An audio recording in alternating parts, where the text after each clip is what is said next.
Alright, is this? There we go. Hello. Hello to the people of the internetingness. Yeah.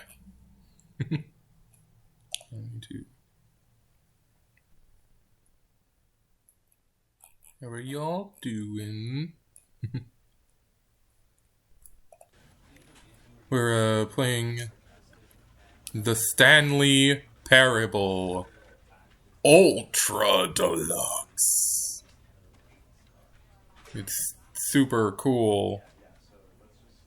Wonder if you could I was hoping that you could begin the game from clicking on the computer, but I guess not. So I haven't actually played the original Stanley Parable, but I have seen a lot of it. I know how to get all the endings and stuff, so I will try to get new endings. I will also try to get old endings to show people. And he pushed buttons on a keyboard. Orders came to him through a monitor on his desk, telling him what buttons to push, how long to push them, and in what order. This is what employee 427 did every day of every month of every year. And although others might have considered it soul-rending, Stanley relished every moment that the orders came in, as though he had been made exactly for this job. And Stanley... Me when I use no-clip in Gmod. And then one day, something very peculiar happened. Something that would... A title screen showed up. Something he would never quite forget. He had been at his desk for nearly an hour when he realized that not one single order had arrived on the monitor for him to follow. No one had showed up to give him instructions, call a meeting, or even say hi. Never in all his years at the company had this happened, this complete isolation. Something was very clearly wrong. Shocked, frozen solid, Stanley found himself unable to move for the longest time. But as he came to his wits and regained his senses, he got up from his desk and stepped out of his office. Alright, we're here now. We can... A little slippery. I'm noticing.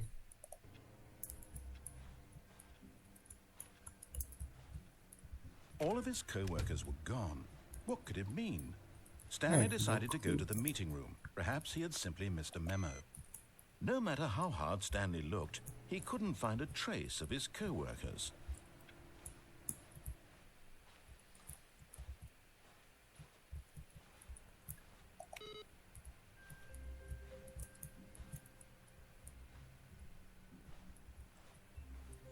It's kind of a little surreal.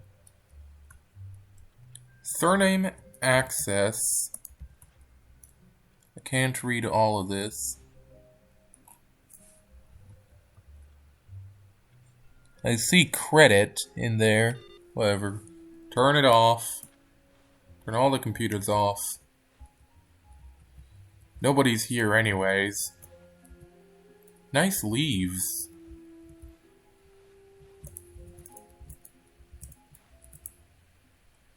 Sales in this quarter.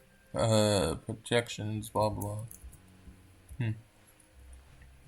When Stanley came to a set of 2 open doors, he entered the door on his left. Right.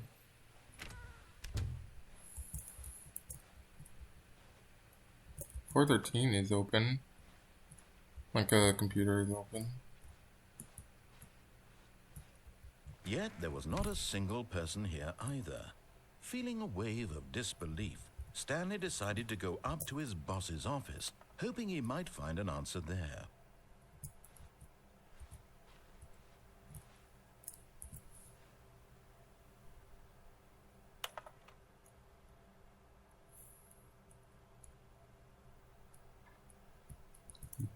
Exactly. I agree with that. 100%.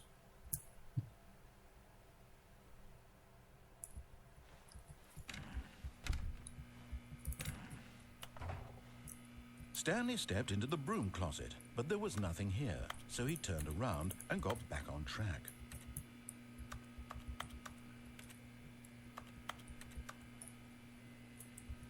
There was nothing here. No choice to make, no path to follow. Just an empty broom closet. No reason to still be here. Getting the broom closet ending first of all. It was baffling that Stanley was still just sitting in the broom closet. He wasn't even doing anything. At least if there was something to interact with, he'd be justified in some way. As it is, he's literally just standing there doing sweet FA.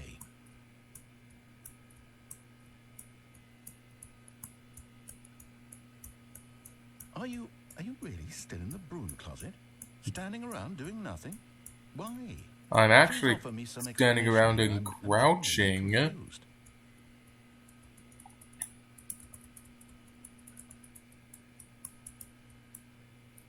You do realize there's no choice or anything in here, right? If I'd said Stanley walked past the broom closet, at least you would have had a reason for exploring it to find out. But it didn't even occur to me because literally this closet is of absolutely no significance to the story whatsoever. I never would have thought to mention it. Turns out that stops playing a little if you tab out.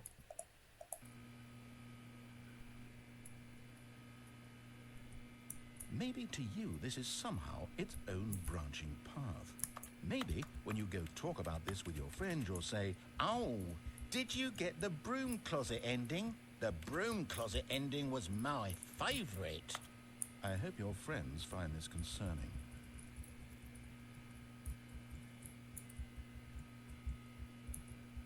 Stanley was fat and ugly and really, really stupid. He probably only got the job because of a family connection. That's how stupid he is. That or with drug money. Also, Stanley is addicted to drugs and hookers.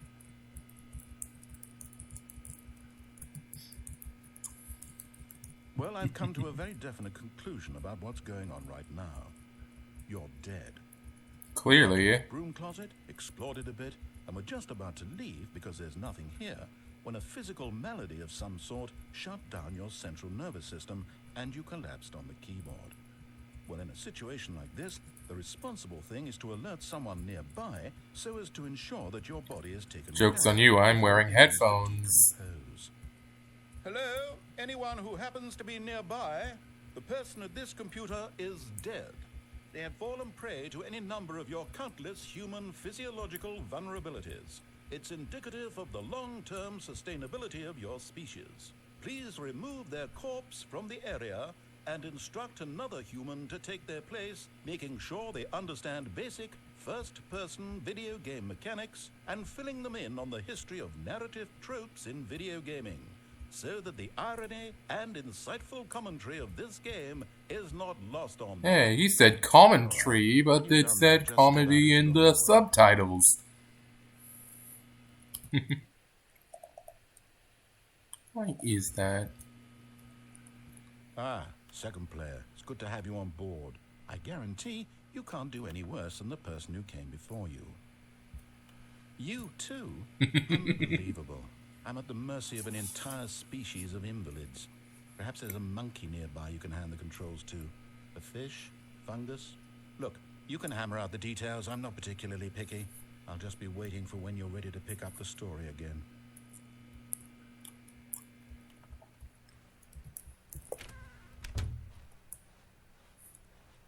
Coming to a staircase, Stanley walked upstairs to his boss's office. It's red and demonic up there, down there.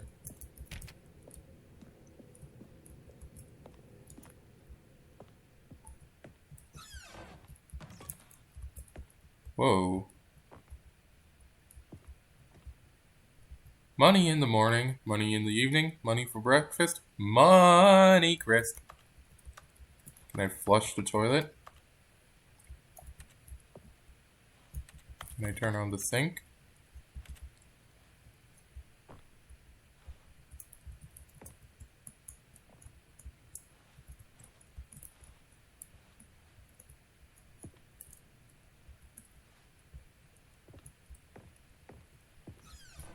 I don't think I've ever seen the executive bathroom before.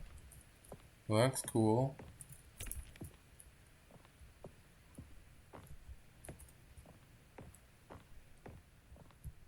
Stepping into his manager's office, Stanley was once again stunned to discover not an indication of any human life. Shocked, unraveled, Stanley wondered in disbelief who orchestrated this. What dark secret was being held from him? What he could not have known was that the keypad behind the boss's desk guarded the terrible truth that his boss had been keeping from him. And so the boss had assigned it an extra secret PIN number, 2845. But of course, Stanley couldn't possibly have known this. Why is there suddenly a circle sometimes?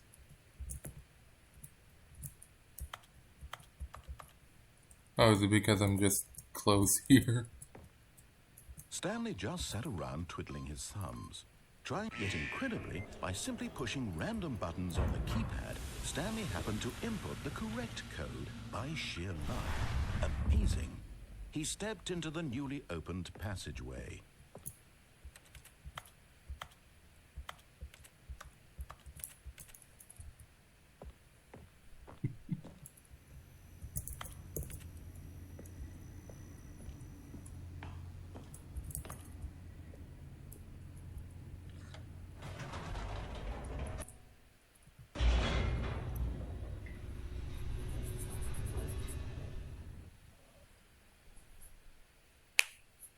Descending deeper into the building, Stanley realized he felt a bit peculiar. It was a stirring of emotion in his chest, as though he felt more free to think for himself, to question the nature of his job. Why did he feel this now, when for years it had never occurred to him? This I want to go back would up. not go unanswered for long. Can you go back up? Whoops. Nope. Never mind. Stanley actually got back into the elevator and went back up. Silly me. Why did Stanley do that when he knew that it would just lead back to his boss's office? Well, that's a great question. I just can't wait to find out.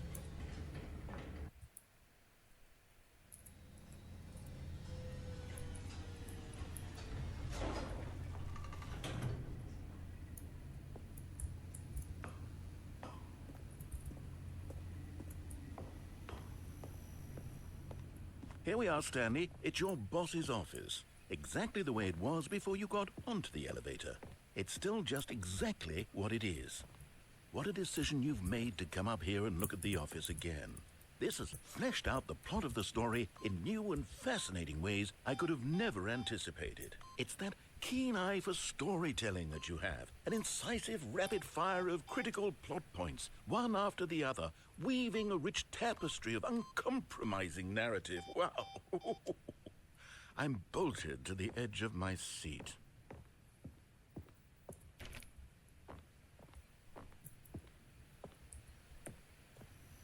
Alright.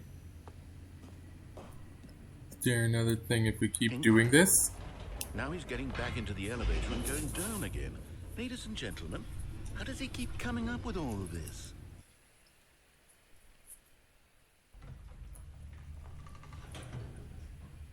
Well, what happens if I go up? Did you think we were going to go forward down the spooky corridor? No. It's time once again to go back up in the elevator. I can't even begin to grapple with what might be up there. Is it the boss's office again? Or what if it's the boss's office this time? The suspense is killing me. I'm just waiting for when the elevator stalls out and we get a new ending. Trapped in the elevator forever.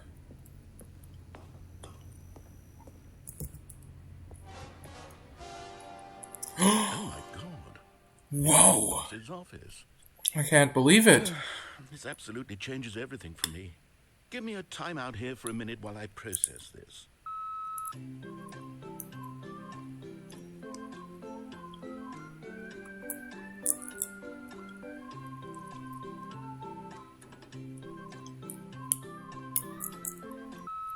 Okay, I'm ready.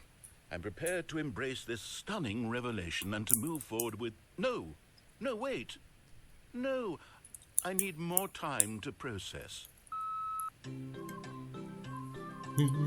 Do-do-do-do-do-do-do. I love this song, it's very cool. It's always cool.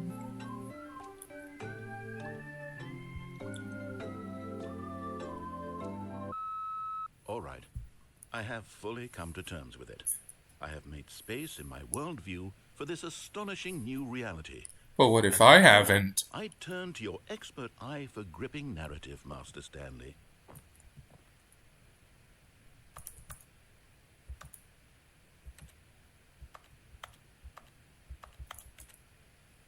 Megovania.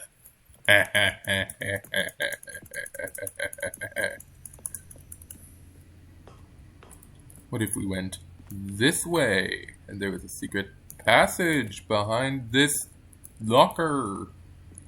Or whatever it's supposed to be. Of course. Going back down in the elevator. How did I not anticipate it? I mean, sure, now it's obvious, but you have to understand that 30 seconds ago, this kind of thing had never been attempted before. I had no frame of reference to even anticipate it. That's just how revelatory Stanley's decision-making is. A breath of fresh air in a landscape of storytelling that has grown stale and repetitive. Very cool. But you know, I think this story still needs a little more flair.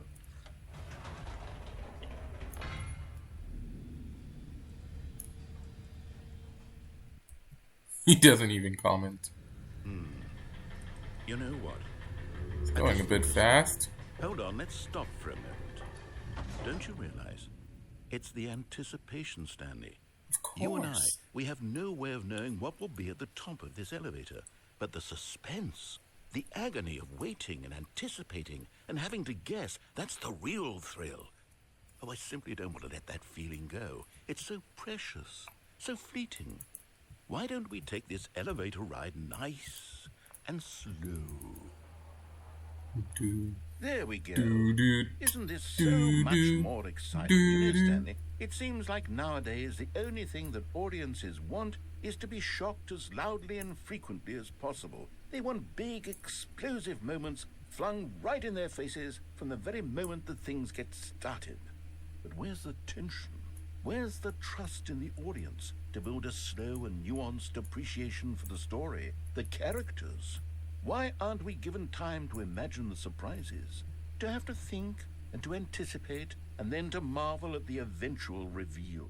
This is storytelling, Stanley. What you and I are doing right now. This is the most exciting narrative to be developed in years, and it's really all because of you. You're the one who took this bold step of revisiting the exact same locations over and over. Truly, I mean it. This is unique and different. It's not like anything else out there. You see, I want stories that surprise me, Stanley. I want to have to think. I want to be engaged and not pandered to. We're being fed such unimaginative drivel all the time, and we all There's the evil why room. we're so starved for content that makes us feel sharp and vital and alive. That's why people like you so much, Stanley. Because you're not afraid to spit in the face of tradition. You're a role model, you know? People look up to you. Which is why... Oh, I didn't know when to spring this on you, but, well, I've gathered a little press conference for you. So that you can talk about your work and your storytelling and your life. Yes, I know you're not much for the public eye, but I thought it would especially mean a lot to the people who have been following you from the beginning. They really look up to you, Stanley. I don't know Very if you realize excited. the impact you have on them. This is the kind of gesture that might leave a tremendous impact on them for the better. Oh, good, we're here. Are we in Superliminal now? Okay, the room where we're holding the press conference should be just around the corner here somewhere. All eyes on Stanley. No.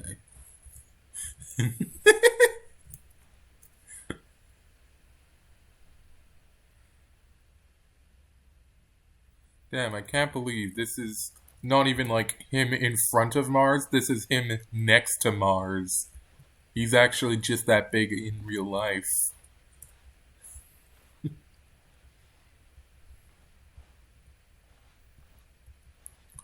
The World Peace Baby.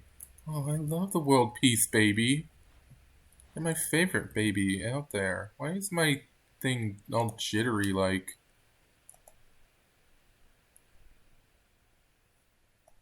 Am I also recording? I don't think I'm recording. Doesn't show anything if I'm recording, so I don't think it's that. I think it's just slightly... Yes, here it is, just through this door. Stanley Parable? Stanley from the Stanley Parable. The man, the process, the myth, the legend, the parable. What if I want to go through this door? Where does that door take me? Does it take me to see the world peace, baby?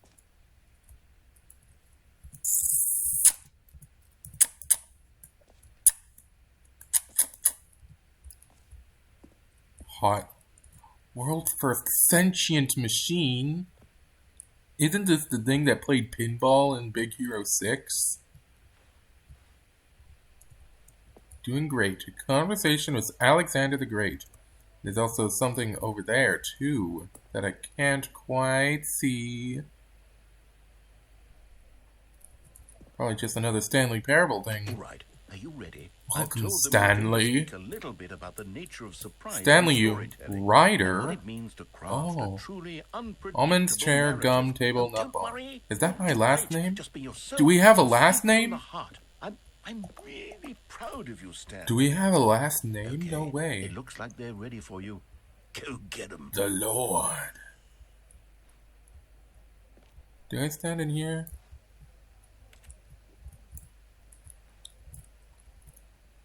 Mind control facility, freedom ending.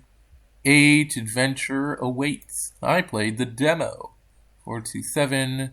All of these funny Stanley Parable references. Narrator Airlines. Official. Even though they don't have the O in the logo. A miniature golf course with the adventure line. Congratulations, Stanley. Remember where you came from. This random image that we probably found on Google. Unforgiving account. They spelt account wrong. Of ups as well as downs by Elevator. Highs and lows, isn't that what life's all about? Stephen Stairs Walker. 5 stars from Star Magazine.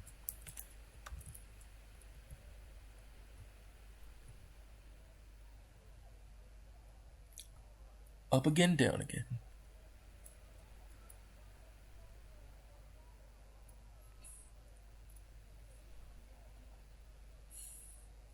You are too cool. Good luck on stage, rock on. The boss sent 2 different messages. Wow. I love the way you ride elevators. Wow. We have a star. We have yeah, that's not a star. That's the other thing. The biggest fan. Whoa. Oh, that's just the wife. Never mind. I thought it was like, whoa, we're getting love letters from fans already? No, it's just our wife. Ugh. Ooh, there's the golf ball. Can't move it. It's not really that much of a golf ball. It's a little polygonal. You have some up again, down again. The story of Stanley. There's also something over here. The dude who came up with pizza. Man. This dude invented pizza? Damn. That's sexy of him. Very sexy of him to do that. Whoa. The crowd are lifeless mannequins.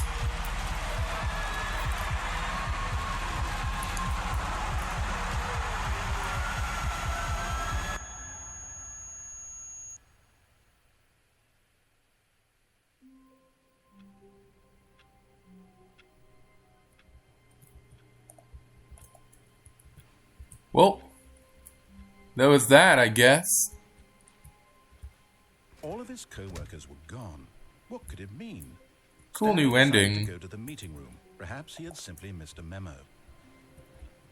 No matter how hard Stanley looked, he couldn't find a trace of his co-workers. Who farted?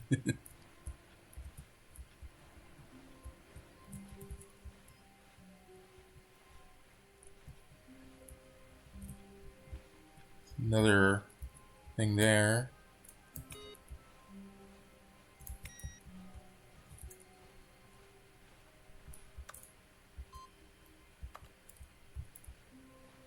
Starting on the input thing, okay. When Stanley came to a set of 2 open doors, he entered the door and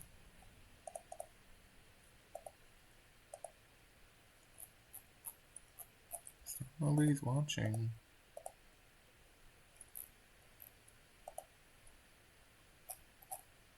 Kinda sad. I thought at least Danny would. is left.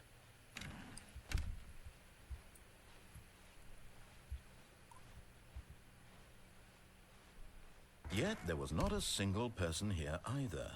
Feeling a wave of disbelief, Stanley decided to go up to his boss's office. Oh, I guess I didn't fully do the broom closet ending thingy because that's not ported up. Coming to a staircase, Stanley walked upstairs to his boss's office.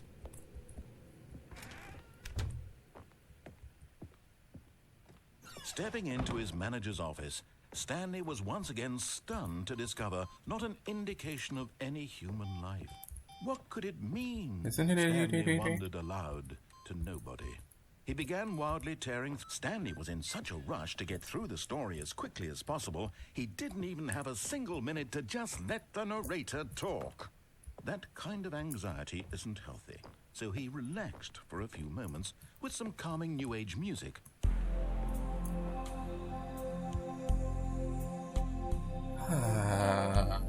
New Age music, I guess. Feeling soothed and rejuvenated, Stanley calmly walked forward into the opened passageway. I can play Megalovania even when I can't see the Megalovania.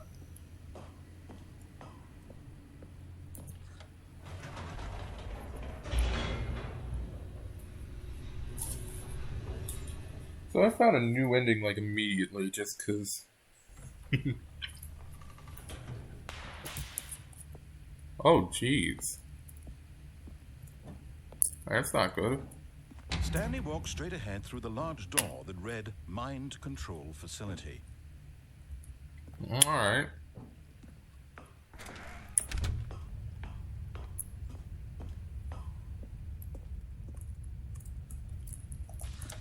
The lights rose on an enormous room packed with television screens. What horrible secret did this place hold? Stanley thought to himself. Did he have the strength to find out? Aha! You've made it to the bottom of the mind control facility. I got an achievement for that. You see, back when the Stanley Parable first launched in 2013, getting to the bottom of the mind control facility was a bug that we simply didn't catch during development. And you all sent us lots of photos of it on Twitter and acted very superior about it.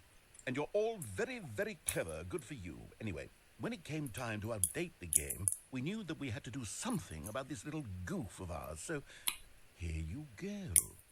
New content. You can call it the bottom of the mind control room ending, if that enhances your perception of the value of these updates. Isn't that what you crave? New content? Always more content, more content, more. And I'm here to give it to you. I'm here to make it seem like we really covered every nook and cranny of the game with secrets and Easter eggs. How about this? We wrote a new piece of music just for this section. Wow. You won't hear it anywhere else in the game. It's a secret that's just for you. That's how special you are. We call this track, Good Job You've Made It to the Bottom of the Mind Control Facility. Well done.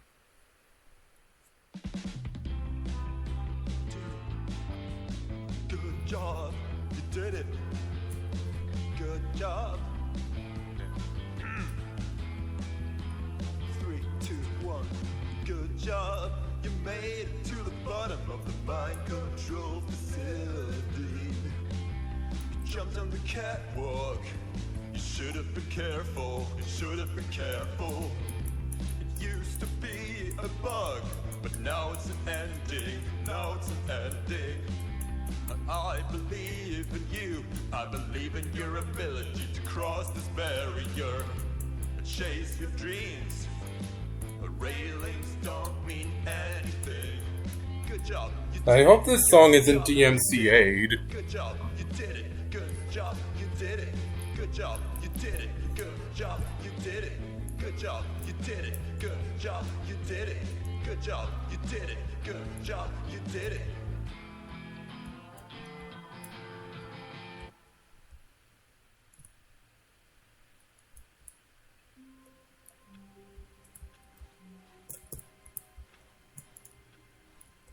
Alright. All of his co-workers were gone.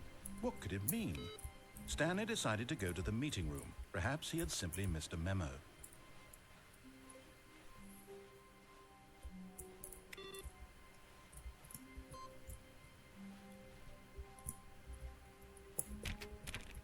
Stanley went around touching every little thing in the office, but it didn't make a single difference, nor did it advance the story in any way. 420.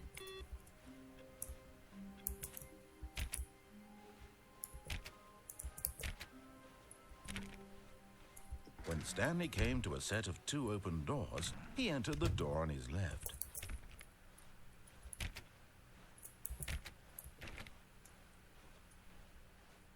Yet there was not a single person here either. Feeling a wave of disbelief, Stanley decided to go up to his boss's. Coming to a staircase, Stanley walked upstairs to his boss's office.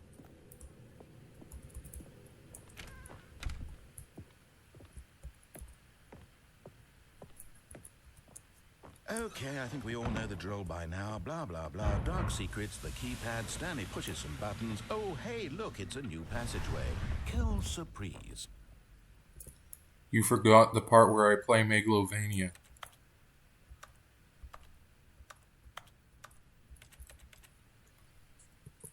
Gotta play Megalovania if you wanna be playing Megalovania.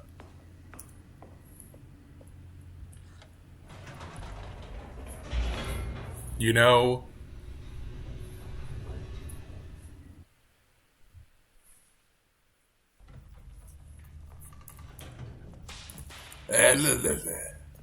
elevator, spooky. Stanley walked straight ahead through the large If door. light is on, call Control X 914 immediately. Well, the light is on, so and didn't even do anything.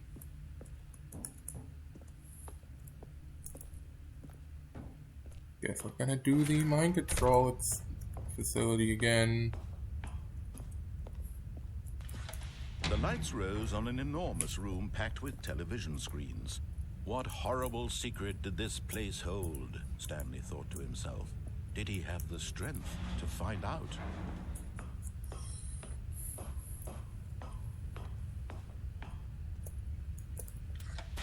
Now the monitors jumped to life, their true nature revealed.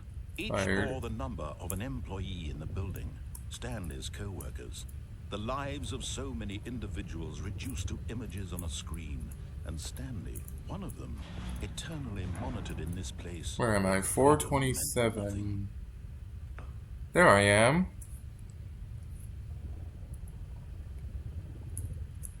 That's me. That's me.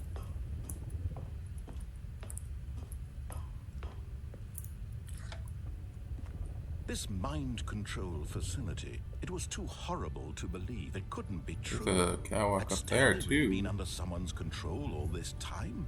Was this the only reason he was happy with his boring job? That his emotions had been manipulated to accept it blindly? Man, whatever. He refused to believe it. He couldn't accept it. His own life in someone I'm in a else's cage. control? Never. It was unthinkable. I've been Wasn't it? trapped Was it even possible? in a Had he cage. truly spent his entire life utterly blind to the world? My eyes function, so But here was the proof. The heart of the operation. Controls labeled with emotions. Happy, or sad, or content. Walking, eating, working. All of it monitored and commanded from this very place. And as the cold reality of his past began to sink in, Stanley decided that this machinery would never again exert its terrible power over another human life. For he would dismantle the controls once and for all.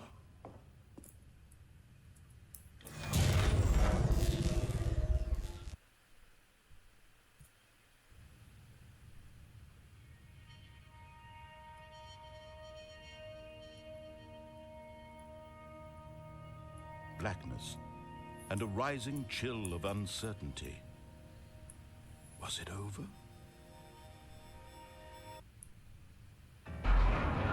Yes. He had won. He had defeated the machine, unshackled himself from someone else's command. Freedom was mere moments away. And yet, even as the immense door slowly opened, Stanley reflected on how many puzzles still lay unsolved. Where had his co-workers gone? How had he been freed from the machine's grasp? What other mysteries did this strange building hold? But as sunlight streamed into the chamber, he realized none of this mattered to him. For it was not knowledge or even power that he had been seeking, but happiness. Perhaps his goal had not been to understand, but to let go. No longer would anyone tell him where Cabin. to go, what to do, or how to feel. Whatever life he lives, it will be his. And that was all he needed to know. It was perhaps the only thing worth knowing. Stanley stepped through the open door.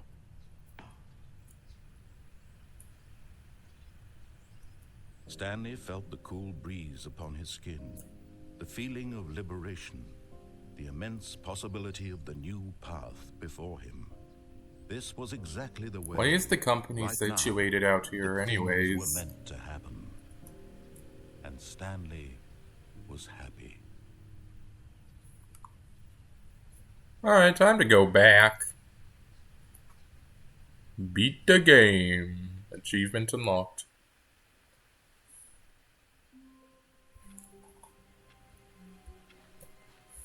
All of his co-workers were gone. What could it mean? Stanley decided to go to the meeting room. Perhaps he had simply missed a memo. What door is it? 430? Oh, please. Yeah, there it Are you just is. doing this for the achievement? Click a door 5 times. Is that all that you think an achievement is worth? No. I can't just give these merits away for such little effort. A measly 5 clicks. Now, suppose you were to click the door 20 times. I would say that's the kind of effort that warrants recognition.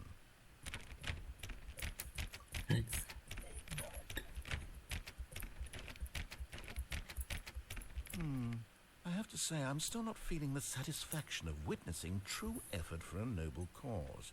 Perhaps 50 clicks will do it. Yes, almost certainly 50 clicks.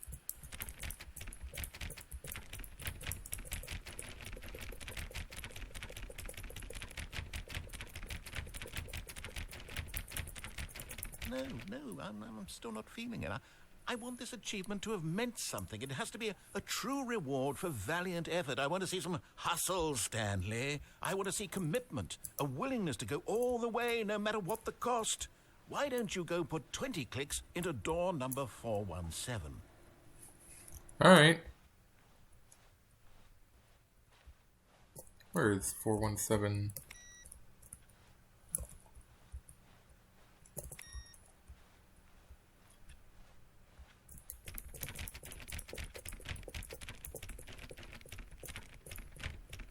Oh, great. Now, go click a few times on door 437. I like how 427 is over there for some reason. Excellent. I think we're getting somewhere. Now, door 415. Let's give it 10 clicks or so. Like, it should be around here, but I guess not.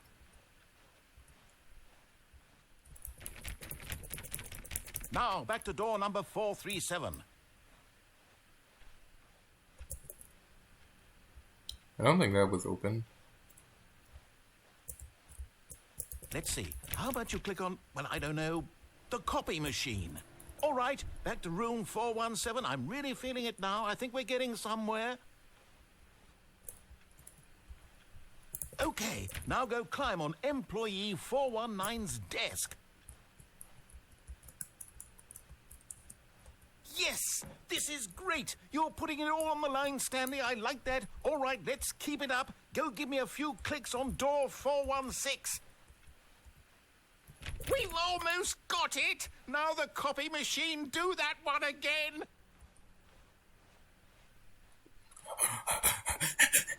Finish it off, Stanley. 5 clicks on door 430.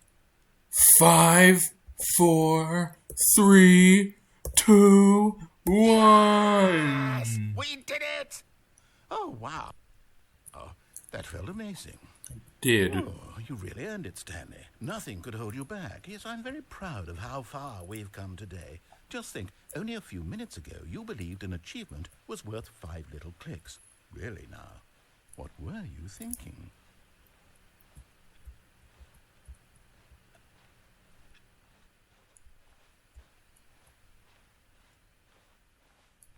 When Stanley came to a set of 2 open doors, he entered the door on his left.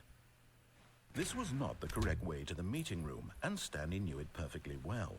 Perhaps he wanted to stop by the employee lounge first, just to admire it. Ah, yes, truly a room worth admiring. It had really been worth the detour after all, just to spend a few moments here in this immaculate, beautifully constructed room. Stanley simply stood here, drinking it all in. I'm just gonna stand here for a while. I know there's something Yes, really can worth do. being here in the room. A room so utterly captivating that even though all your co-workers have mysteriously vanished, here you sit looking at these chairs and some paintings. Really worth it.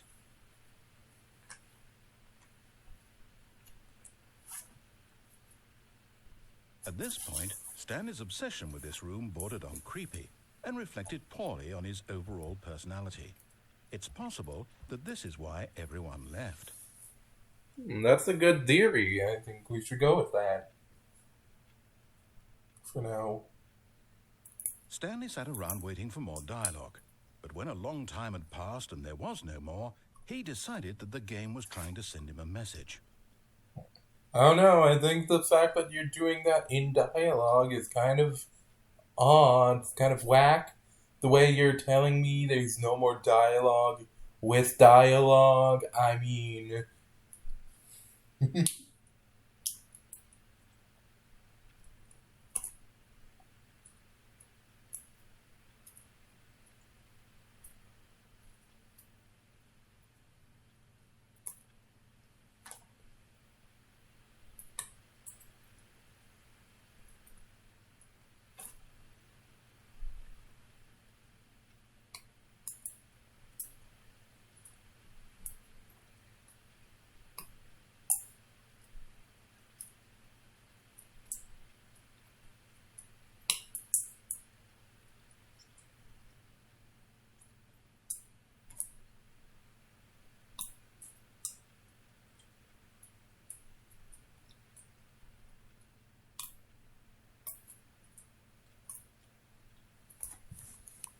Gonna quickly get some water.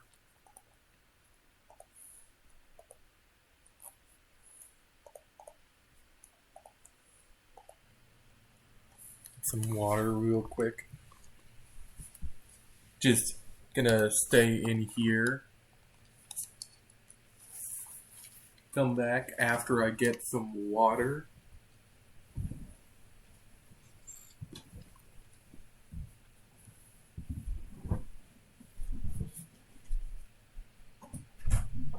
I can't mute myself.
Bet you heard all of that. Or you would have if anybody was watching me. Why is my bed positioned like this? That's weird. I also brought the bottle so that I don't have to go get water again.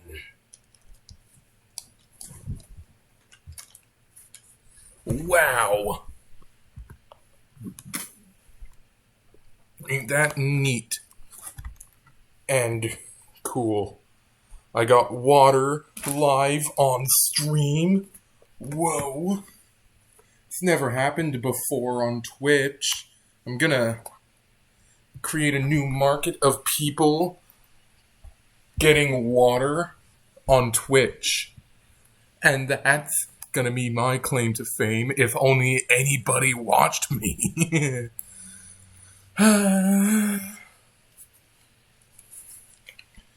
Maybe I need to join like a group of people who play, like make Twitch, but whatever. He'd had enough of the amazing room and took the first open door on his left to get back to business.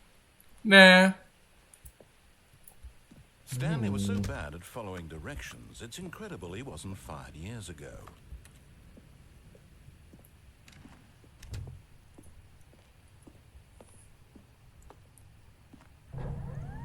Look, Stanley, I think perhaps we've gotten off on the wrong foot here. I'm not your enemy, really, I'm not. I realize that investing your trust in someone else can be difficult, but the fact is that the story has been about nothing but you all this time. There's someone you've been neglecting, Stanley. Someone you've forgotten about. Please, stop trying to make every decision by yourself. Now, I'm not asking for me, I'm asking for, this is it, Stanley. Your chance to redeem yourself, to put your work aside, to let her back into your life. She's been waiting.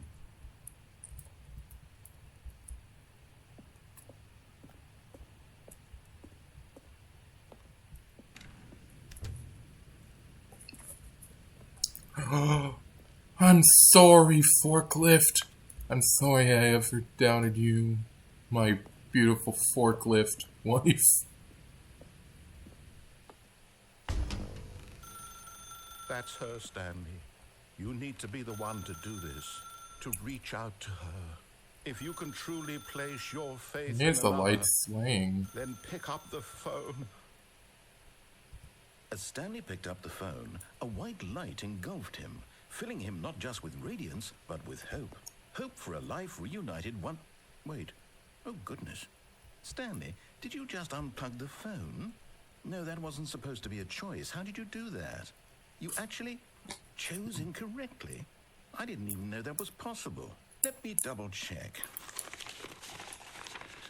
No, it's definitely here, clear as day. Stanley picks up the phone. He's taken to his apartment where he finds his wife, and the two pledge themselves to one another. Music comes in, fade to white, roll credits. Not picking up the phone is actually somehow an incorrect course of action. How is that even possible? None of these decisions were supposed to mean anything. I don't understand. How on earth are you making meaningful choices? What did you... Wait a second. Did I just see... No, that's not possible. I can't believe it. How had I not noticed it sooner? You're not Stanley. You're a real person. No, I'm a robot. I can't believe I was so mistaken. This is why you've been Beep able to boop. make correct and incorrect choices. And to think I've been letting you run around in this game for so long. If you'd made any more wrong choices, you might have negated it entirely. It's as though you completely ignored even the most basic safety protocol for real-world decision-making. Or did you not grasp the severity of the situation? Well, I won't have that kind of... I wonder if there's a new ending if you manage to stop it from blowing up the mind control facility. But I don't know. Please observe this helpful instructional video. Choice. It's the best part of being a real person. But if used incorrectly, can also be the most dangerous. For example, in this scenario, a hypothetical real person named Rupert has a choice. He could invent a machine that eliminates food shortages across the world to make life better for all people. Or he could spend years of hard work forgetting how to read. Which choice would you make? Remember that unlike here, the Elon real world Musk. makes sense, and at no time should you make a choice that does not conform to rational logic. If you find yourself speaking with a person who does not make sense, in all likelihood, that person is not real. Allow the person to finish their thought, then provide an excuse why you cannot continue talking. Turn to a partner and practice saying, "My goodness, is it 4:30? I'm supposed to be having a back, sack, and crack." Excellent. Making choices on a regular I don't think that was basis enough is the time to best practice, part but to a healthy okay. decision-making process.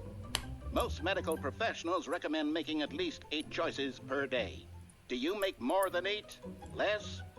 And finally, if you begin to wonder if your choices are actually meaningful and whether you'll ever make a significant contribution to the world, just remember that in the vast infiniteness of space, your thoughts and problems are materially insignificant, and the feeling should subside. At this time, your instructor will guide you in an exercise to test and I reinforce have the some material seats, covered by in the this way. video. Ah, welcome back. You may have noticed that this room has begun to deteriorate as a result of narrative contradiction. But not to worry. Now that you're properly informed on good decision-making, we're going to revisit a choice you made just a few minutes ago and see what the correct thing to do would have been. This way, please. Alright. Well, just hold up.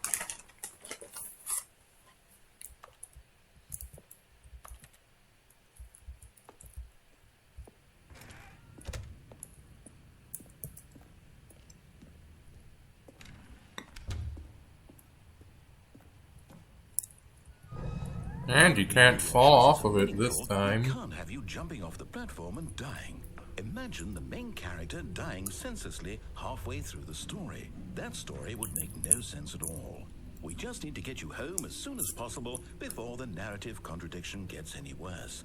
Unfortunately, it seems this place is not well equipped to deal with reality.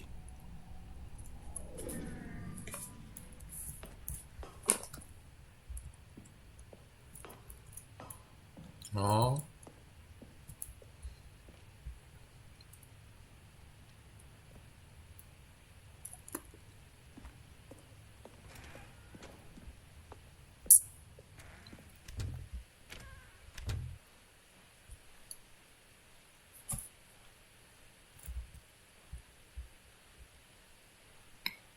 Ah, yes, this room Almost there. again. You'll take the door on the left, back to the correct ending, the story will have resolution once again, and you'll be home free in the real world. Yeah, I want to drink in this place again.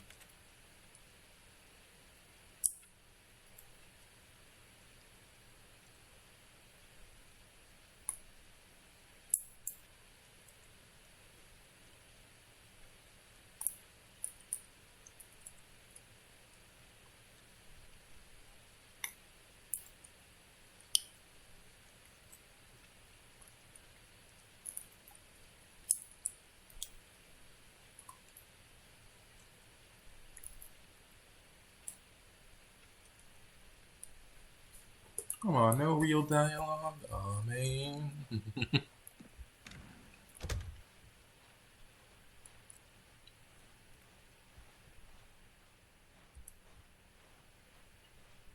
Now remember, all you need to do is behave exactly as Stanley would.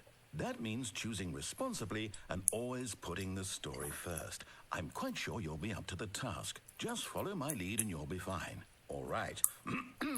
When Stanley came to a set of 2 open doors, he entered the door on his left.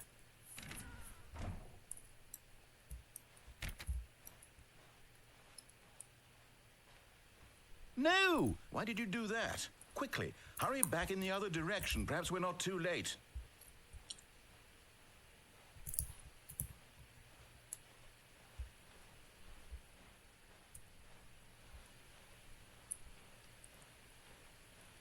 Oh, it's ruined.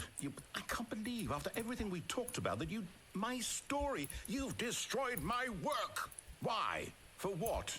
What did you get out of that? What did you think was so special about seeing the game undone, left here like so much garbage? It's worthless now. And what am I supposed to do? Even if there were a way to continue, would it be worth it? To know that my story is now incorrect? How can I go back to that? I can't erase that knowledge. I'll have to live with it forever, reliving its impossibility forever. I couldn't live that way. Is it better to shut the game down entirely? To willingly destroy all of my work? I don't know. What's the answer? What do I do? What do I do? What do I... No, I have to. I have to shut the game down. I have to. Wee.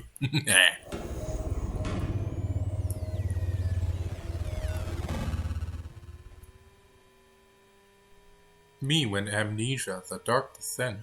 I haven't played it actually. Oh, I'm here. I'm still here. Here in this pile of rubbish. With you. You. Who thought you were so clever. Now look where we are. My entire game is destroyed. Your The only thing in game? the world that was mine, and I you bought ran it. around. What, did you think that would be funny? You just had to see? Didn't I impress upon you how important it was to be like Stanley? He actually knows how to do what I tell him to. He understands that if I say to do something, there's a damn good reason for it. That thought hadn't even occurred to you, had it? That there's a world outside of you? You're a child. Oh. Actually, I'm an adult. Story. I'm a legal adult now. If you'd just gone through the door on the left, you would have seen it. There was a whole underground facility. You would have destroyed it and been victorious. It would have been so perfect. I worked so hard on it. I tried so hard to make... behave exactly as Stanley would. That means choosing responsibly and always putting the story first. I'm quite sure you'll be up to the task. Just follow my lead and you'll be fine. All right. When Stanley came to a set of 2 open doors, he entered the door on his left. What happens if we do it again? No! Why did you do that? Quickly, hurry back. Behave exactly as Stanley would.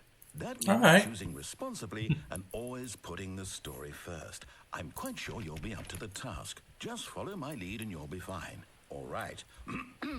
When Stanley came to a set of 2 open doors, he entered the door on his left.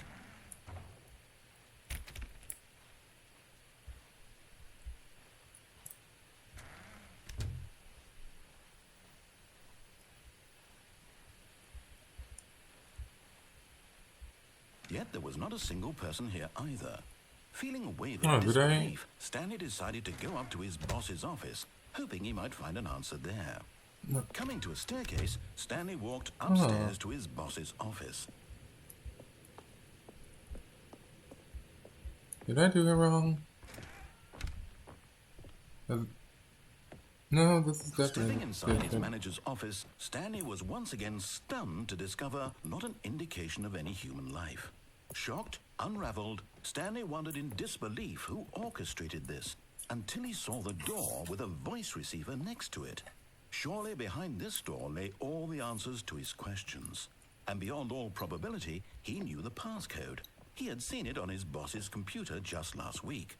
Night Shark 115. Was this the code to open the door? Would it still work? There was only one way to find out. Stanley had been trained never to speak up, but now he would draw from within himself the courage to face the unknown. He drew a sharp breath and then spoke the code.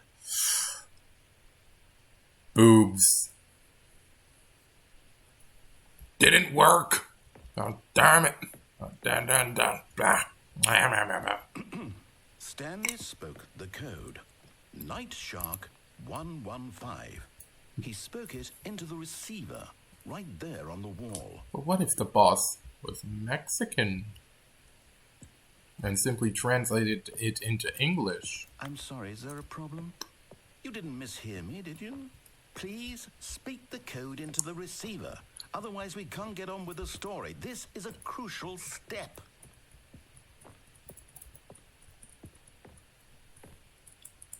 Game doesn't have voice fine, you're not going to do it. communication. But you know what?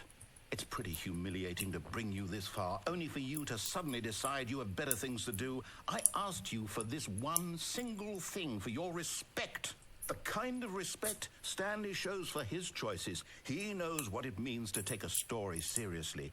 If you didn't want to see what I had to show you, then why did you come here? You had a choice, you know. You could have gone through the door on the right. You could have done whatever the hell you wanted over there. Why did you come this way? Speak. Say something to me. Explain yourself, you coward. You... When Stanley came to a set of 2 open doors, he entered the door on his left. Stanley? Hello? Are you... Is everything okay? Stanley, please. I need you to make a choice. The end. I need you to walk through the door. Stanley Parable Ultra Deluxe. Can you hear me? Is everything Like all right? gross. Blah blah blah blah. Story needs you. It needs you to make a decision. It cannot exist without you. Do you understand me? You gotta get all the credits before the I'll accept whatever you do. I simply need you to take that step forward, please. Choose. Do something. Anything.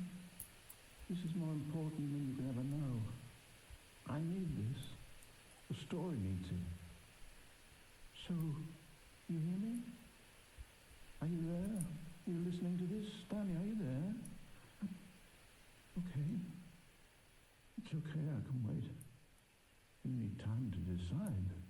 Time to make sure your choice is correct. That is the best choice. That's all right. I'll wait for you to decide what's the right thing to do. Take as much time as you need.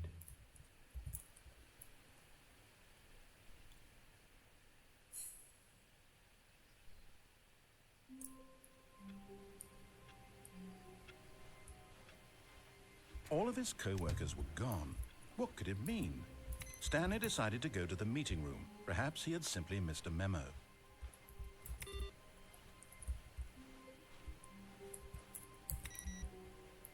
turn off all the computers all the time.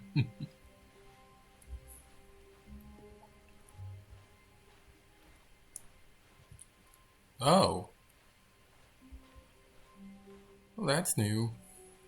When Stanley came to a set of 2 open doors, he entered the door on his left. Let's see if it's possible to stop the mind control facility from exploding. Yet there was not a single person here either. Feeling a wave Hey, of look. disbelief, Stanley decided to go That up to last his thing boss's checks office, out. hoping he might find an answer there. Coming to a staircase, Stanley walked upstairs to his boss's office.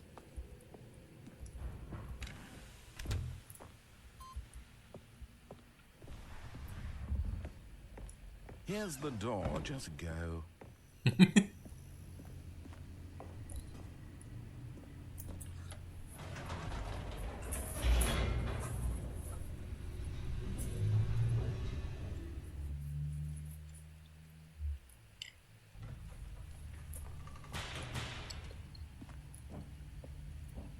Stanley walked straight ahead through the large door that read Mind Control Facility.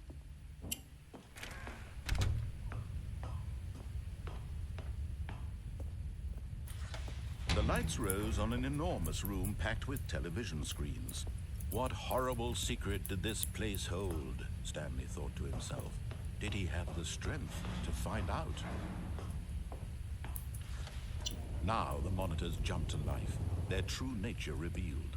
Each bore the number of an employee in the building, Stanley's co-workers. The lives of so many individuals reduced to images on a screen, and Stanley, one of them, eternally monitored in this place where freedom meant nothing.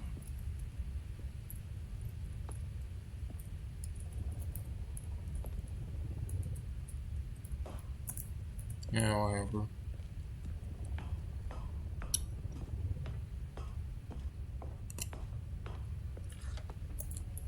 This mind control facility, it was too horrible to believe. It couldn't be true. Had Stanley really been under someone's control all this time?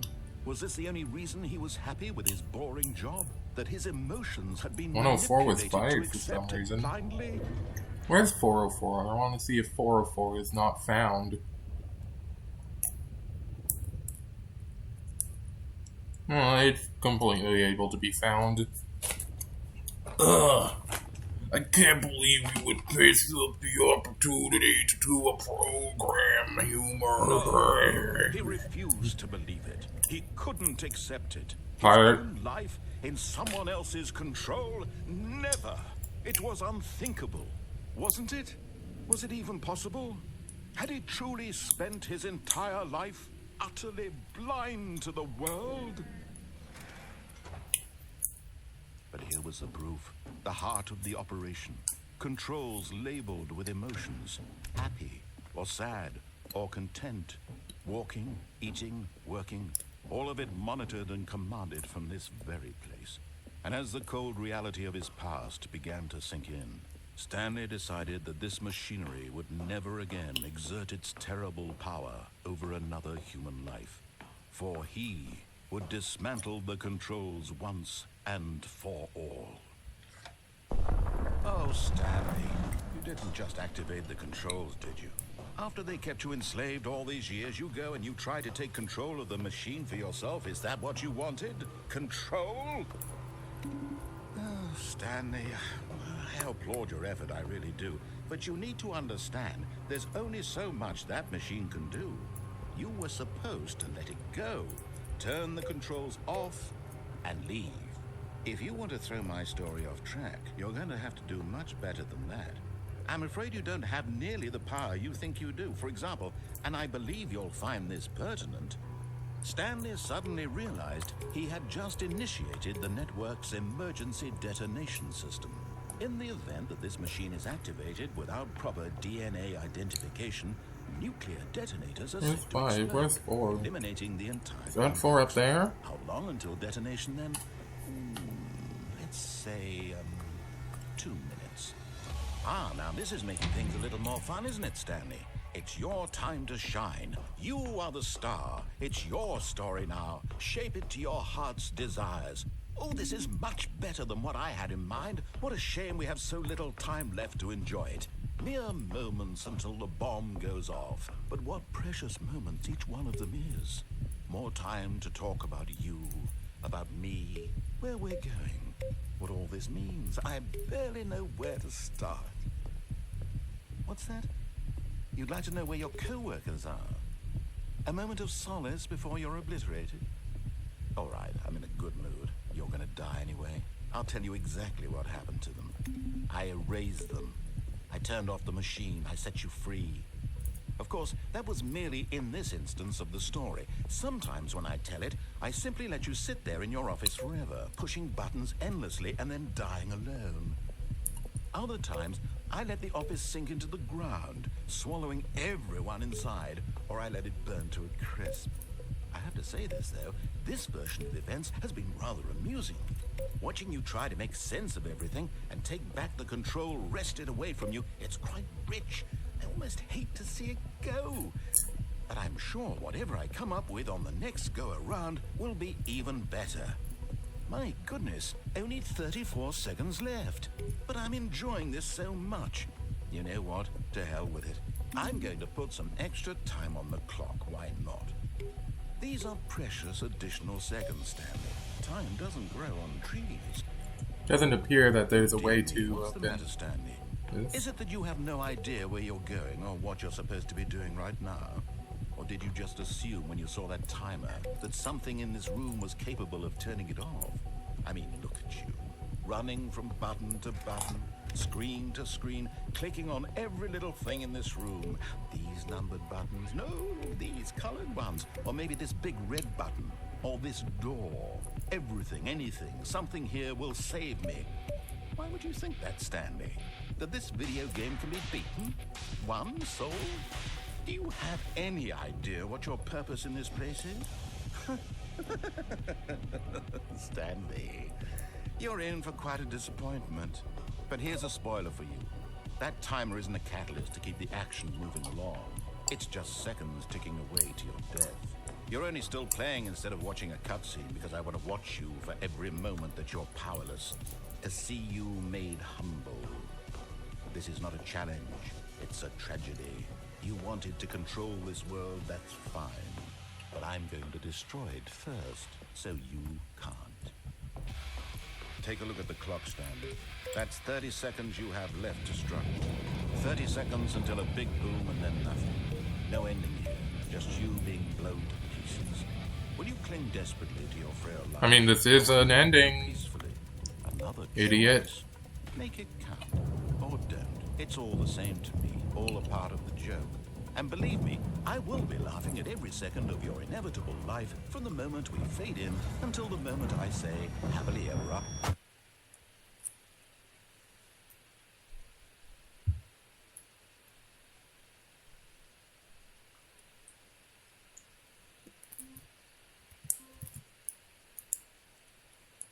Hello. Yeah, I see that it's kind of wonky. I don't know why it's doing that. It doesn't really do that for any other game, but whatever. It's just the kind of thing you learn from playing, I guess. All his co-workers were gone. What could it mean? Stanley decided to go to the meeting room. Perhaps he had simply missed a memo.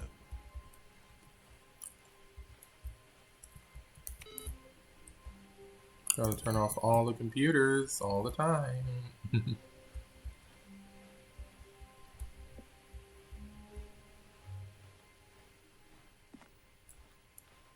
Oh, we're getting this again. That's cool. When Stanley came... It's just a stream thing. The game is perfectly smooth on my end. And, like, if you look at my past streams, which, like, there's only one you can watch, but, like, it doesn't really do that, I think. I'm not sure. Maybe it's just being dumb. Came to a set of 2 open doors. He entered the door. This was not the correct way to the meeting room, and Stanley knew it perfectly well. Perhaps he wanted to stop by. Let's the go employee lounge play first, on the just to adventure avoid line it. this time. Wow. Yes. This room. But eager to get back to business. Also, I did get, like, 2 new endings earlier, so that's cool. Stanley took the first open door on his left. And so he detoured through the maintenance section, walked straight ahead to the opposite door, and got back on track. Dee-doo. Dee-dee-doo-doo-doo-doo. But Stanley didn't That's want to back go on back to track. this. He wanted to wander about and get even further off track. So now in order to get back, he needed to go, from here it's, left. Alright. Oh, no, it's to the right, my mistake. Okay. No, not the right. Why would I have ever said it was to the right? What was I thinking? It's clearly... That it was the right. Dear, would you hold on for a minute, please? I'm not doing OBS, because OBS kind of sucks for me. Like, I don't know how to, like, orient it to my computer. The standard thing that it's supposed to do doesn't do that. I'm using Action, and that works perfectly fine for the other stuff, so it's just kind of being weird here.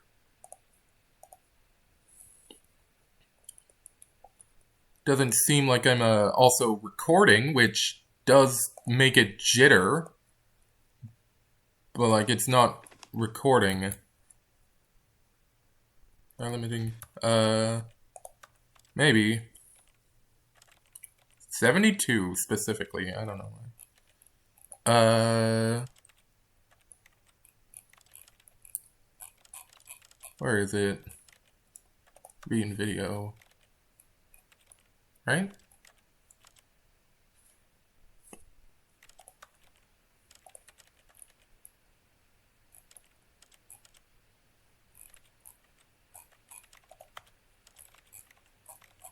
That's weird. Maybe it's a full screen thing. Maybe if I turn out full screen, it would...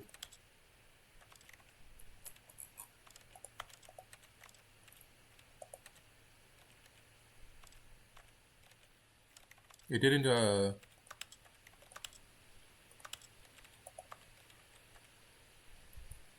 didn't do that. It's still like that.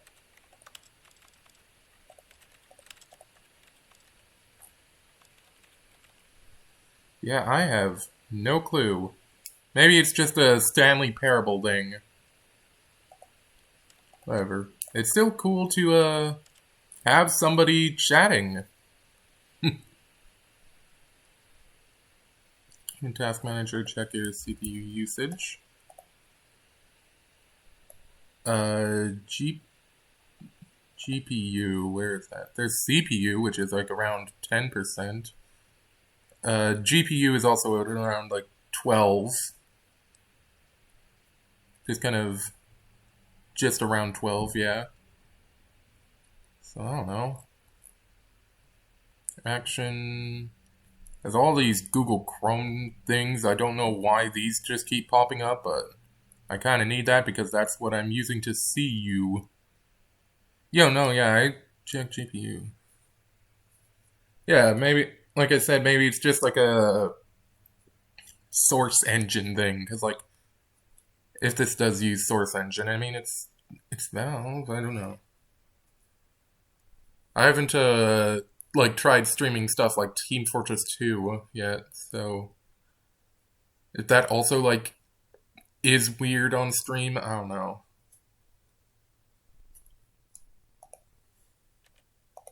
Now, let's see. We went down right, left, Still, down, left, right. I'm gonna work it out eventually, or maybe I'm just gonna play the rest of the game by myself. This way. France.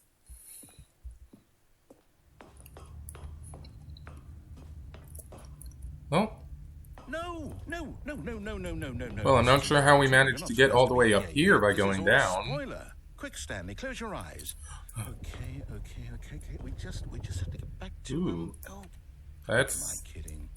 It's all rubbish now. The whole story completely unusable. How about, rather than waste my time trying to salvage this nonsense, we'll just restart the game from the beginning. Don't worry, it's not a spoiler. I already died. Off track, Okay, from the top.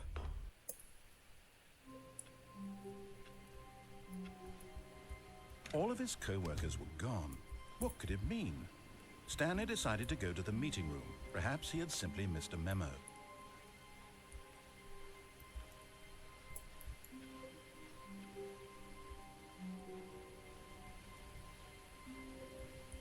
When Stanley... Wait, what? No, I restarted. I swear, I definitely restarted the game over, completely fresh. Everything should be... Oh, did something change? Stanley, did you change anything when we were back in that room with all the monitors? Did you move the story somewhere, or... I mean, I'm not sure how I would be doing that. I'm the one who wrote the story. It was right here just a minute ago. I know for sure that it's here somewhere. Okay, then. It's an adventure. Come, Stanley. Let's find the story. It's not this way.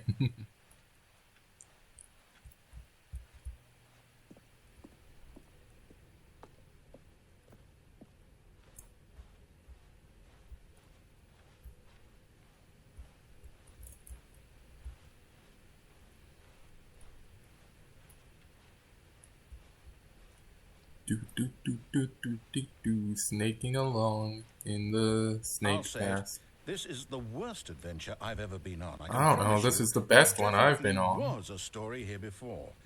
Do we need to restart the game again? Well, I find it unlikely that we'll ever progress by starting over and over again, but it's got to be better than this. Okay, let's give it a shot. Why not? All right. All of his co-workers were gone. What could it mean? Stanley decided to go to the meeting room. Perhaps he had simply missed a memo. Turn off the computers. And okay, yep, now there's no doors. I might be No remembering doors. this wrong. I prefer Mordor, back but when we just one does not came simply walk into from. Why don't we go Mordor. back the other direction and see if we missed anything?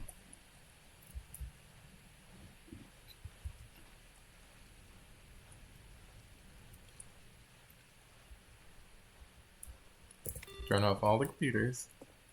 Aha! I knew we'd miss something. The story. Here it comes. No, wait. Never mind. Not the story. Okay, let's head back the other way and retrace our steps. Ooh, Now spooky. Well, I'll be honest. I don't recognize this place at all. Is this the story? I don't think so. I can't quite recall, but I believe my story took place in an office building. Is that correct? Do you remember, Stanley? I don't know. Well, do you know what? Since I've completely forgotten what we were supposed to be doing, how about this? You win! Congratulations! Wow! I know you put in a lot of hard work, and it really paid off. So, good job. I'm gonna applaud myself for that. No, I don't feel right about this at all. I We don't know. both know you didn't put in any actual work for that win. Some people win fair and square, and this was not one of those situations. Okay, I'm getting weirded out by whatever this place is. I don't care what might happen this time. I have to restart. All right, I've got a solution. This time, to make sure we don't get lost, I've employed the help of the Stanley Parable Adventure Line. Just follow the line. There isn't a trademark on the logo.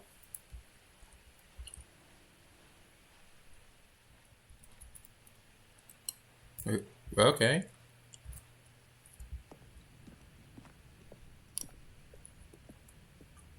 You see, the line knows where the story is. It's over in this direction. Onward, Stanley, to destiny. Though, here's a thought. Wouldn't wherever we end up be our destination, even if there's no story there? Or to put it another way, is the story of no destination still a story? Simply by the act of moving forward, are we implying a journey such that a destination is inevitably conjured into being via the very manifestation of the nature of life itself? Okay, Stanley, I need to follow this train of thought for a minute. Just stick with me. Now, we can both agree that the nature of existence is in fact a byproduct of one's subjective experience of that existence, right? Okay. Now, if my experience of your existence rests inside of your subjective experience of this office, is this office, in fact, the skeleton But of if we my go own relative backwards- experiential mental subjective construct? Whoa. Hang on. That got a bit weird back there. Well, I'd like to apologize. Not sure where I was going with all that. You know what? I think what we need right now is a bit of Alright, so music there's nothing to lighten back the mood. there. What happens if you go forward during the adventure line?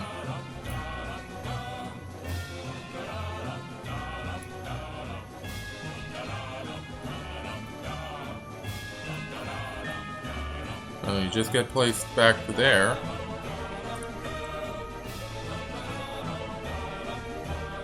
Alright.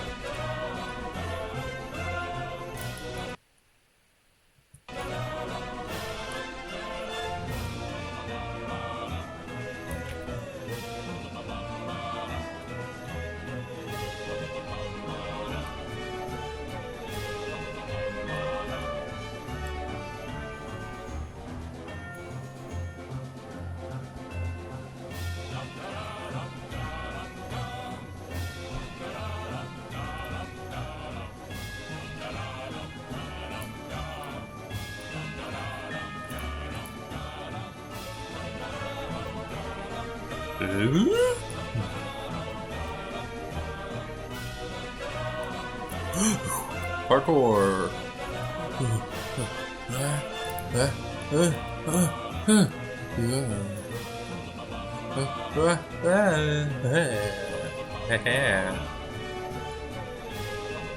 Where you?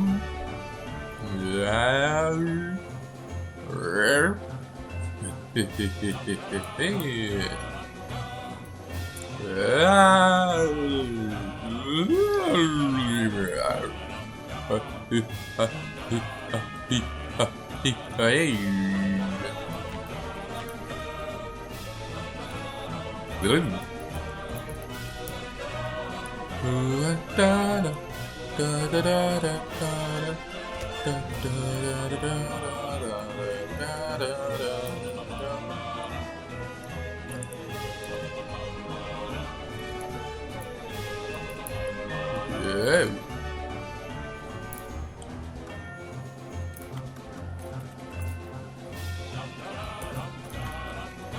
The fern.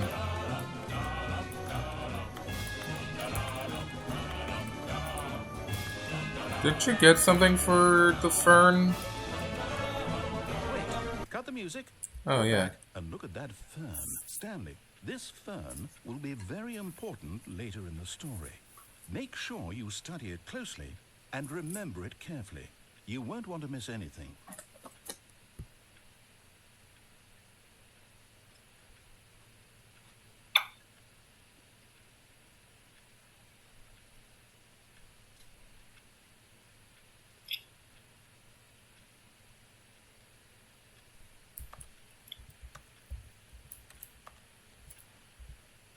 Mm-hmm. It's a fern.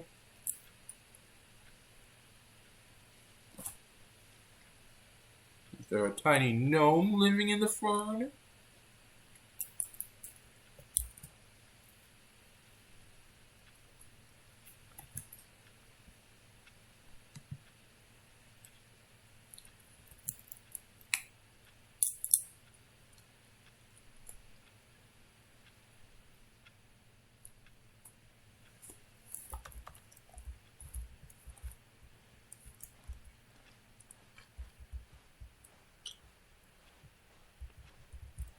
Wait, what? We're back at the office? No. Line, you do know we're looking for the Stanley Parable, right? The story? Is any of this ringing a bell? Still missing the doors. Did we make a mistake following the line? Perhaps we could have found the story on our own.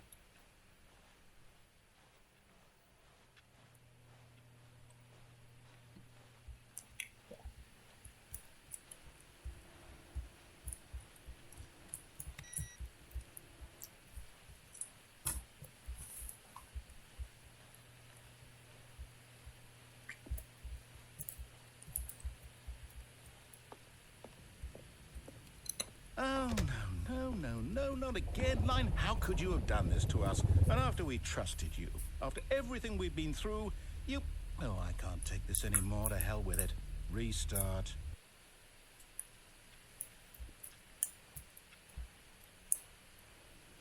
You know what, Stanley? I say forget the adventure line. What's it ever done for us? We're intelligent people, right? Why can't we make up our own story? Something exciting, daring, mysterious. Ooh, this all sounds perfectly doable. Why don't we simply start wandering in, well, I don't know. How about this direction? Now, yes, this is exciting. Just me and Stanley forging a new path, a new story. Well, it could be anything. What do you want our story to be? Go wild. Use your imagination.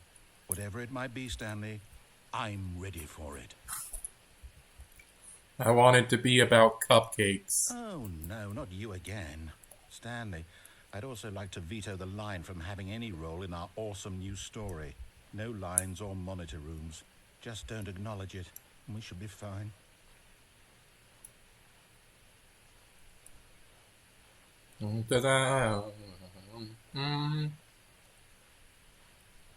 Ah, a choice. We get to make a decision. From here, the story is in our control. How important we mustn't squander the opportunity. In fact, I believe I need a minute to think here. Just walk in circles for a minute.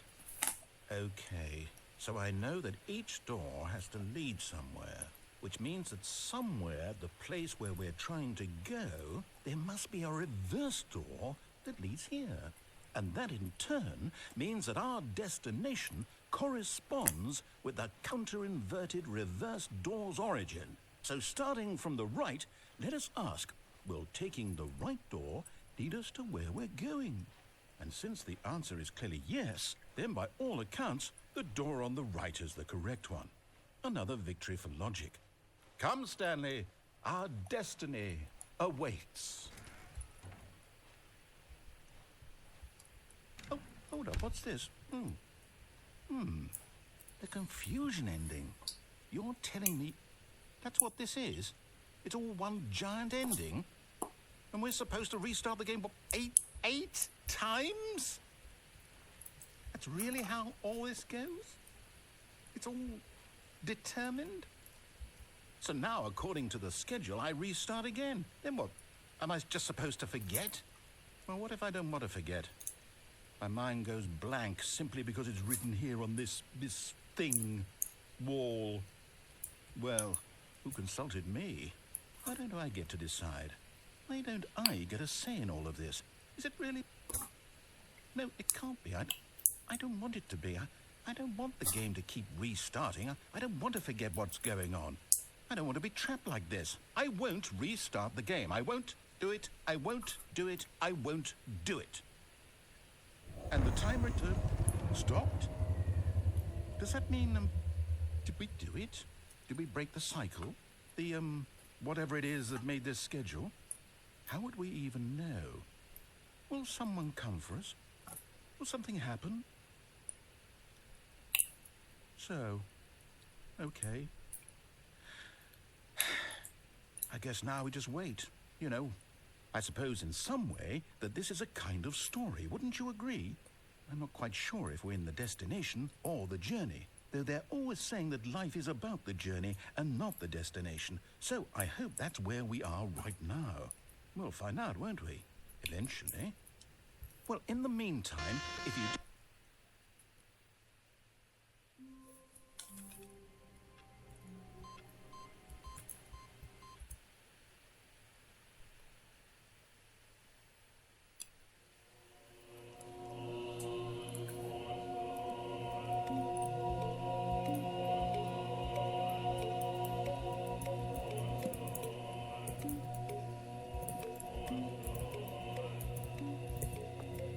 I wonder if it's possible to press every button.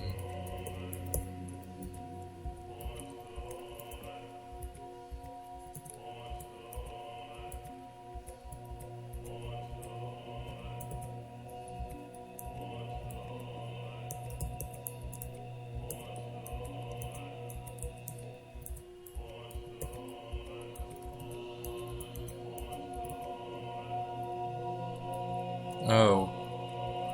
You just unpress after a certain amount of time.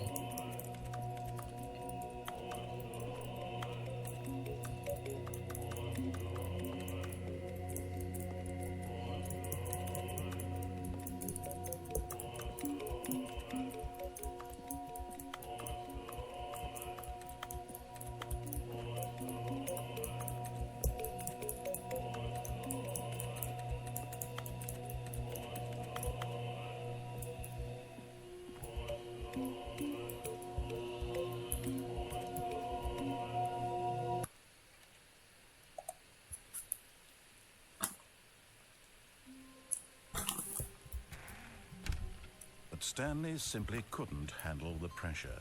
What if he had to make a decision?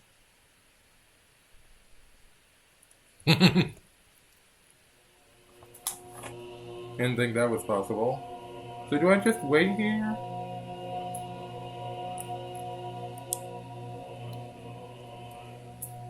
I have to wait here for the cycle to...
Alright.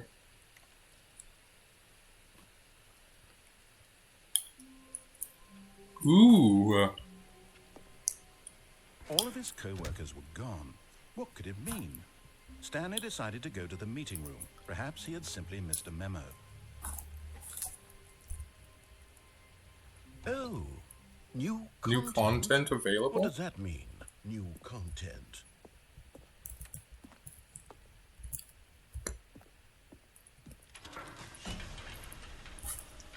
Let's go towards the new content.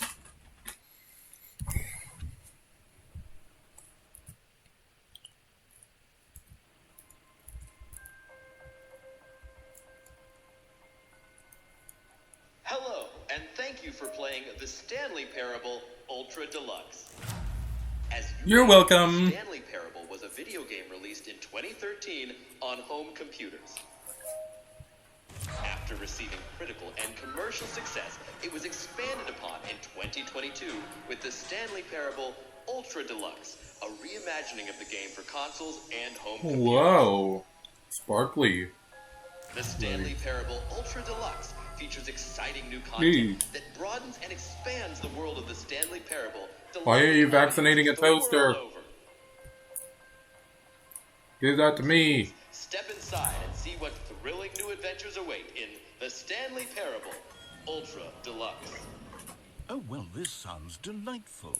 I'm very excited to see the thrilling new Ultra Deluxe content. Okay, so far it's an elevator. Nothing special yet, but I'm sure it's just the beginning. This elevator wasn't in the original game, so it's new content. Is it broken? What's going on here? Should we be moving somewhere? Oh, there we go. All right, finally, at long last, it's on to the new content. I've never been more ready. Let's do it. It's gonna stall out. I have to say, initial impressions of Stanley Parable Ultra Deluxe, mostly tedious. It's as if them... Oh, okay. Let's see the content. Give me the content, Stanley. Oh, here you are. I mean, I already saw new content. All right, let's see. It's the jump circle.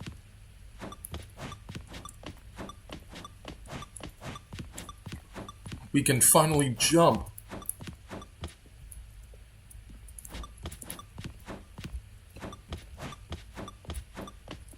John's playing Deep Rock, but I'm playing Ultra Deluxe Stanley.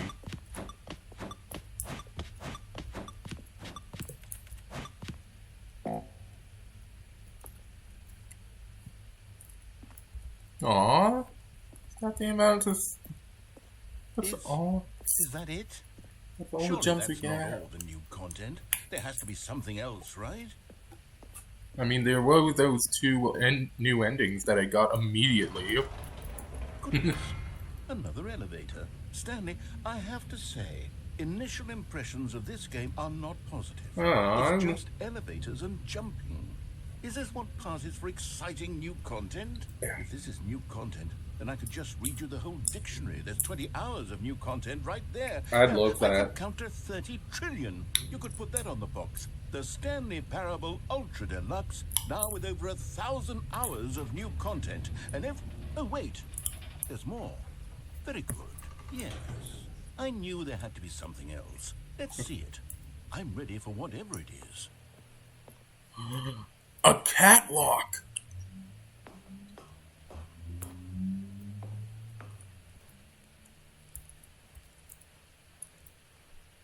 That's it? Oh, you've got to be kidding me. You see, Stanley? This is what happens when greedy video game developers with no respect for their fan base rush a cheap expansion to market for no reason other than to make an easy dollar. And don't get me started on the level of craftsmanship that's gone into it. In fact, I'm looking right now at the game's achievements, and it's hard to believe one of them actually says, "Test achievement, please ignore." What quality assurance department signed off on this? I'm infuriated and I'm offended, and I intend to find these people on Twitter and hold them personally accountable. It's my fault, Stanley. I built up too much anticipation around the new content, I'm afraid. It could never have lived up to such expectations. If you're still with me, why don't we just reset the game, and we'll try to get back to what the Stanley Parable is really about. No frills, no gimmicks. Just you and me having a want to great jump time in the together jump like circle. always. What do you say, friend? Eh.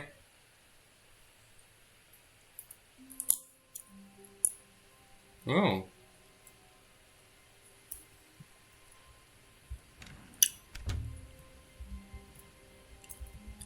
I hate Mondays.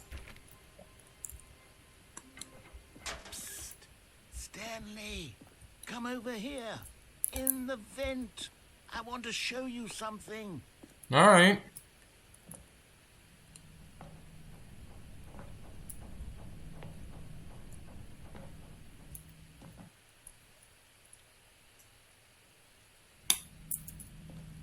Okay, you remember how cheap and unsatisfying the new Ultra Deluxe content turned out to be? Well, it got me thinking about the past and how much better the Stanley Parable used to be. So I made something special and tucked it away here where the game's developers won't find it. Just our little secret. Is this... Take a look. I call it the Memory Zone. It's where I've been storing all my favorite memories so I can relive the peak experiences of my life whenever I want. Experiences like the launch of the Stanley Parable on PC. First, I'm gonna answer the phone and the bread out of its basket. You see, Stanley, doesn't the Memory Zone remind you of how wonderful Stanley Parable was before it was sullied with a cheap re-release? Remember back in October of 2013, when the game originally launched? Back then, video games had integrity. Back then, it all meant something. Oh, the waste. 2013?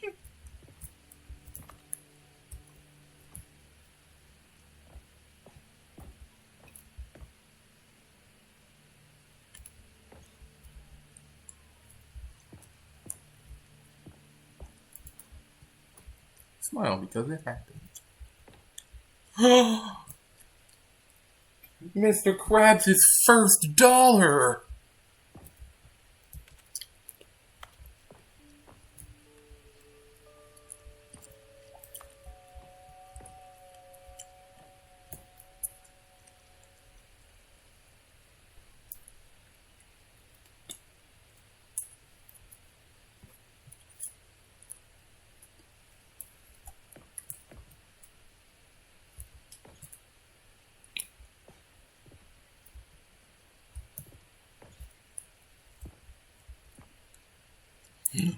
That's when Stanley died. We haven't seen that ending yet here.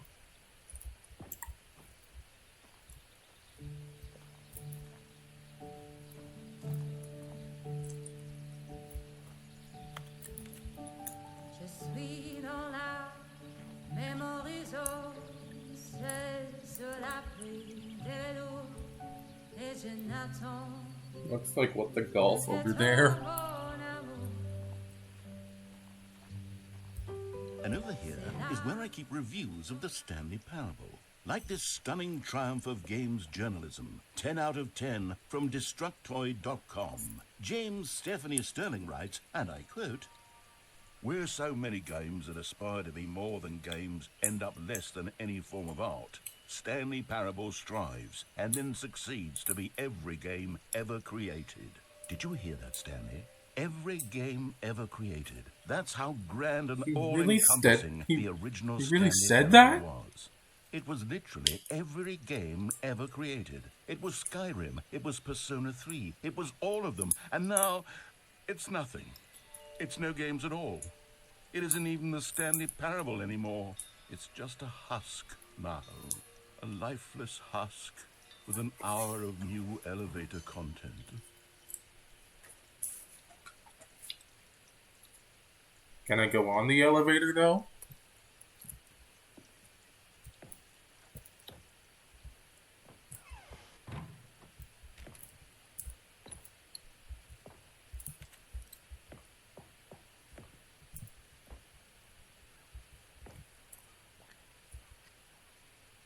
Oh yeah, no, that wasn't.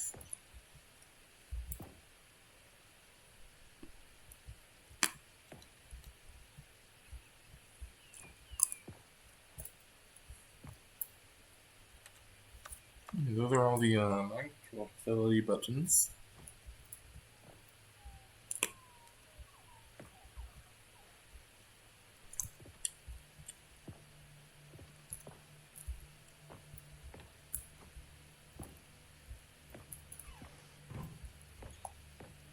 Here's another moving passage, this time from GameSpot.com. The Stanley Parable is both a richly stimulating commentary on the nature of choice in games and one that offers some of the most enjoyable, surprising, and rewarding choices I've ever been confronted with in a game. 9 out of 10. Don't you get it, Stanley? The game was perfect. It didn't need anything else. It didn't need new content. It just needed to be left alone. To spend the rest of time collecting dust in the hallowed hall of beloved video game memories. Oh, those are leaves.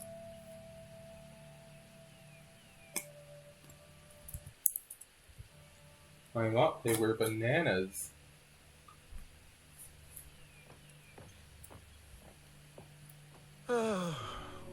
These were simpler times, Stanley. But I wouldn't give to go back, to have it all over again. Wait, hang on. I don't recall this part of the memory zone before. What's this? What's down here? Oh no. Oh God, no. Stanley, it's a collection of reviews from Steam, the online video game distributor.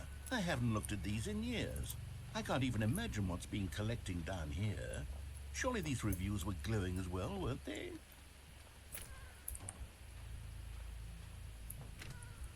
Honestly, I could not be bothered to play this game to full completion. The narrator is obnoxious and unfunny, with his humor and dialogue proving to be more irritating than entertaining. Unfunny! I'm not trying to be funny. I'm trying to make a serious work of art. I suppose I could write up a handful of gags. That's what you get, Buglivia. But the game is already such a densely layered web of profound philosophical insights that I can't even imagine where I'd have the room to stick them. This place looks nice. I like the look of this place.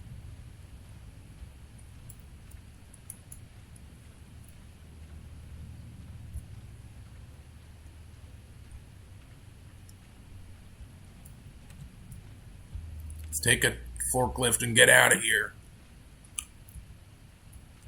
See, if you look at it from this way, it looks like they're recommending it. Just gonna color shift it a little. Okay, let's see what this one says. While the idea for the game is good, for someone who prefers non-linear games, this preachiness gets annoying fast. Preachy? Stanley? I'm not preachy, am I? No. You can tell me if I'm preachy. Honestly, you can. Oh, goodness. I mean, you're not a preacher. I doubt you're even Catholic. I've always thought of the game's dialogue as being rather terse to begin with. You can't know how much fluff I cut from the game to get it to feel as light and airy as it... Well, I always thought it did, but maybe it wasn't. Dear, what an awful memory to have to hold on to. These black marks on my otherwise unimpeachable track record. I feel like a failure. Like I let these people down. Perhaps the Stanley Parable isn't quite as sterling as I always remembered. Jim Sterling.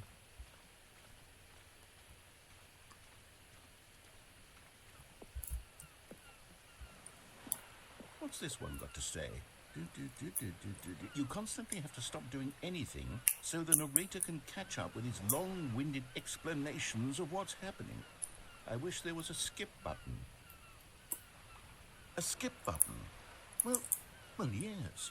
Yes, I think we can do that. If I'm truly too preachy, then maybe letting you skip ahead for just a moment, surely it couldn't hurt. Not if it means we can strike these negative reviews from the record. Only positive reviews of the Stanley Parable. That's my motto today, and it's always been my motto. I'd do anything for the customer, Stanley. Yes, a skip button we shall have.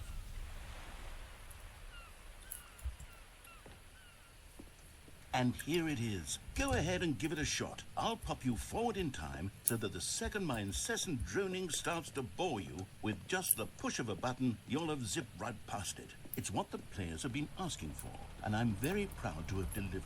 No more listening to me rambling on and on and on. No, no, no, no. The Stanley Parable is a game for the I'm gonna people. listen. And if the people want silence, then by goodness, that's what they're going to get. Well, don't sit around waiting for me to shut up. Go ahead and make me shut up. Here, we'll pretend that I've just begun an interminable monologue, and it goes something like this. The story and the choices, or what have you, and therefore by becoming it is, so on and so forth, until inevitably we all until the end of time, at which time everything all at once, so now you see, blah blah blah blah blah blah blah blah blah blah blah blah blah blah blah. We've eaten too much and it can't be just yet, no, until 245. That the logic of elimination working backwards, the deduction therefore becomes impossible to manufacture. It went on for nearly 10,000 years, until just yesterday, here and there, forward and back, and never a moment before lunchtime. It can't be. It's the only thing there is. How many billions left until so much more than forever ago? Which is why I say, the story and the choices, or what have you, and therefore by becoming it is, so on and so forth, until inevitably we all until the end of time, at which time everything all at once, so now you see, He's blah, blah, blah, looping. blah, blah, blah, blah, blah, I want to see if it... blah, blah, blah, blah. We've eaten too much and it can't be just yet, no, until 245. That the logic of elimination working backwards, the deduction therefore becomes impossible to manufacture. It went on for nearly 10,000 years, until just yesterday, here and there, forward and back, and never a moment before lunchtime. It can't be. It's the only thing there is. How many billions left until so much more than forever ago? Which is why I say, the story and the choices, or what have you, and therefore by becoming it is. Oh, you're back, you see. You were only frozen in time for a few minutes, but it was plenty of time for me to deliver a long, rambling monologue full of unnecessary verbal flourishes and lengthy ruminations on the nature of choice in video games. Of course, I happen to believe it was perhaps one of my more profound such ruminations, not...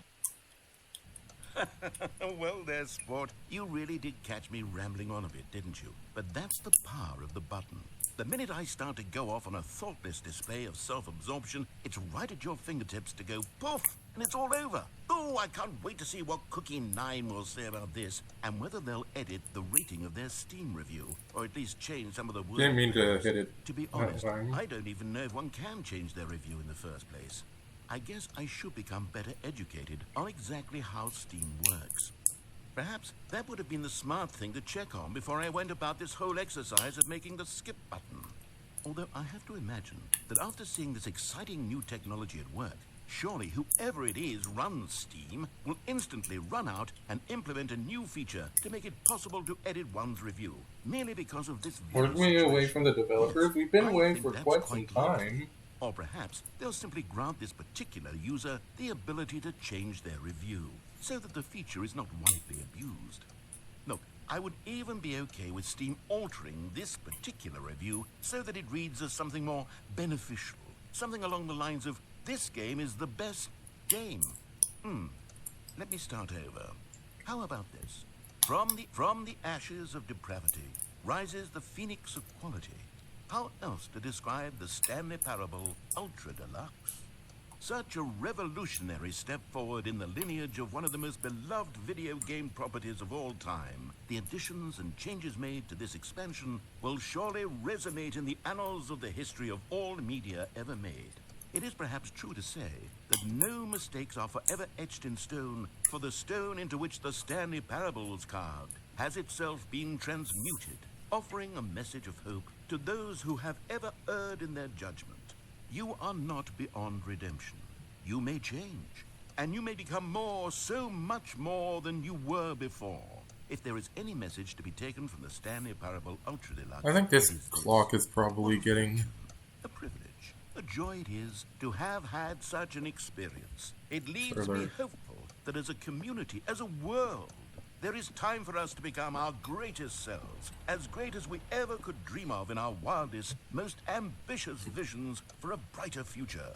Wow. Now, Stanley, that's a review. It's perfect. It's the perfect review. It's the review I've always dreamed of receiving. I have to read it again. It's simply too wonderful. I have to experience this just one more time. From the ashes of depravity. Okay, welcome back, Stanley. Now, I should say that the amount of time the button has been skipping through is becoming longer and longer. That last one was... The clock did I want to change. say maybe 30, 45 minutes? It's not unendurable by any means, but it's... Well, there's really only so Where much did I the can door ramble on go? to myself about. I know, it's shocking, isn't it? But at any rate, I do suggest that we not press the button again. I think the skip button has been aptly demonstrated, and we can say goodbye to it and just... Wait. Stanley, please don't push the button again. It's been 12 hours. You've just been frozen there. One of the lights has fallen off. Getting longer, but they're really, truly getting longer. And my God, there's Another no one way out has. of the room. Stanley, the door is gone. It's completely gone. I've looked at it from every angle. I've checked every one of those walls 1,000 times. And there's no door, Stanley. There's no door. There's just you and the button. And if you keep pressing it, I have no idea what will happen. I have no idea how long I'll be made to sit here. And more than anything else, I don't know how to stop you from pressing the button again. I can't control anything in this room, Stanley. I can't touch it. And I have to believe, I have to know that sooner or later, no matter how much I plead with you, you're going to press the button again. Why would you? I've been thinking, and I don't know what I can do to convince you otherwise. Oh, my God. And it's all because of those reviews. Those reviews that I couldn't get out of my head. I just couldn't ignore the negative feedback. Why was it so important for me to fix the problem? Why did Cookie Nine's opinion matter so much to me? I've never even met Cookie Nine. I have no idea who they are. What would it ever really matter? But here I am. I'm fixating on every tiny negative thing that anyone ever says about me. The merest mention of one of my imperfections, and I become as impetulant as a child. Wild and impulsive. I can't help myself. I like how I'm I can't only stop listening myself to from half lashing of out with the a vengeful fury to dialogues. alter, Like, to change, no, and I break want to listen to anything all of your one person, dialogue, if and then only it I pleases accidentally this one skip. person who made a single negative comment. What does such an impulse serve? For whose benefit is this? And here I am now, stuck in a room, waiting for you to press this button, and to become frozen in time, knowing that you're going to do it, and that I'm going to be stuck all alone, and that I had the power to prevent it all from happening, if only I'd held my tongue. It's all out of my control now. Just you, just your decision as to exactly when you're going to make me suffer, to leave me all alone. Surely you will. I don't doubt it. Surely you'll press that button again, leaving me here. And surely you'll put your own desire to see what's next ahead of my need for company, for companionship. Surely you'll not be moved by my howls of fitful anxiety, that you sit with me and just stay here. Oh, no, I know you too well. You'll be leaving me. Oh, my God. And it's all because of those... Oh, Stanley, you're back. You're back. Oh, my goodness. I have someone to talk to again. Only one night left. I think it's been a week. Or 2 weeks. I've been sitting here all that time. Just sitting here. Not a single person to speak with. And you'd think that that's just how it's always been, right? Me talking and you saying nothing. Would you think that it's exactly the same as always? Doesn't that feel like what we've already been doing? Me just talking? But it isn't, Stanley. It isn't the same at all. It isn't even close. Because I know you can't hear me once you push that button. That's what I'm realizing now, Stanley. I'm realizing that They're clipping. I needed to know that someone was listening.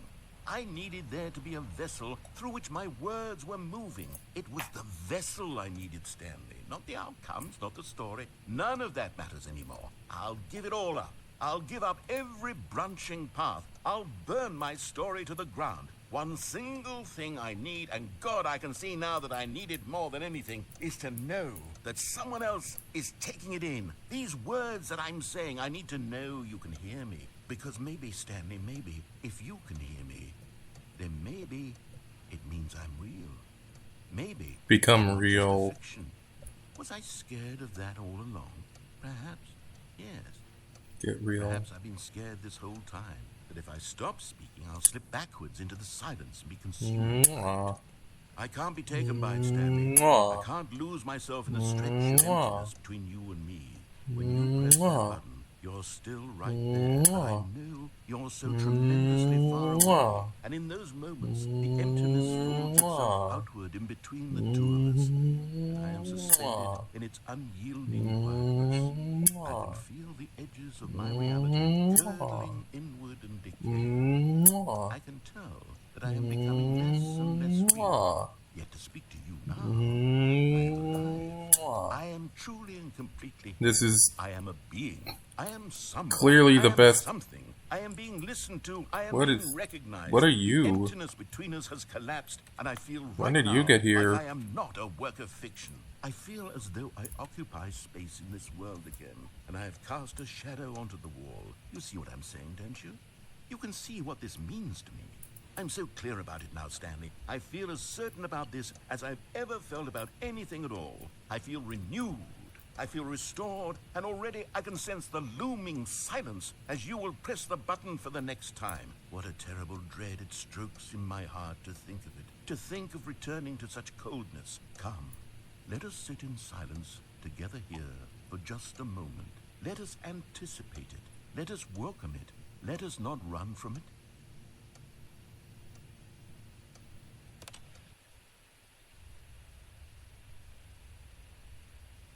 Oh, hello. It's you. You're here again. Welcome. I have had time to think about you and about us and about everything we've been through. I've had so much time. I stopped keeping track after a year. Have you ever sat down in one place? Why is there suddenly more light now, Let me describe with it. all the lights off? To begin with, there is only regret. There is only the turning wheel of missed opportunities. I felt nothing at all but regret for the longest time, Stanley. Days, months. What's the I lost ceiling it nipple all in about? a blur of the deepest longing to undo the past. And when that feeling had begun to subside, what took its place is what I can only describe as the collapse of every moment I have ever experienced my entire life. All of them collapsed down into a single instant. In that instant, I could see myself clearly, calmly, with a collected heart. It was an impossibly rich wellspring of both delight and disgust simultaneously. I was consumed by it. I could do nothing but wallow in it for what felt like an eternity, for what I now know was far less. You see, it was a revelation for me. It was unlike anything I had ever known. It was a space without consequence, without action or outcome. It was divorced entirely from the question of free will that you and I have squabbled over for so long. There could be no one ending, no singular outcome of events. Not if I'm the VHS. same moment, and I felt free. I'm going I to felt hit the corner unburdened by the eventually. need to manifest a Oops, particular not outcome yet. being. I saw that I could allow myself to exist along all timelines, and that each of them was simply a strand in the web of my being. Ah, so close. The equanimity of the Again, moment, so both close. singular They're just and kind of infinite. For the longest going back time, and this forth was my again now. experience. And then this moment passed, and the most unyielding fear I have ever Whatever. Ceiling nipple's still here.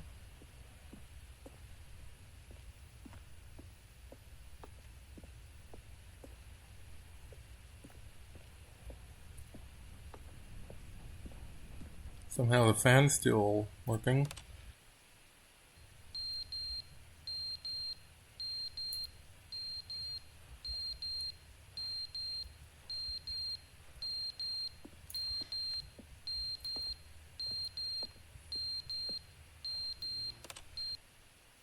But they didn't understand the game was never meant to be funny. It was meant to have a point. It was meant to speak to the human condition. But where are the jokes? Where are the jokes? They bemoaned. They screamed. They gnashed their teeth and said, "Entertain us." It wasn't enough. They had to leave a pathetic little thumbs-down review and make all of their pitiful demands. But then, "He's talking too much," they said. "First, he didn't entertain us, now he won't shut up. It's the inconsistency, it's the lack of accountability, it's the unwillingness to examine with an uncompromising heart the words that they are speaking into the world." As though there were no consequences for a lack of cohesion in one's assessment of others. But of course, absolutely anyone can leave a review. So here's what we get. We get these demands that seek everything and are accountable to nothing. We get a world where someone will say, oh, there should be a skip button. You should be able to freeze Stanley in place while the narrator sits there forever and ever. We want all of this in the new Stanley Parable. We demand it. And then, because it was said, because it was spoken, now it simply has to happen.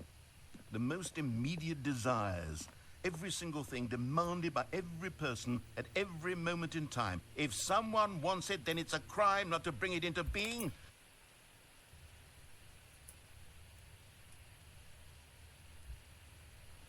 Ceiling nipple is turned off.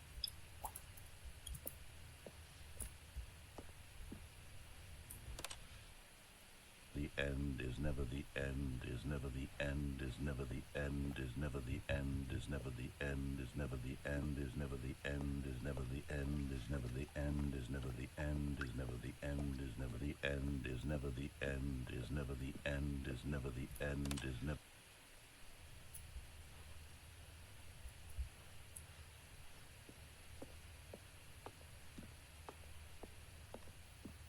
Surprised nothing has really happened to that. It is starting to leak now. But maybe new things are gonna happen to that.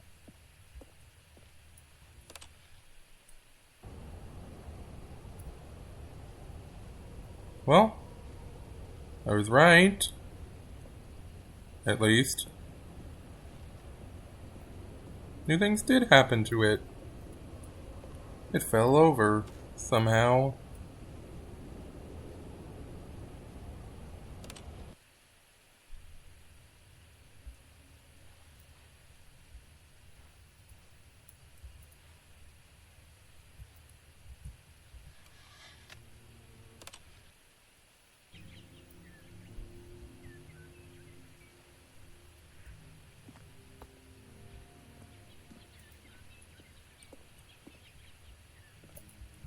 This thing is barely rusted. I figured it would have probably rusted by now.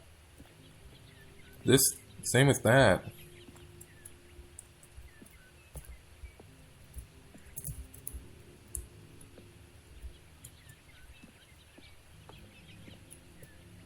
And what's this?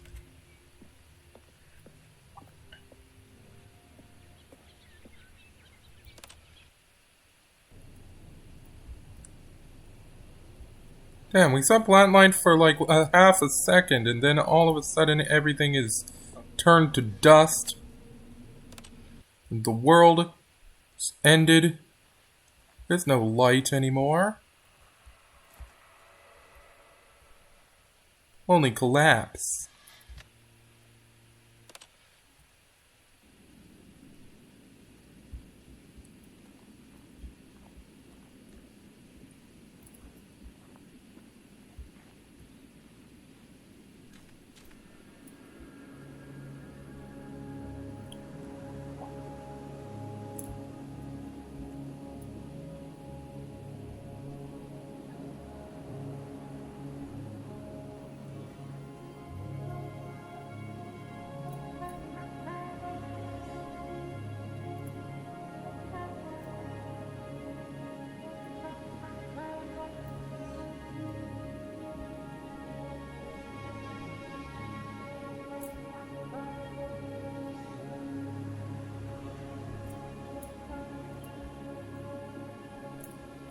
Somehow, the sun hasn't quite exploded yet.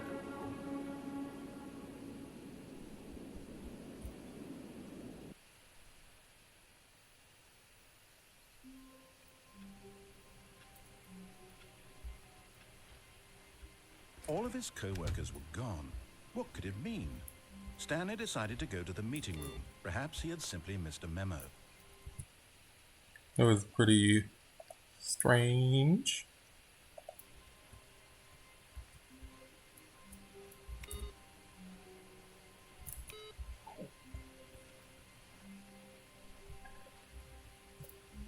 New contact. Good. You notice my sign. Yes, I have something very exciting to show you. Even more new content to the new content.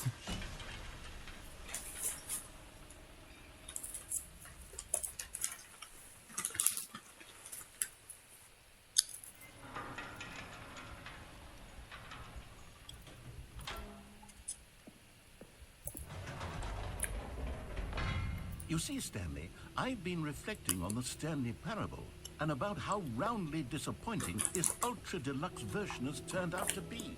The original Stanley Parable was a landmark, and any new content for it should live up to that legacy. So forget this Ultra Deluxe nonsense. I say we take it one step even further. Which is why I'm very proud to announce for the first time ever, the Stanley Parable 2.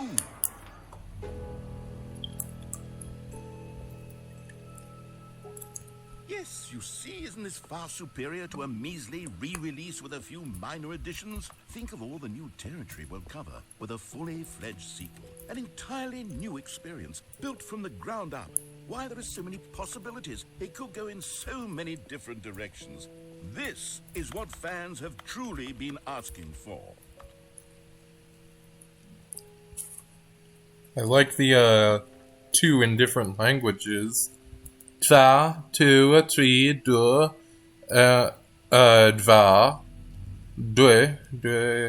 2, 3. I don't know how to say all Calling it those. the Stanley Parable 2 is just so much catchier than Ultra Deluxe, don't you think? Ultra Deluxe? What does it even mean? But the Stanley Parable Ultra Deluxe is a now Kirby that's an title. artistic statement right there. It's future-oriented.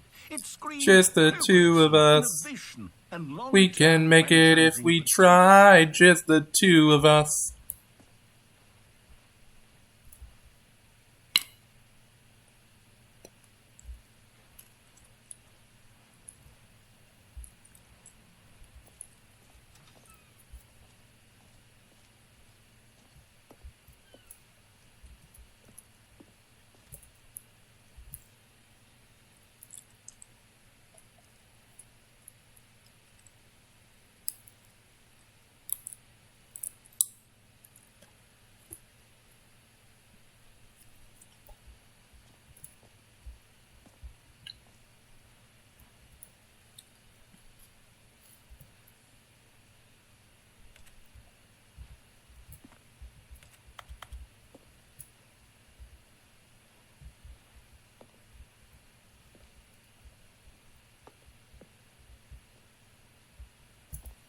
Two ferns, hey!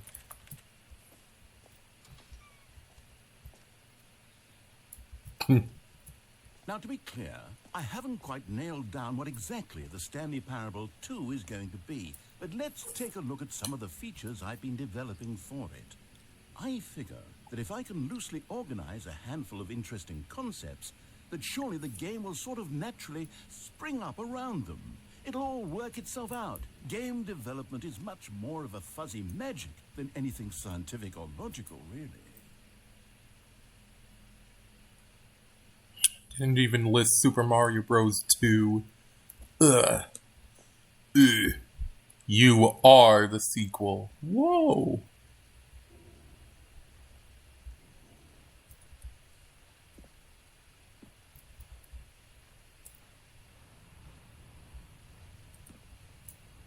Am I supposed to get in the bus? No, this is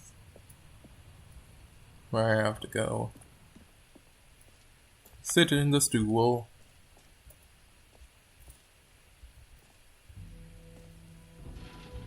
Here we are. Go on. Try out some of the new features. Isn't this a place in there?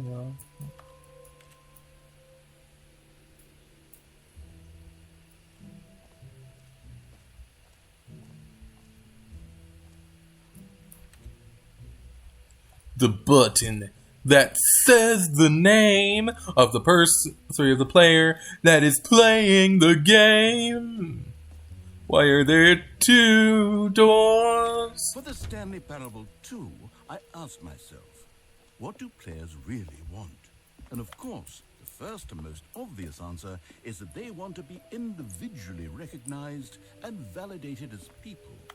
So with that in mind, my first addition to the game is this button which speaks the name of the person playing the game.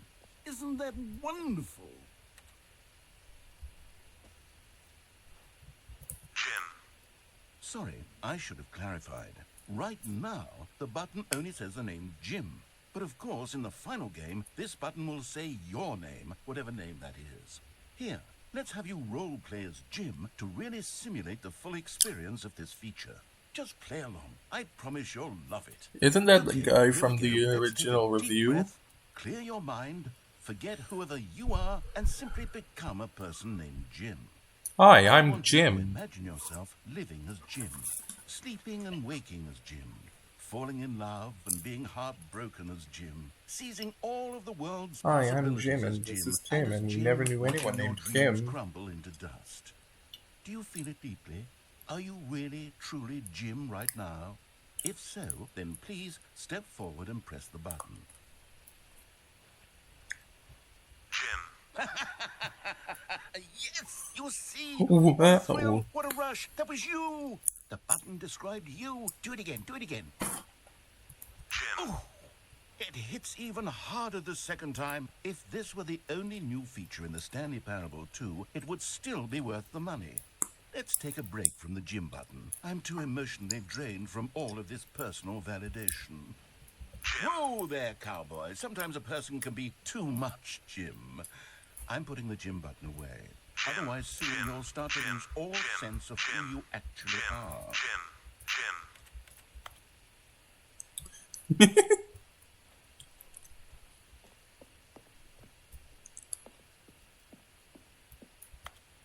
Jim.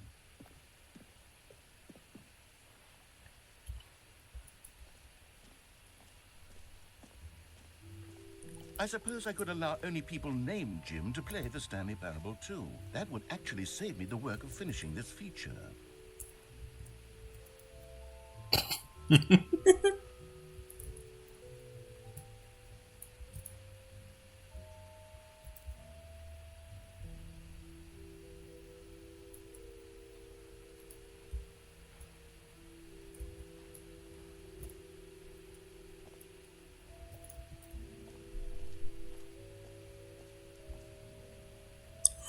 It's Stanley. Haven't we already been in the jump circle?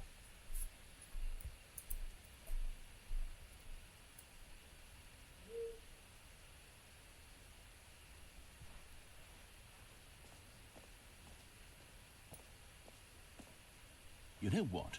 Let's bring the jump circle back for Stanley Parable 2 as well. It's... Oh, wait.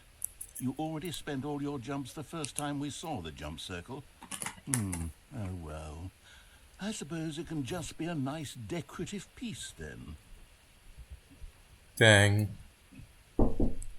I'm streaming!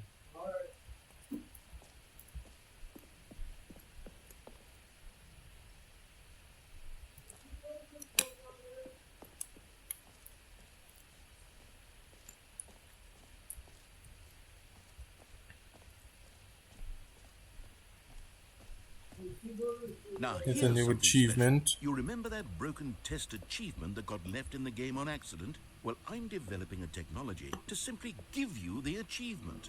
Yes. You see, you'll come to this lever, and when you pull it, the achievement will be given to you. It's as simple as that.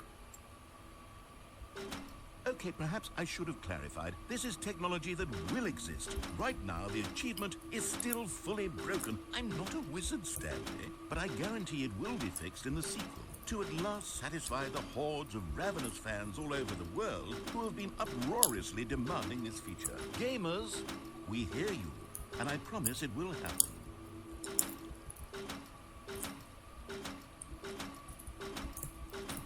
You just simply spam it enough. Okay.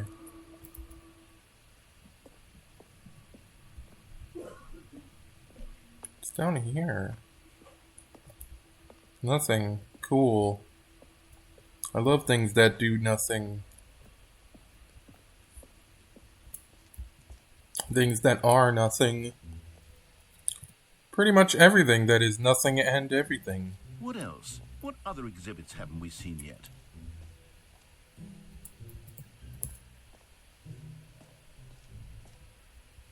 Okay, I'll be honest, I haven't yet decided on this one. I think that in the new version, the office could use a bit of decoration, like balloons. but I'm undecided on Get Well Someday and Happy 12th Birthday. Which would you go with? You know, sometimes when you solicit another person's opinion, it makes you realize that you knew which one you actually really wanted all along. Get Well Someday it is. Nice. Maybe I should have gone with... No, I've made my decision. We're moving on.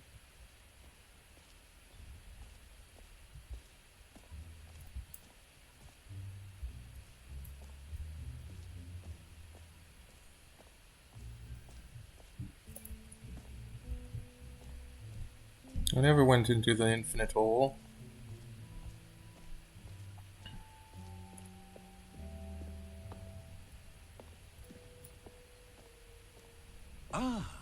Collectibles. Now it's a real video game. In the Stanley Parable 2, you'll run around gathering up these miniature Stanley figurines. And what's truly innovative is that there will be no reward for collecting all of them. I don't want to stifle the intrinsic joy of watching a number go up. You simply collect all of them, and then you move the hell on with your unremarkable luck. Yay!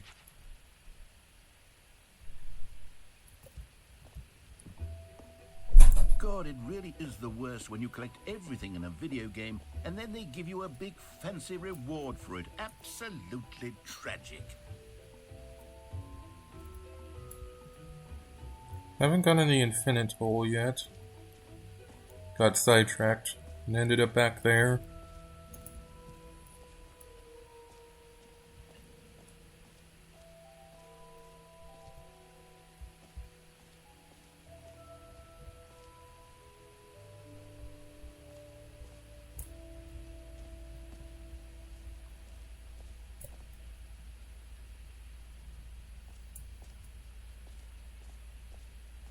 Stanley, here's an idea that I'm truly fond of. It's never been done before in a video game. This is, in fact, a hole that you can fall down forever. That's right. Infinite falling. You can fall until the end of time, if you like. A stunning leap forward for video games as a medium.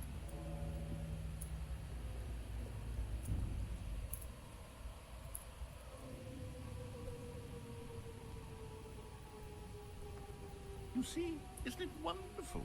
One of my more ingenious concoctions, if I do say so. Now then, since you've gotten to see the infinite hole, you can press the teleport button to pop back up to the top, and we can continue onward. Now, I don't mean to be a bummer, but I do recommend you use the teleport button to go back to the top. Maybe do it on the sooner rather than later spectrum of things.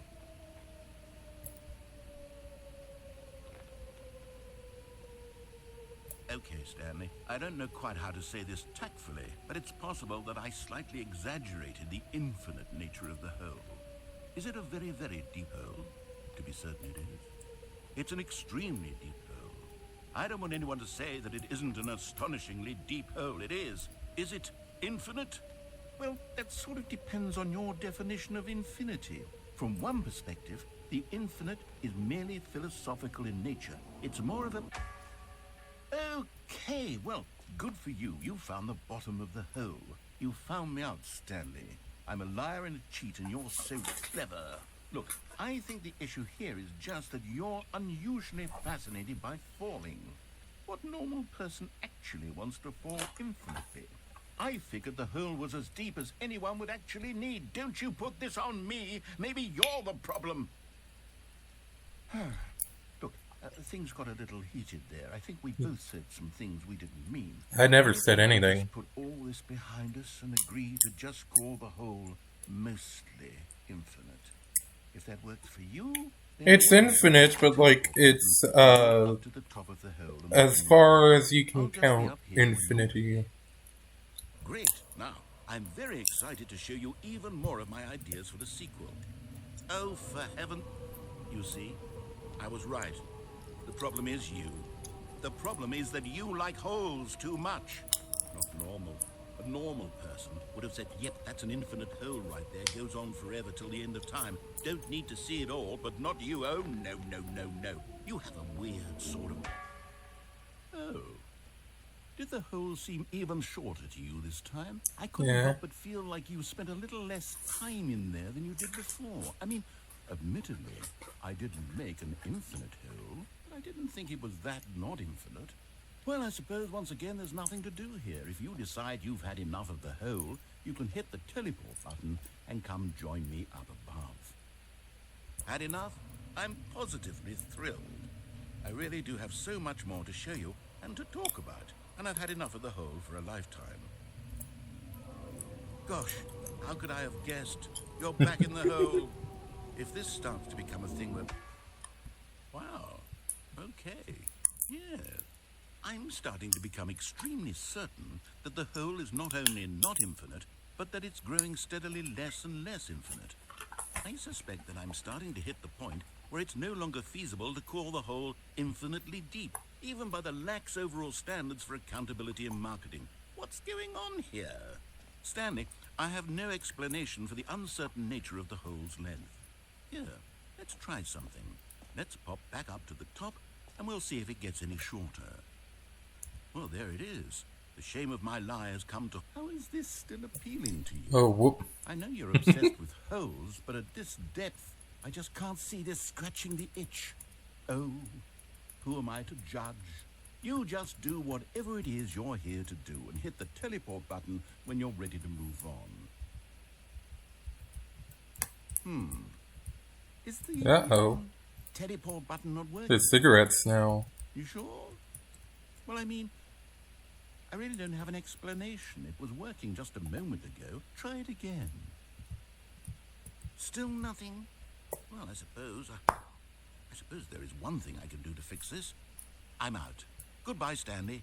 You couldn't bear to be away from the hole, and now you'll get more time with it than you could ever have asked for. It's a win for everyone. You get to be with the hole, I get to do literally anything else.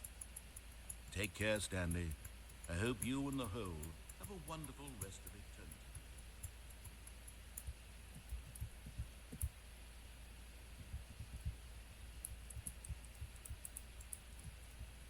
If only we could jump.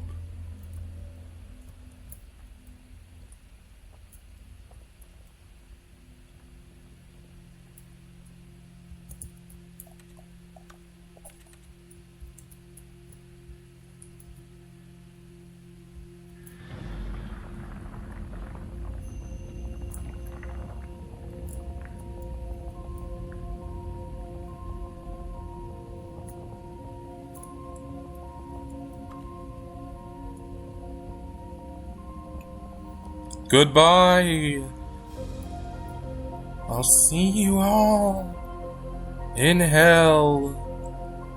I will be descending to hell through this hole, where for some reason the floor is made out of brick, and I am made out of flesh.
you're awake. It seems you had sort of dozed off there, drifting away into dreamland. But we can't have that, Stanley, because this hole is just so darn fascinating that I want you to be wide awake for every second of it. You don't want to miss a single moment. So how about if I just pop in from time to time and wake you up to keep you really, truly focused on the hole? From the looks of things, you and I will have many, many years here in this hole. And I'm looking forward to it. Stay alert, Stanley. I'll be back. Toodle pip.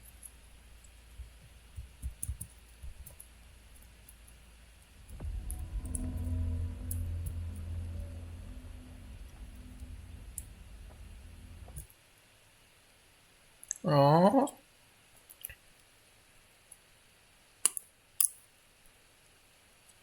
Oh, we're just back here again. Here we are. Go on. Try out some of the new features.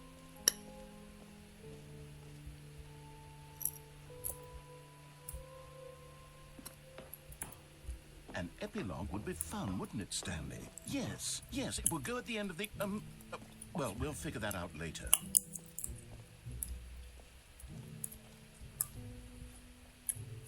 Mostly infinite hole.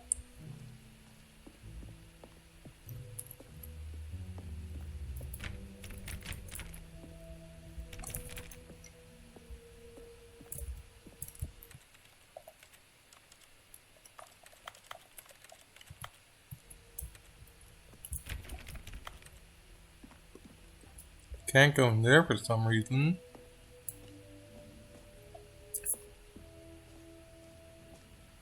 What if I go in the hole again?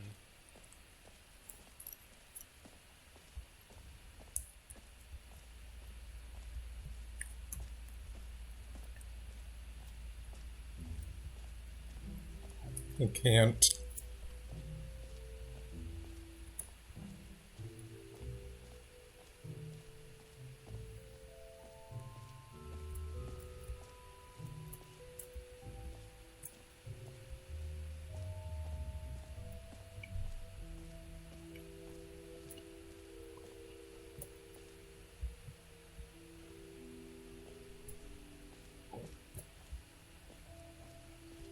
Don't think I've been over here yet. Oh, that's the exit. Oh, I want to see what the reassurance bucket is.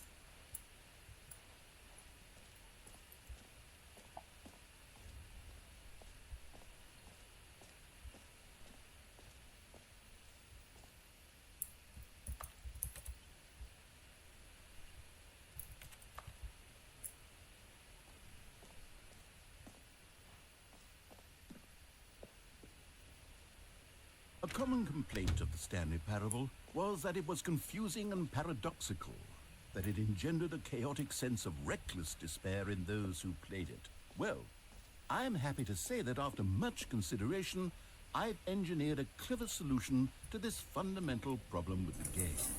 It's the Stanley Parable Reassurance Bucket.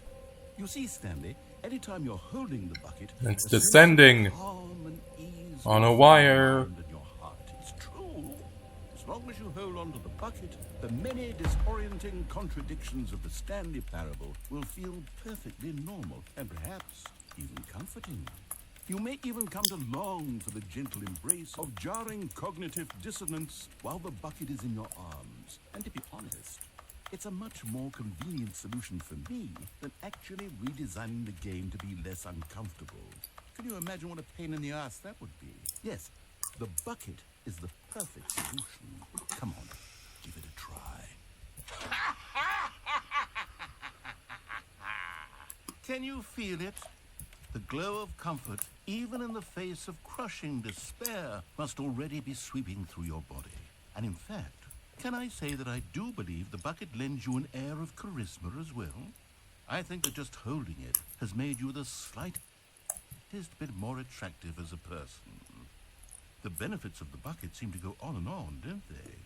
All this and more await you in the Stanley Parable 2. Alright. It's a pretty cool bucket.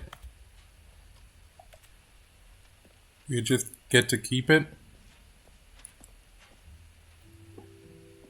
Does anyone give out awards for most enjoyable bucket in a video game? That really should be an award if it isn't already. Come now, you've already made your choice. It's true that you chose badly, but we all have to move on from our mistakes.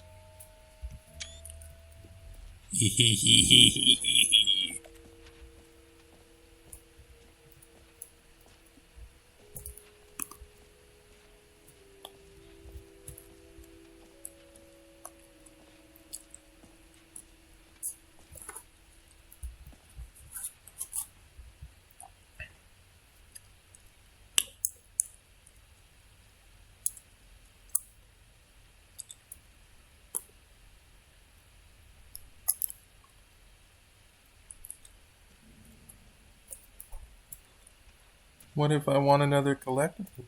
Why have you turned away?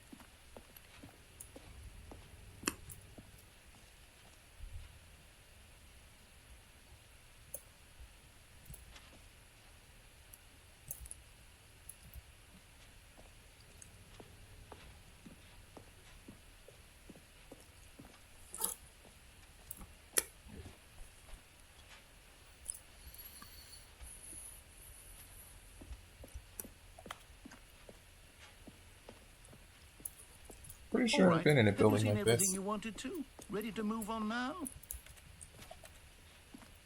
Throw the bucket off the edge.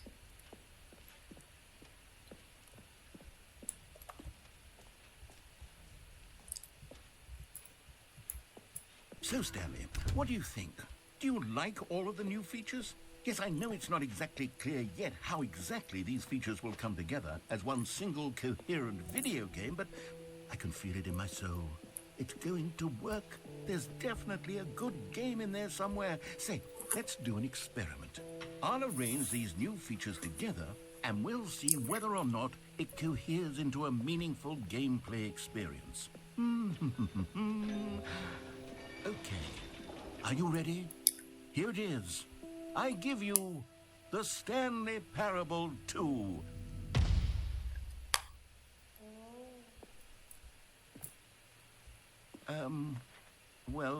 I mean, there's potential here, right? It's sort of... Okay, never mind. Hold on. Let me do a different arrangement. Okay, yes, this is much better. I feel good about this. Here we go. Version 2. Yeah, it's even worse. Who am I kidding, Stanley? This isn't a coherent video game at all. It's a lot of gags. And I do very much enjoy creating gags, but they don't add up to anything. I wanted more than anything to create a sequel that would capture all the magic of the first game. I wanted fans to love it. No matter how good these gags are, they won't stand on their own. They would need the structure and the gameplay of the original. Wait, maybe that's it. I can take the original Stanley Parable and simply, well, insert a few of my new features into it. Tastefully, of course. With respect. With care for the vision and integrity of the original game. Would it possibly work? I suppose it could. But it would need a really, really tremendous title screen. A title screen that says with bold and uncompromising conviction, "This is the Stanley Parable 2. Let me see if I can whip something up. Hey, there I am. All right, perfect. Go ahead. Take a look. Wow.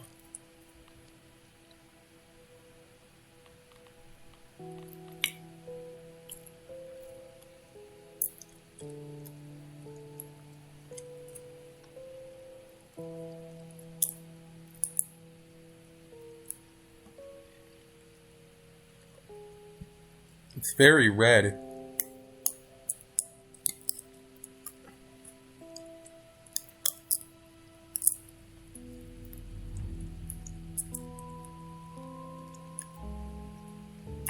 Very slightly non-Euclidean too. I love non-Euclidean gameplay.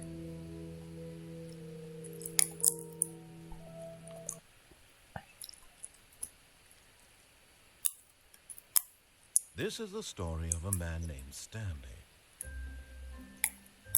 Stanley worked in a big building where he was employee number 427. Employee number 427's job was simple. He sat at his desk in room 427 and he pushed buttons on a keyboard. Orders came to him through a monitor on his desk, telling him what buttons to push, how long to push them, and in what order. This is what employee 427 did every day of every month of every year. Although others might have considered it soul-rending, Stanley relished every moment that the orders came in, as though he had been made exactly for this job. And Stanley was happy. And then one day, something very peculiar happened. Something that would forever change Stanley. Something he would never quite forget. He had been at his desk for nearly an hour when he realized that not one single order had arrived on the monitor for him to follow. No one had showed up to give him instructions, call a meeting, or even say hi. Never in all his years at the company had this happened. This complete isolation. Something was very clearly wrong. Shocked, frozen solid, Stanley found himself unable to move for the longest time. But as he came to his wits and regained his senses, he got up from his desk and stepped out of his office. All of his co-workers were gone. What could it mean? Stanley decided to go to the meeting room. Perhaps he had simply missed a memo. Stanley picked up the bucket.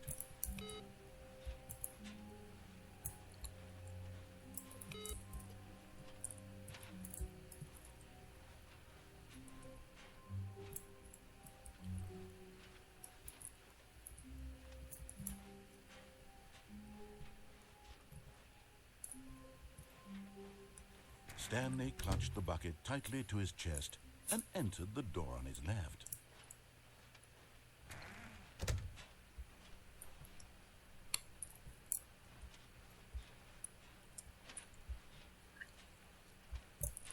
Still no one was here. Stanley needed the bucket's warmth and comfort now more than ever. Perhaps his boss's office was where he'd find answers.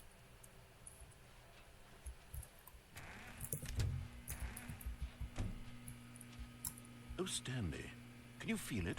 The broom closet. It wants the bucket. You can feel that, can't you? The aura of jealousy? It's as clear as day. This broom closet believes it deserves the bucket. I can really feel it now. It's a bucket. It belongs in a broom closet. That's what the broom closet is trying to say here. It's supposed to go with the other cleaning supplies. Good for you, Stanley. Don't give in. Don't hand over the bucket. I know how hard it must be, given the pressure that the broom closet is putting on your shoulders right now, but you have to be strong. This is your bucket. This is your companion and lifelong friend. You can't hand it over. Oh, no.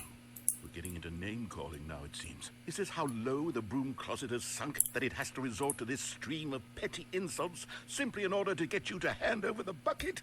Stanley, I never liked this broom closet for a variety of reasons, but even this is worse than I had imagined. And wait. Now the broom closet has the gall to imply that you and the bucket are not truly deep and lasting friends, that your relationship is purely superficial and convenient, that your life is so banal and meaningless that you'd feel the same sort of kinship towards any inanimate object which happened to lay in your path in an even partially enticing manner. Well, I never. Go on, Stanley. Lay into it. Really tell the broom closet off for its demeaning comments. Expand on the wide variety of experiences you and the bucket have shared together. Go through each of them point by point. Share your journal entries detailing the rich emotional landscape. Remember that time we went to Honshu together, Bucket? Over the years. Let him have it. Yeah, that was pretty much the only time. We only went to Honshu like once. Okay. I've got you something which I think will help settle this debate once and for all. Here we go. There. Now it's settled. No more debate, no more discussion. Take a hike, broom closet, with all your meandering philosophical diatribes about the nature of cleaning supplies and their relationship to broom closets in the natural order of things.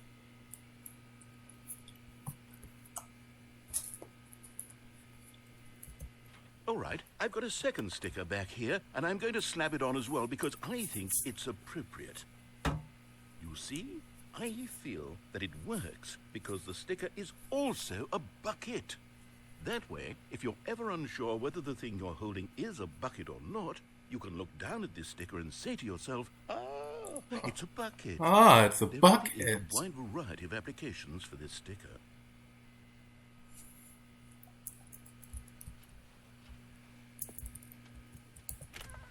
You know what?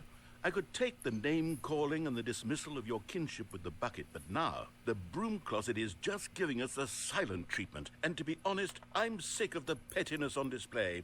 You can stay here all you like, but I've had it with this impetulant room of cleaning supplies. Easily the most childish such room I've ever been in. I'll see you outside, and we can get on with the story about you and your bucket.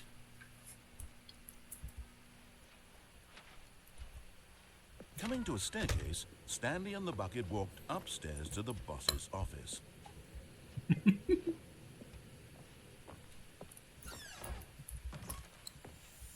You found one of them. One of the miniature Stanley figurines. Remember, no reward for collecting all of these, only the intrinsic pleasure of a job well done. You can't buy that sort of happiness, Stanley. God knows I've tried. So, I implore you to savor each and every moment you come across one of these beautiful figurines. Alright, that's enough savoring.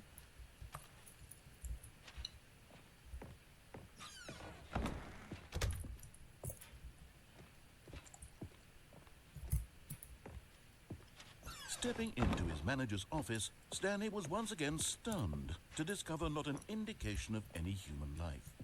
Crushed by the weight of this revelation, Stanley may have broken down into an emotional dumpster fire if not for the soothing presence of the bucket.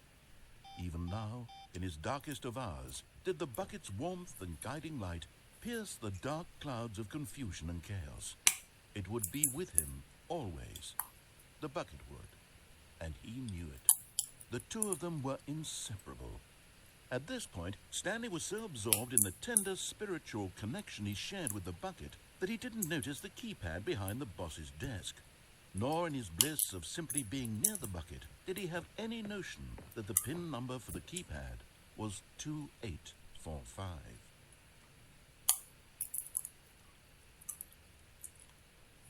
I'm gonna play Megalovania for you, bucket. Let's see. Stanley just sat around twiddling his thumbs. Trying to input anything on the device was useless, since he could never possibly know that the combination was 2845.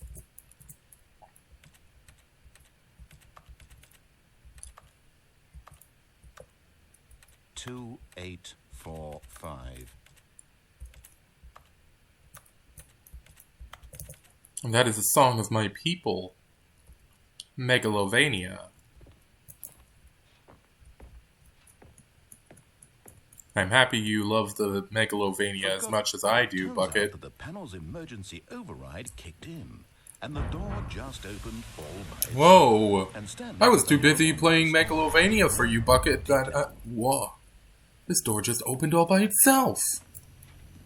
With me and you, Bucket!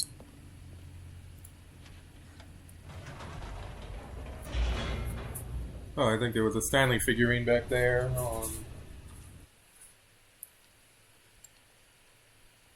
The elevator raced downward, plummeting towards an unknown fate. It would be all Stanley could do to keep himself together, if not for the bucket.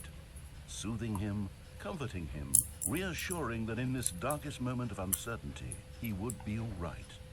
The bucket is here for you, Stanley. Everything will be fine.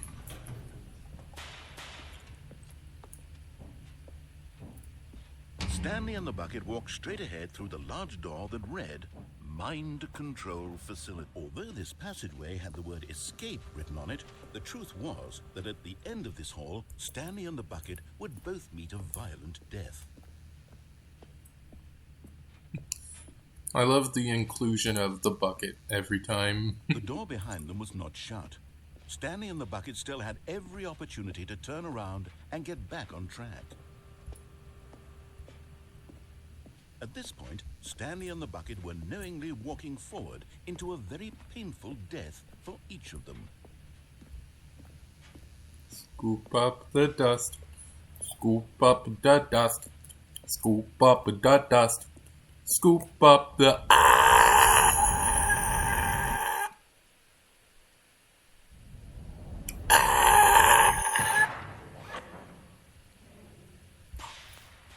Scoop up the dust. Scoop up the dust. Scoop up the dust. Scoop up the dust. As the machine Scoop whirred into up motion, the dust. Stanley and the bucket inched Scoop closer to up their the demise. dust. Stanley Yeah, reflected on scoop how up meaningless the the dust. bucket's warmth and Scoop comfort up had turned the out to dust. be. To be Scoop sure, up it puts the mind dust. and the soul at ease to embrace Scoop the bucket, up but the what dust. produces a sense of ease Scoop when you're about up to be crushed the to death? dust. This is Scoop what Stanley up thought the to himself, dust. and he sort of kicked Scoop himself for up wasting so much time the carrying the dust. bucket everywhere. Scoop Farewell, up Stanley. the dust. Farewell, Stanley, cried the narrator, as Stanley and the bucket were led helplessly with the enormous metal jaws. In a single visceral instant, the bucket's life came to an end as it was crushed violently to death.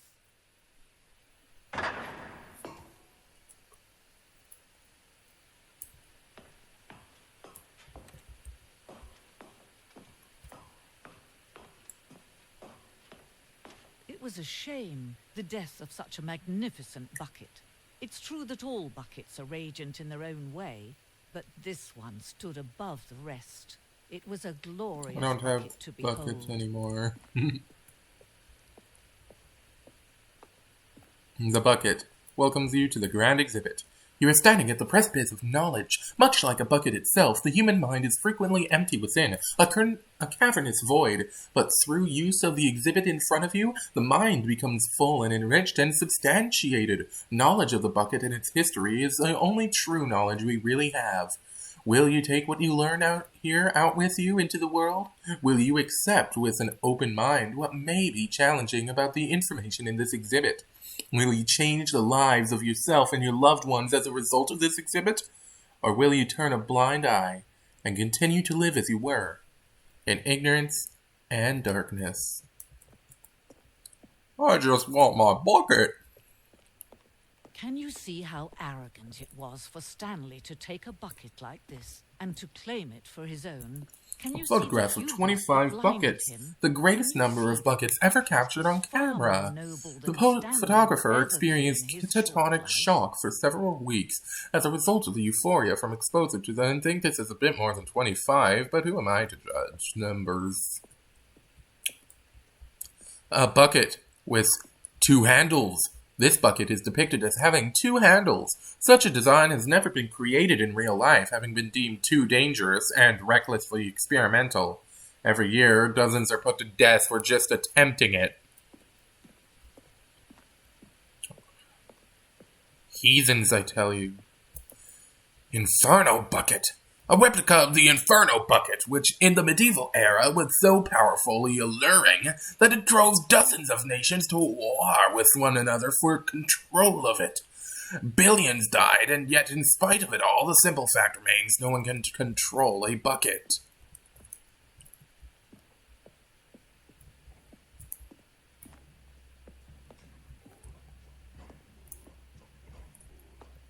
Cave drawing.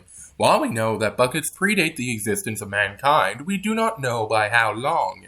This cave drawing depicts early man's discovery of the practical uses of the bucket, by which time the bucket had already likely been around for several millennia.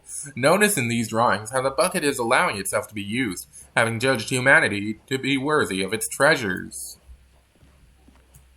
I want to see the silver back here, though. The stress bucket, an analogy, presented with no commentary. Ah, yes. Bucket. Very nice. Ooga chaka. No man can own a bucket, and certainly not a bucket as dazzling to behold as this one. It is man who should kneel before the bucket. The hanging bucket. This piece symbolizes the necessary relationship between bucket and humanity. However clear our grasp of the bucket may be, there is yet more that is always out of reach. This distance inevitably is for our own good.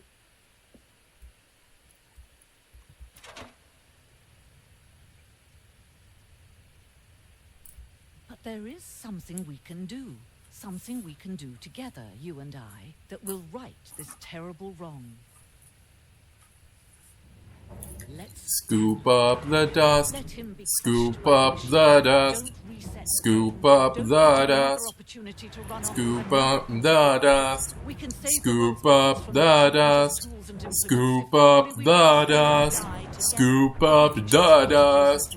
Scoop up the World, a new dust.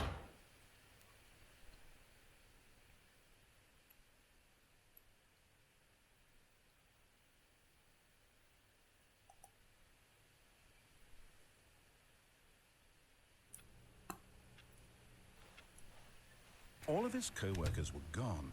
What could it mean? Stanley decided to go to the meeting room. Perhaps he had simply missed a memo. Stanley lifted the bucket into his arms, and a wave of comfort rushed over him.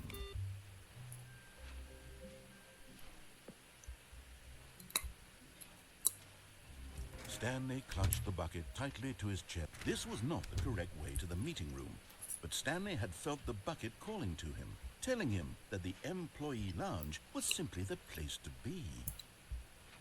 And here it was. Had the bucket turned out to be correct? Was this better than the meeting room? Yes, Stanley thought to himself. Yes, perhaps it truly was. How insightful the bucket turned out to be.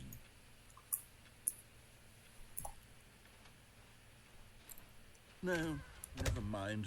The bucket was wrong. Stanley took the door on his left to go back to the meeting room.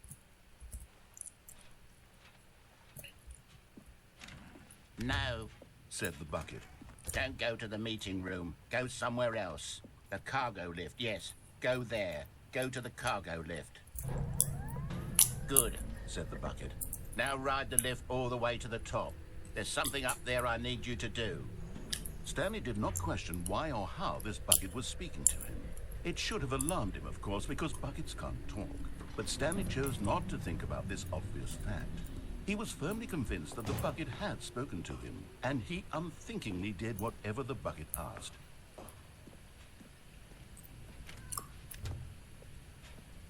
Just kidding, we're going here. No, stop. Look there on the wall. You see, there's a sign right there. It says, no buckets past this point. Stanley, how could you think it was okay to bring the bucket here?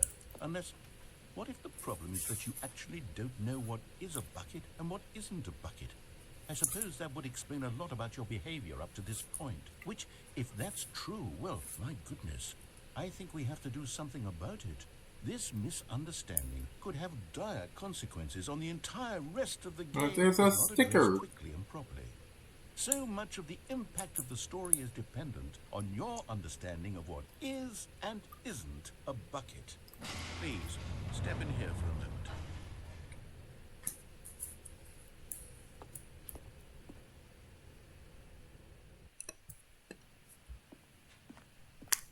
Now then, I'm going to run you through some test scenarios, and you'll tell me whether or not the thing I'm showing you is a bucket. Simple enough, right? This should tell us everything we'll ever need to know about what is or is not a bucket. Okay, let's begin. Item 1. Is this a bucket? Incorrect. It is a hologram of a bucket, not an actual bucket. Alright. Item 2. Is this a bucket? Incorrect. It is a 3D printed recreation of a bucket, not an actual bucket.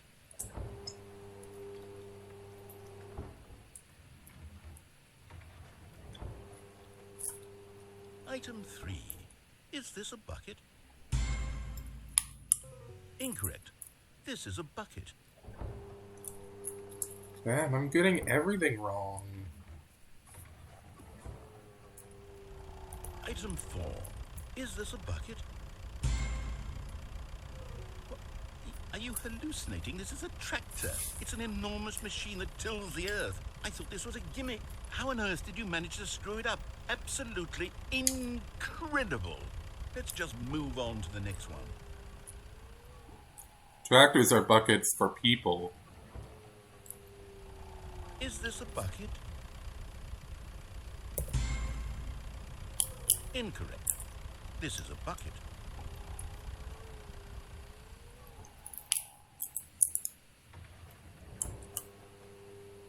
Item 6. Is this a bucket? Trick question. Both. Gotcha. Both what? Item... Wait, hold on. I can't find the next one. Let me see. Should be around here somewhere.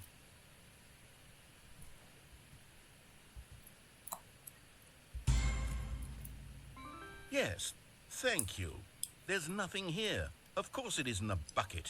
We both know full well that nothing isn't a bucket. Wait, when I say nothing isn't a bucket, that makes it sound like I'm saying everything is a bucket, which of course is not true. Unless... Is that what you think? Answer me straight, Stanley. Are you trying to tell me that you believe everything is a bucket?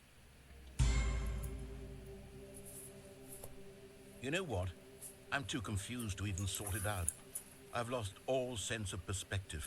What is a bucket? What isn't a bucket? Mere moments ago, I could answer these questions with confidence.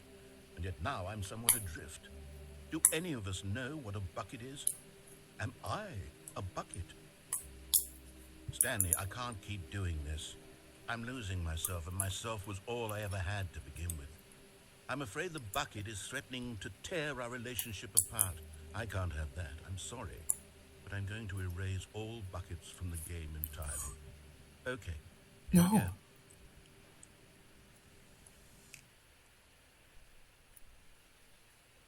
What happened?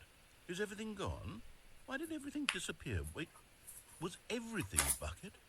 Every single thing in the game was a bucket. Oh my God, I had no idea. How could... Except me.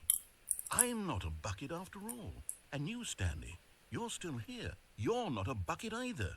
Oh, this is wonderful news. We're not buckets. Yes, I actually feel much more at ease right now. It's delightful to get some clarity on that issue, but it doesn't change the fact that we haven't got a game. So, tell you what, I'll reset everything and we'll put back all of the buckets, okay? And we'll know that it's all a bucket. But if you run into anyone else, maybe don't mention that. I'm kind of what that information streaming. might do to a person. All right, here we go. Kind of streaming everything. Oh. All of his Blue Office. What could it mean? Stanley decided to go to the meeting room. Perhaps he had simply missed a memo. When Stanley came to a set of 2 open doors, this was not the correct way to the meeting room, and Stanley knew it perfectly well. Alright, let's actually get the game's ending and not the bucket thingy. Standing now in this incredible room, Stanley but eager to get back to business, Stanley took the first open door on his left. Stanley was so bad at following directions, it's incredible he wasn't fired years ago. Look, Stanley, I think perhaps we've gotten off on the wrong foot here. I'm not your enemy, really, I'm not. I realize that investing your trust in someone else can be difficult, but the fact is that the story has been about nothing but you. What?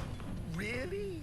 I was in the middle of something. Do you have zero consideration for others? Are you that convinced that I want something bad to happen to you? Why? There is that sticker. I wonder if that was in the original game, too. Look, let me prove it. Let me prove that I'm on your side. Give me a chance. Now listen carefully, this is important. Stanley walked... Another miniature Stanley figurine. This, you know, there really must be a snappier name for these things. What about mini-stands? Stanley figs? What about Stanlerines? Yes, I think I like that. Another Stanlerine under your belt. Okay, I don't know what he said. Aha, perhaps you misunderstood. Stanley walked through the red door. I still don't think we're communicating properly. Stanley walked through the red door. All right, fine. Go ahead, Stanley. You want to know so badly what's out there? You want to find out what lies at the end of this road you've chosen? Well, don't let me stop you. You see? There's nothing here. I haven't even finished building this section of the map because you were never supposed to be here in the first place. Broken rooms, exposed developer textures. Is this what you had wanted? Was it worth ruining the entire story I had written out specifically for you? Do you not think I put a lot of time into that? Because I did. And in the end, it was all for nothing. Because this is what you wanted to see. Help me here, Stanley. Help elucidate these strange and unknowable desires of yours. What would have made this game better? What did you want to see? Vehicles? Skill trees? Work with me. You've given me absolutely nothing so far. Tell you what. Let me take a stab in the dark at a new design, and you can give me some feedback. There we go. A third option. This already feels leaps ahead of where we were before. Go ahead, Stanley. Take it for a spin.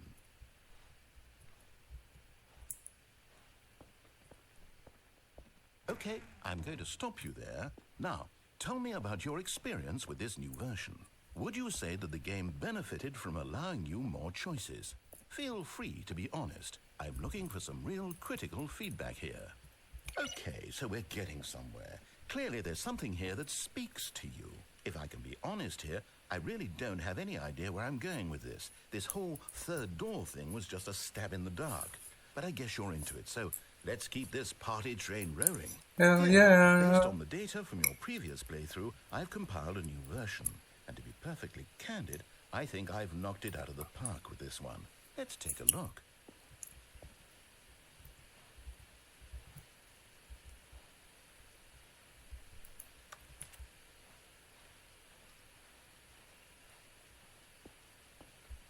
Now, would you say that competitive leaderboard helped you feel motivated to keep walking through doors? Again, honest answers, please. Hey, I nearly forgot. I've got a prototype of a new game I've been working on, and now would be a lovely opportunity to give it some playtesting. You wouldn't mind taking a look at it, would you? Perfect. Let me boot it up.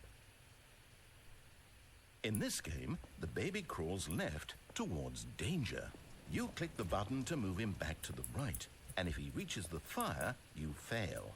It's a very meaningful game, all about the desperation and tedium of endlessly confronting the demands of family life. I think the art world will really take notice. But of course, the message of the game only becomes clear once you've been playing it for about 4 hours. So why don't you give it 4 hours of play to make sure it's effective? Be sure to keep notes on your experience.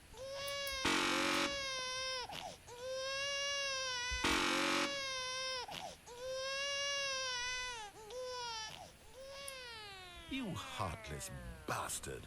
Did you do it because you hate babies or purely to spite me? Because if it's the latter, well, I don't know what to do. The baby isn't burning to death. I can't think. The baby isn't burning to death. Through the experience for me. You're not burning to death, baby. I'm out. I'm done. It's over. Thank you for playing. Your input was extremely valuable. Oh, hey, since my game was so awful, why don't we play someone else's game? Just to ease the pain. Let's see. What do we have here? Yes, this seems like it'll work. Let's give it a shot.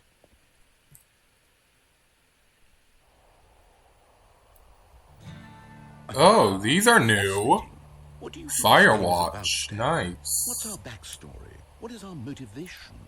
Well, it seems obvious to me that you are meant to play as a creepy man spying on innocent civilians below you from up high in your creep tower, perhaps for some sort of twisted erotic purpose. Yeah, that's definitely what this game's about. That must be it.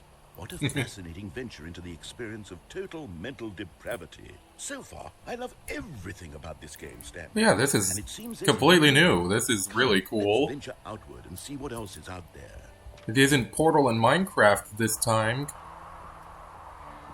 It's gonna be Firewatch and... I don't know. What Remains of Edith Finch. I don't know. Cool games of this genre. Oh god, it's gonna be Fortnite. I hope it's not Fortnite. Oh god. Oh god. Oh no. It's gonna be Fortnite. No, it can't be. This is a walking simulator. Ooh, maybe the next... It's an open world game. Good God, quickly, block it off. Oh, thank goodness, Stanley. What a close call. You really wandered off into that thing. That big, open, just wandering around. No right or wrong directions. No path to follow. You can just go... Could be, Oh, thank heavens we avoided it. We're out of the woods now, Stanley. Okay, I'm going to get us out of here. Let's find another game. I gotta play Firewatch sometime. Something with nice... This really looks, like, really neat and cool. So I gotta play that sometime. Okay, I think this will be just the thing.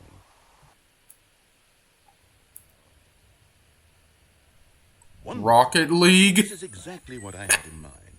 Well, it's not Fortnite, but it's still Epic Games owned, so... possibility that you could get lost here. Now this is game design. Stanley, if you manage to get lost in this game, I will be phenomenally impressed. Okay, so what exactly do we do here? Let's see. There are lots of cars here in the back, but obviously there's Bosnia, no Herzegovina, Germany, okay, I'm seeing that there's a ball Austria, of some kind back here. that's Is this Australia, game sports ball? Argentina. Stanley, I think it's sports ball. Oh, what fun. We shall run the bases and do a touchdown together.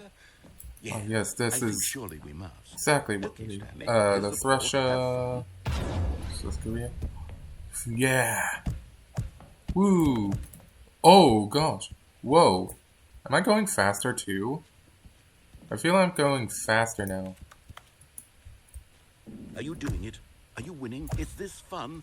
Are you winning, son? Little story that I worked so hard on? Stanley, I have a thought. And I realize I'm not a sportsologist, but if one ball generates a certain amount of raw adrenal pleasure, then surely multiple balls makes for an even more euphoric sports experience. I'm going to try it out. Here comes another ball. No, I need to...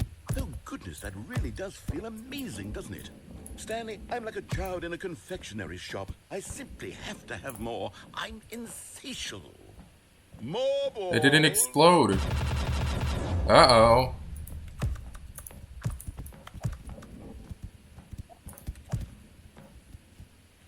It didn't explode like Rocket League is supposed to do. Are you enjoying this, Stanley? Are you having fun? Hold on. What are you doing?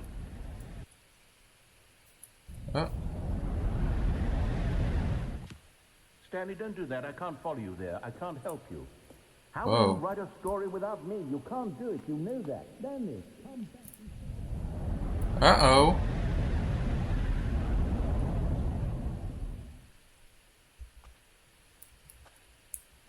I'm in the back rooms now.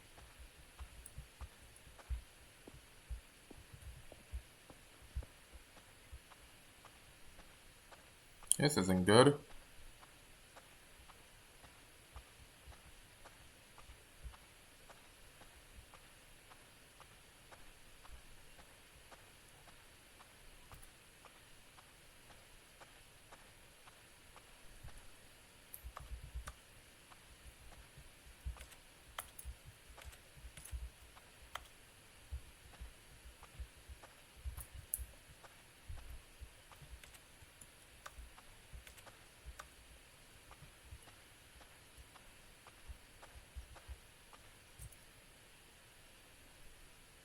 I wonder what he found.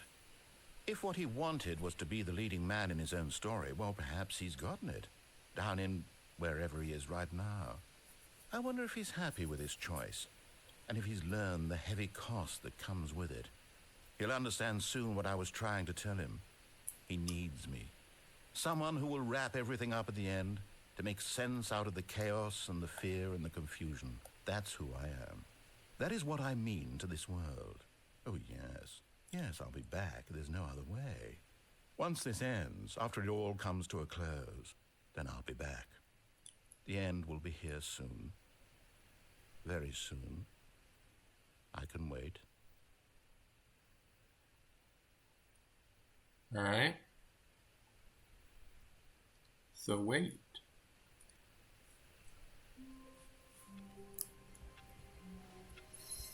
Stanley knew the office layout like the back of his hand.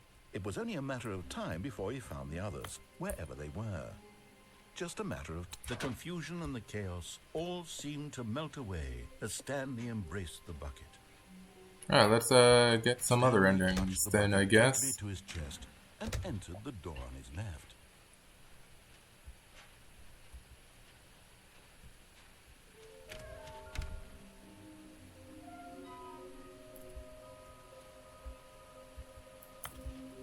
That's synergize. Huh.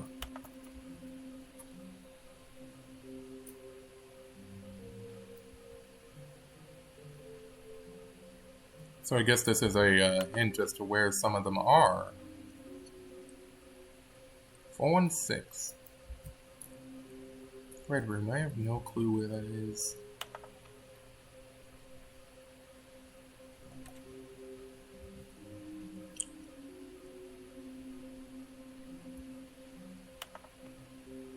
Well, what about the infinite?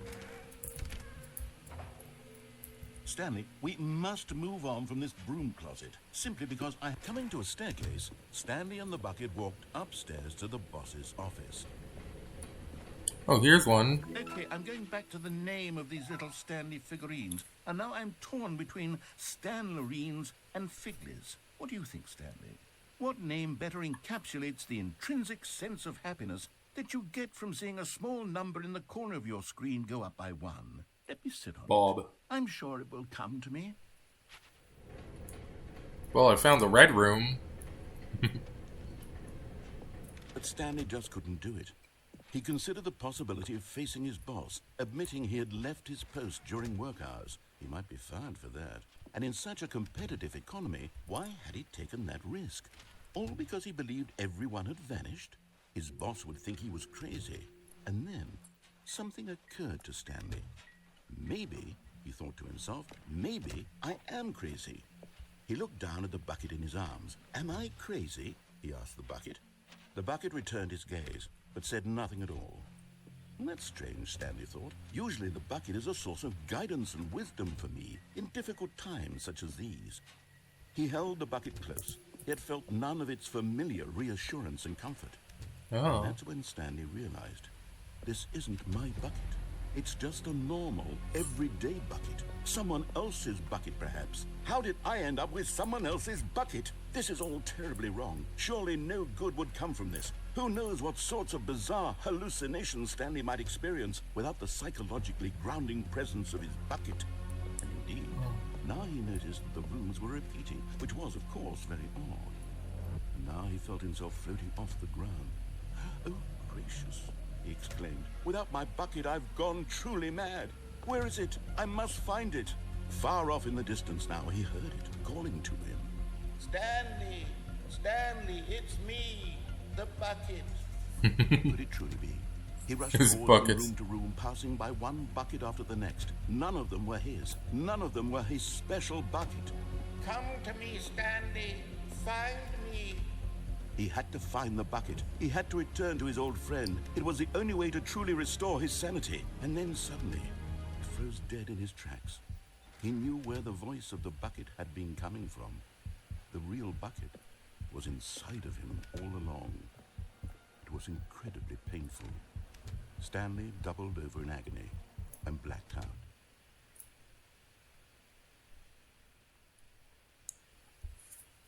This is the story of a woman named Mariella. Mariella woke up on a day like any other. She arose, got dressed, picked up her bucket of comfort and security, and walked to her place of work. But on this particular day, her walk was interrupted by the body of a man who had stumbled through town, talking and screaming to himself, and then collapsed dead on the sidewalk. Right away, she knew what the problem was. This man had no bucket. Of course he'd gone mad. ranting and raving about a narrator describing all of his actions and how everything is predetermined and free will is an illusion and it's all just a video game, it could all have been prevented if only he'd taken his bucket with him. This is the plot of We Happy Few. He'd forgotten his bucket at home in the first place. How cruel the world can be, Mariella thought, and she hugged her own bucket even tighter. But of course, she had no time. I love all the buckety endings. Confusing problems she would soon have to confront at work, for which her bucket would provide absolute guidance and total clarity on everything. Heck yes, she thought to herself, my life kicks ass. And she backflipped all the way to work.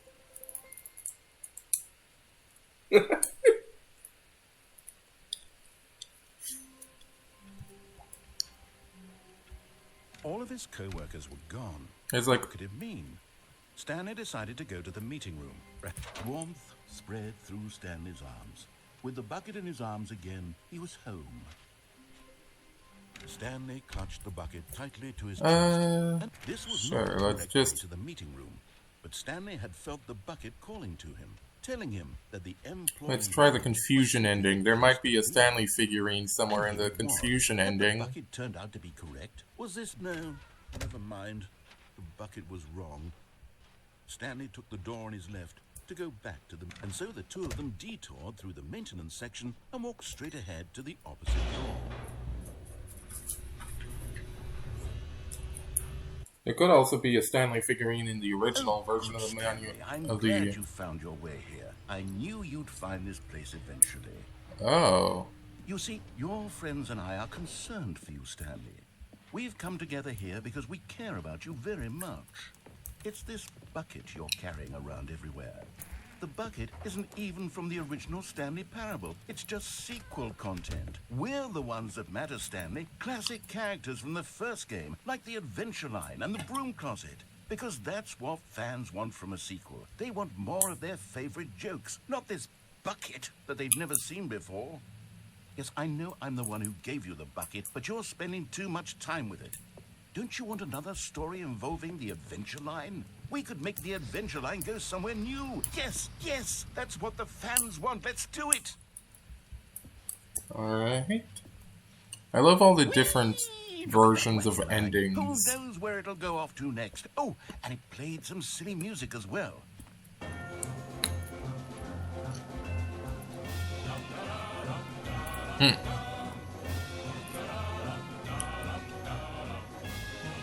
Now this is what the Stanley Parable is all about. Don't you remember all those great jokes from the original dialogue? Also, Stanley is addicted to drugs and hookers.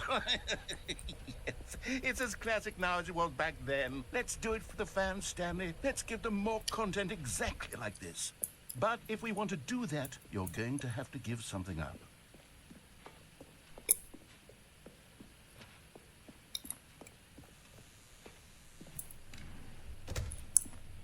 Don't you get it, Stanley? We need to get rid of the bucket. That's why I'm very proud to introduce a brand new character. This is the Bucket Destroyer. I think it'll make a wonderful new addition to the rich lore of the Stanley Parable. True, it also was not in the original game, but it's such a well-fleshed-out character with so much personality that to me, it already feels as though it's been part of the cast all along. Don't you agree? No. Can you guess what the Bucket Destroyer does? Surely you don't need me to spell it out for you. No. Go ahead now, Stanley. Say goodbye to the bucket, and then pop it into the machine when you're ready.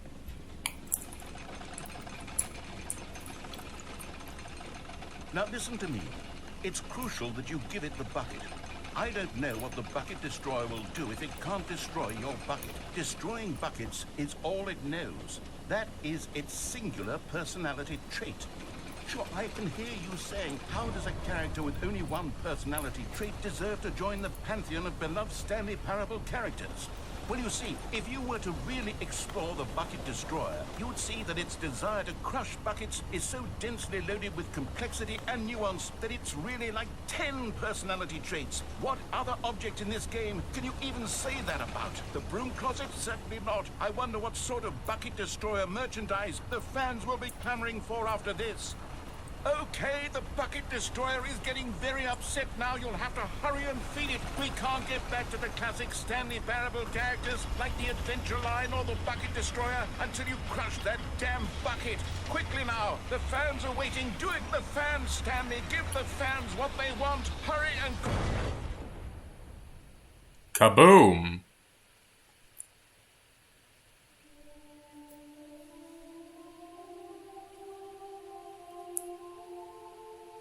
Bucket destroyer, my prized creation.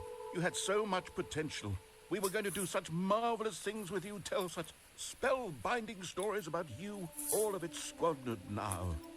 Goodbye, new friend. For the moment in time that you were here, you were magnificent.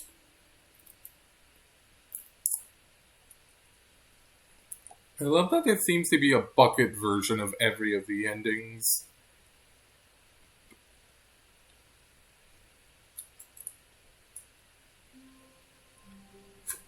Except, of course, for this one. But Stanley simply couldn't handle the pressure. What if he had to make a decision? What if a crucial outcome fell under his responsibility? He had never been trained for that. No. This couldn't go any way except badly. The thing to do now, Stanley thought to himself, is to wait. Nothing will hurt me. Nothing will break me. In here I can be happy forever. I will be happy. Stanley waited. Hours passed, then days. Had years gone by? He no longer had the ability to tell. But the one thing he knew for sure, beyond any doubt, was that if he waited long enough, the answers would come. Eventually, someday, they would arrive. Soon, very soon now, I know this one will end. He ending will I be haven't spoken done, to. He even will with be told the what to bucket. do. Now it's just a little bit closer. Now it's even closer. Here it comes.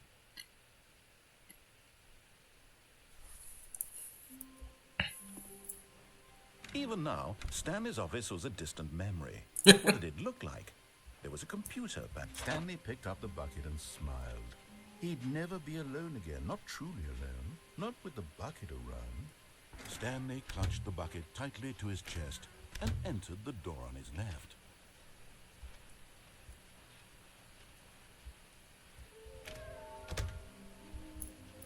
So we've got bottom text. We've got 4 of them. One was from the place. One was in the red room. One was in the like wherever. One was there. Yeah, in the bathroom. I have no clue where that last one would be. Coming to a staircase, Stanley and the bucket walked upstairs to the boss's office.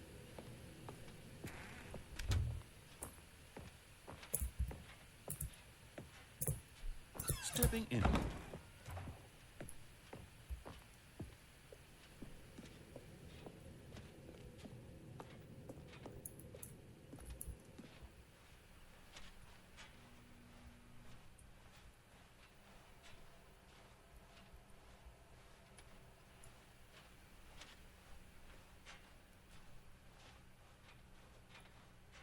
Oh, and of course also the Stanley's Life ending I haven't done either.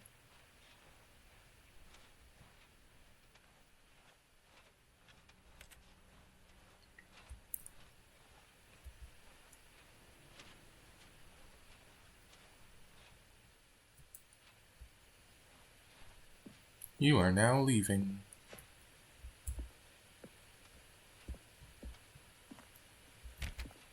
I hope I can find the, oh, and the other thing, the red door.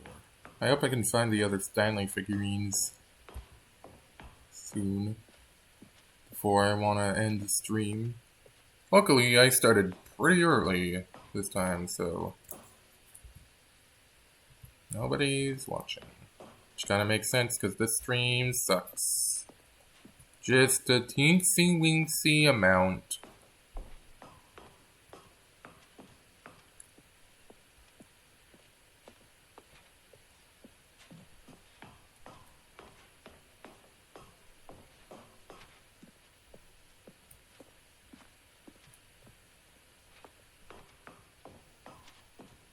who even clutches a bucket like this?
Bucket's gone. When Stanley came to a set of 2 open doors, this was not the correct way to the meeting room, and Stanley knew it perfectly well. Perhaps he wanted to stop by the employee lounge first, just to admire it. The lounge was grand, majestic, perhaps too much, but eager to get back to business, Stanley took the first open door on his left. Nah. Stanley was so bad at following directions, it's incredible he wasn't fired years ago. Goodbye. But in his eagerness to prove that he is in control of the story and no one gets to tell him what to do, Stanley leapt from the platform and plunged to his death. Good job, Stanley. Everyone thinks you are very powerful. I just want my bucket back. Stanley thought to himself, am I sure that the orders stopped coming in? How is that possible? They never stopped. Surely I was mistaken. And try not to lose this one too, you dolt. Stanley clutched the bucket tightly to his chest. This was not the correct way to the meeting room, but Stanley had felt the bucket calling to him, telling him that the employee lounge was simply the place to be. And here it was. Had the bucket turned out to be correct? Well, no, never mind. The bucket was wrong. Stanley took the door on his left to go back to the meeting room. No, Said the bucket. don't go to the meeting room. Go somewhere else. The cargo lift, yeah, good, Said the bucket. Now ride the lift all the way to the top. There's something up there I need you to do. Stanley did not question why or how this bucket was speaking to him. It should have alarmed him, of course, because buckets can't talk. But Stanley chose not to think about this obvious fact. He was firmly convinced that the bucket had spoken to him, and he unthinkingly did whatever the bucket asked. Because that's what we as bucket lovers do. In here, Said the bucket. go into this dark room over here. Stanley once again obeyed blindly.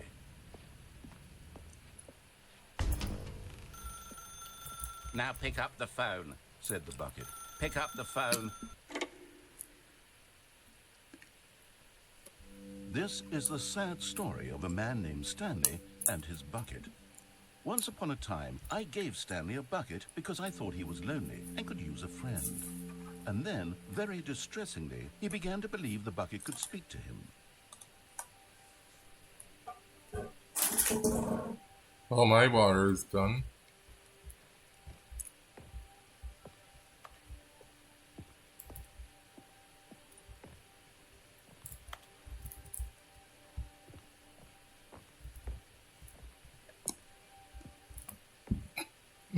Bucket.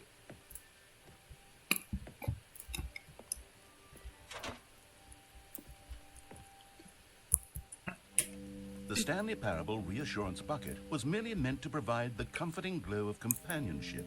It doesn't literally talk and give you orders. whatever Stanley is hearing the bucket say to him is just in his head.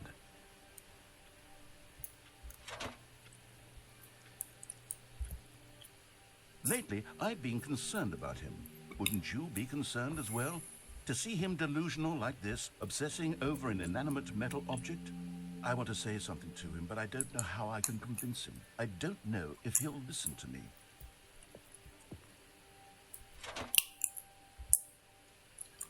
Oh, I'll try anyway. Stanley, can you hear me? Listen to me.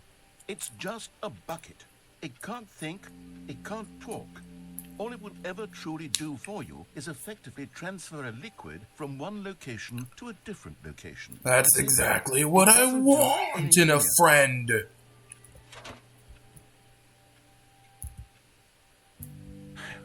You see, he's not listening. He's still taking orders from the bucket. You know, once upon a time it was me he took orders from. Me he trusted and listened to. Now all he cares about is his awful bucket. This stupid hunk of metal.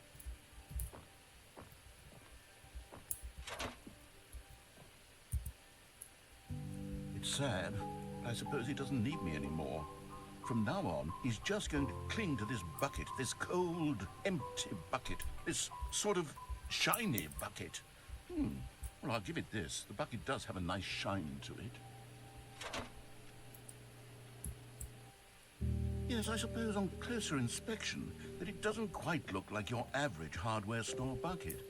It's just a little more, what am I trying to say? Sturdier. More capable of transporting liquid. Like it would be better at moving an amount of water from one room to another.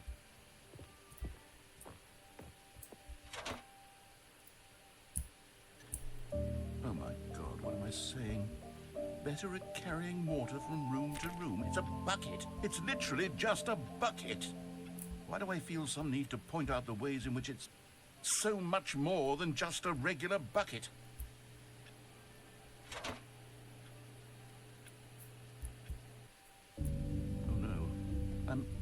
I'm having feelings for the bucket.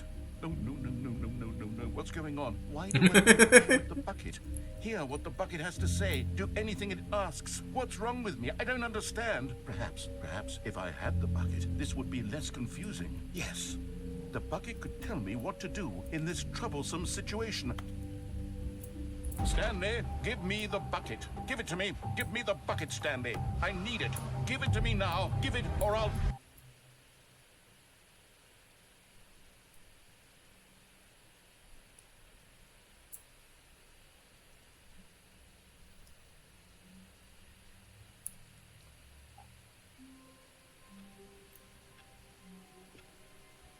All of his co-workers were gone. What could it mean? Stanley decided to go to the meeting room. The good old bucket. Alright, let's get some of the endings that we have gotten before. Another thrilling adventure together. Stanley clutched the bucket tightly to his chest. This was not the correct way to the meeting room, but Stanley had felt the bucket calling to him, telling him that the employee lounge was simply the place to be. And here it was. Had the bucket turned out to be correct? Well, no, never mind. The bucket was wrong. Stanley took the door on his left to go back to the meeting room. No, said the bucket. don't go to the meeting room. Go somewhere else. But Stanley feared that any path he walked might lead to the separation of himself and the bucket, his dearest friend. So he threw himself to his death, that they might die in one another's arms. How deeply touching. Alright. How long was I sitting there? Stanley wondered to himself. Minutes? Days? Centuries? Where are we going today? The bucket asked. Stanley just smiled. Anywhere they went together would be... Stanley clutched the bucket tightly to his chest. This was not the correct way to the meeting room, but Stanley had felt the bucket calling to him. I want to get all the bucket employee endings. lounge was simply the place to be. And here it was. Had the bucket turned out to be correct? Was no, never mind. The bucket was wrong. Stanley took the door on his left to go back to the meeting room. No, Said the bucket. don't go to the meeting room. Go somewhere else. The cargo lift. Good. Said the bucket. Now ride the lift all the way I'm to gonna the get top. the There's something up there I need you not to do. Stanley, I think it was Stanley called. did not question why or how this bucket was speaking to him. It should have alarmed him, of course, because buckets can't talk. But Stanley chose not to think about this obvious fact. He was firmly convinced that the bucket had spoken to him, and he unthinkingly did whatever the bucket asked. In here, said the bucket. Go into this dark room over here.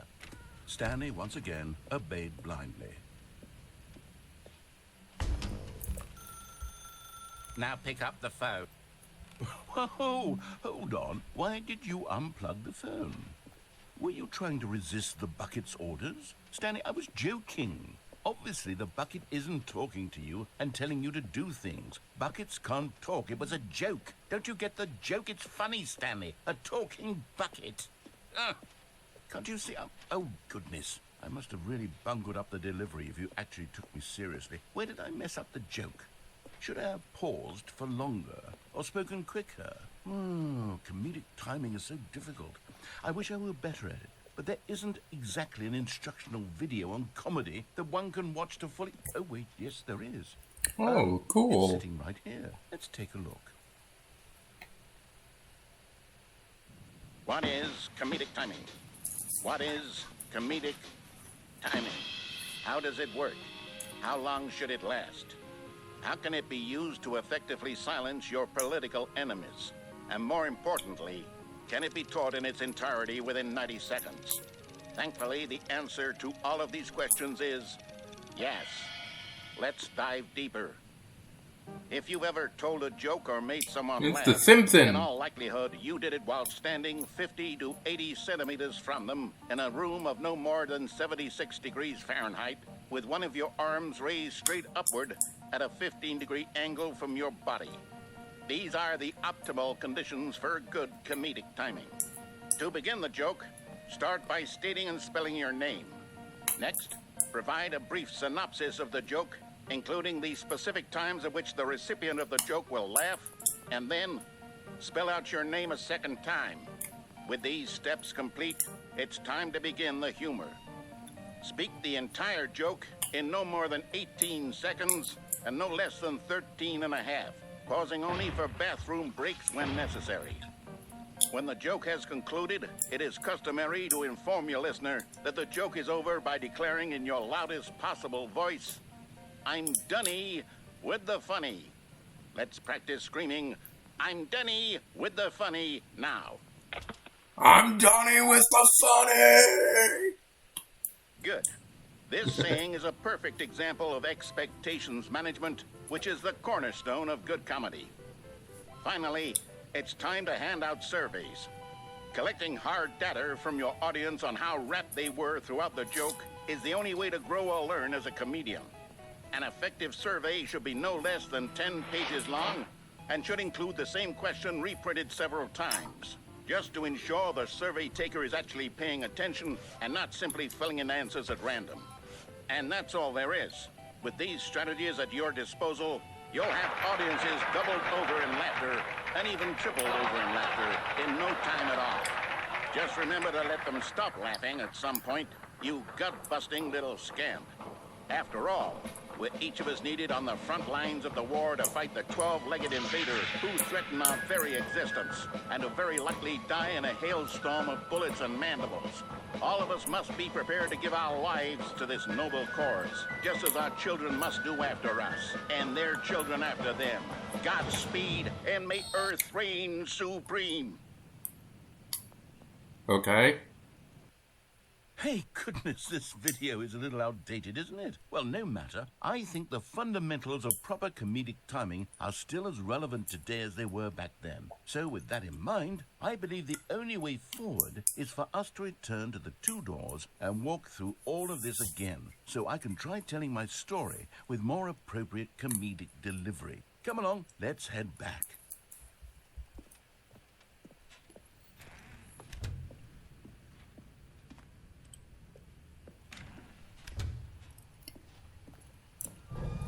I can feel it. This time, I'm really going to nail the delivery. You'll be in stitches. A talking bucket, you'll say? How ridiculous. How absurd. What a hilarious concept. The king of comedy. That's what you'll call me. Thank goodness we have the instructional video. Otherwise, who knows where we'd be right now.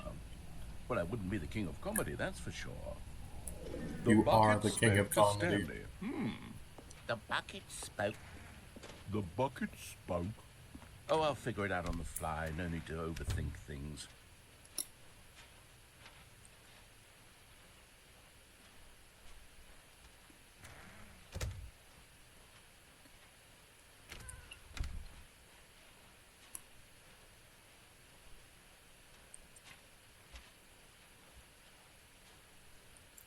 Here we go. You ready?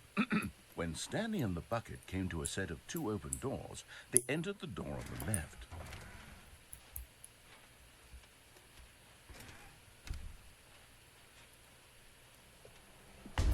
What?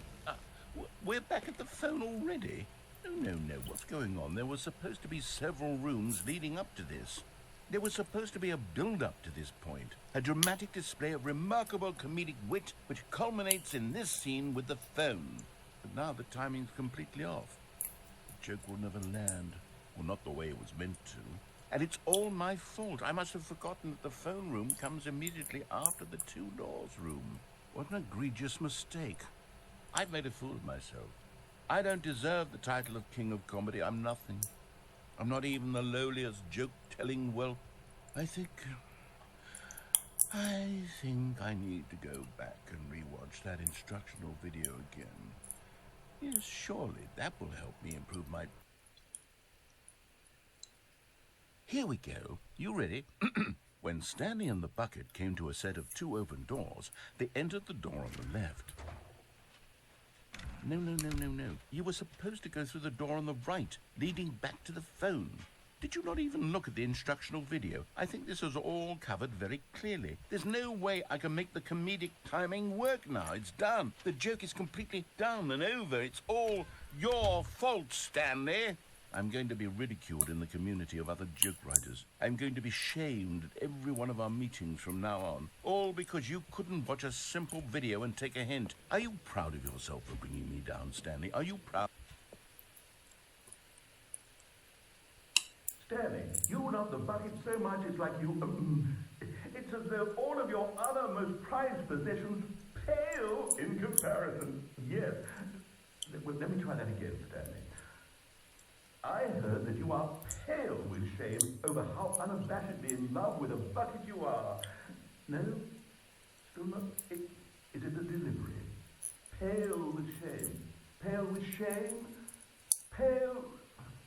What's another word to describe a bucket? Stanley, this bucket is so mental. I think I saw it playing guitar. No. We're getting away from making fun of Stanley's obsession with the bucket, which was the whole point of this. I'm no good at these jokes. I need more instructional videos. That's exactly what it is. That's what will make me the king of comedy again. More instructional videos. Let's see.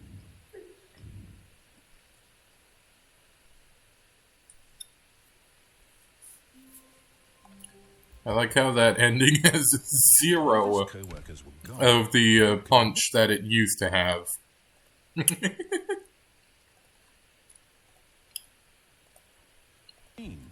Stanley decided to go to the meeting room. Perhaps he had simply missed a memo.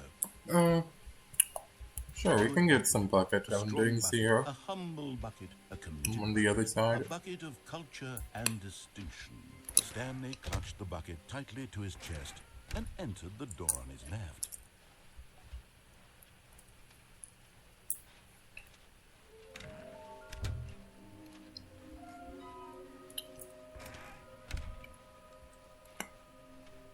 Coming to a staircase, Stanley and the bucket walked upstairs to the boss's office.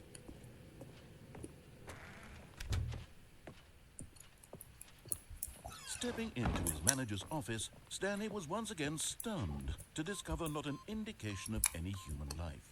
But Stanley guessed the correct code by sheer luck. Was it that the bucket knew all along? Was the bucket guiding him? Yes, this is certainly the most logical explanation. You're getting There close was now, a thing there. You've nearly gotten all of the Figler and the rings. Very soon, you'll collect the last one, and then the first number will equal the second number, and that will be it. We'll be different people by then. Different in the sense that we used to have none of them, and now we have them all. You can't go back to when you had no Figler and the rings. None of us can.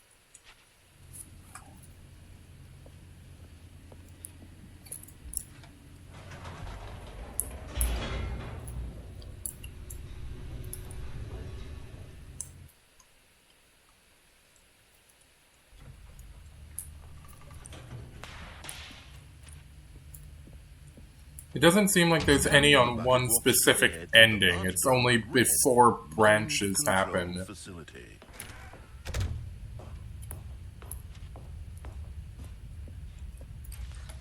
The lights rose on an enormous room packed with television screens.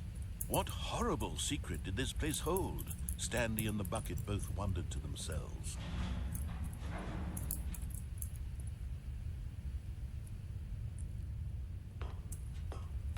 I don't really want to fall down there. The monitors jumped to life, and Stanley nearly dropped the bucket in shock. Everyone in the office was being videotaped, monitored like guinea pigs. The bucket had never seen anything like this, and it very nearly burst into tears as Stanley cradled it gently, reassuring it that everything would be fine.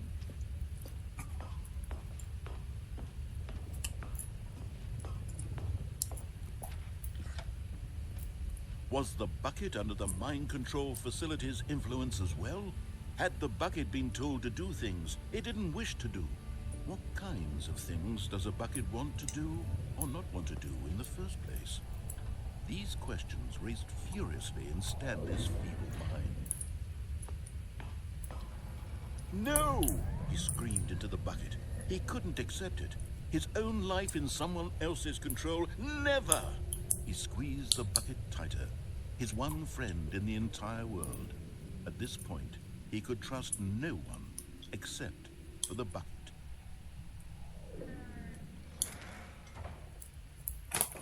But here was the proof. The heart of the operation. Controls labeled with emotions, happy or sad or content. Walking, eating, working, all of it monitored and commanded from this very place. And as the cold reality of his past began to sink in, Stanley decided that this machinery would never again exert its terrible power over another human life. For he and the bucket would dismantle the controls for good. Two best friends, Stanley and the bucket, up against the world. They high-fived in a really cool way, and the bucket made a sassy comment about taking down the system.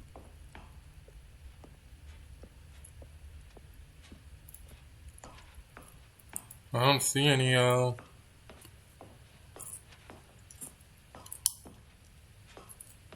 When at last they came to the source of the room's power, Stanley and the bucket knew it was their obligation to put an end to this horrible place and to everything it stood for.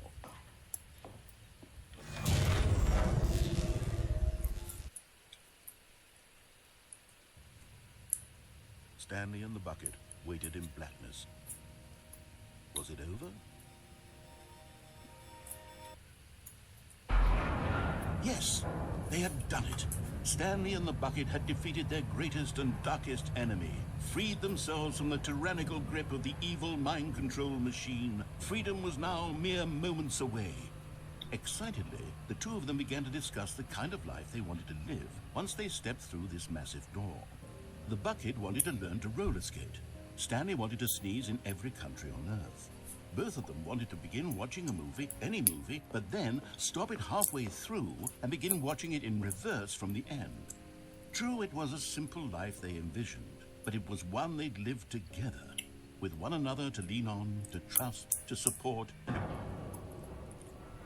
Uh-oh. What? Wait. What was happening? Why had the door stopped?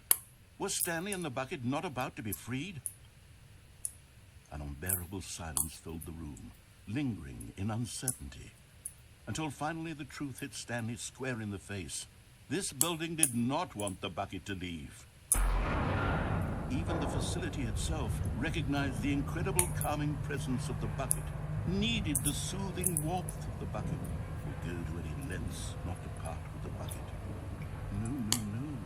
Stanley can't leave this place. Not while he has such a precious bucket in his arms. Not while this building has anything to say about it.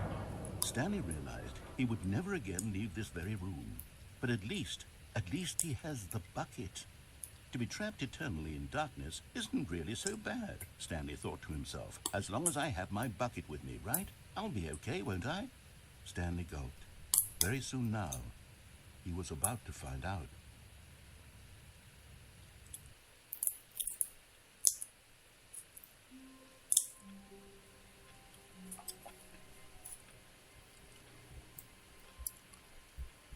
Imagine if there was a Stanley figurine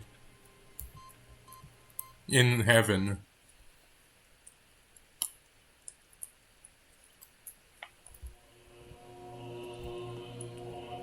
There isn't.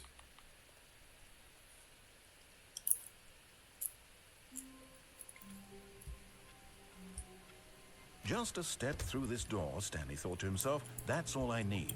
If I can make it through this door, I can make it through them all. No matter how hard Stanley looked, he couldn't find a trace of his co-workers. At first, Stanley assumed he'd broken the map, until he heard this narration and realized it was part of the game's design all along. He then praised the game for its insightful and witty commentary into the nature of video game structure and its examination of structural narrative tropes. So, now that you're here, what do you think? Isn't this a fun and unique place to be? Why don't we take a minute just to drink it all in? Okay, I'm over it now. What do you think? Are you sick of this gag yet? Well, I don't know how to say this politely, but you could literally just hit escape and restart the game any old time you want. Like right now. You could have done it just then. Now would also be an appropriate time to quit. Any of these points and so many, many more, all of them are appropriate. I'm enjoying what seems to be an internal conflict going on where you are literally unable to act on your own desires to restart the game. So, just to push the envelope, I'm going to try and make this as miserable as possible and see how long you can maintain. There once was a man named Stanley, who people considered so manly. Unfortunately, you can't bring the bucket in here. He was not very old and was quite particularly gangly. What Stanley liked most was buttons. He pushed them like some kind of glutton. He did it all day in a meaningful way, but his brain had long ceased to function. Which is why he is in this parable and lives an existence quite terrible. And if you are not strong and keep playing along, you too will become quite unbearable. You too will become quite unbearable.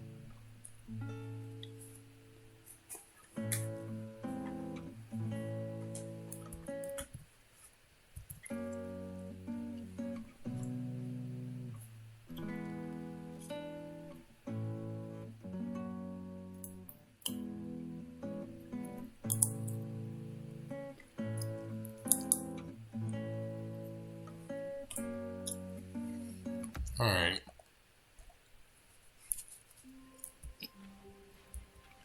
All of his co-workers were gone.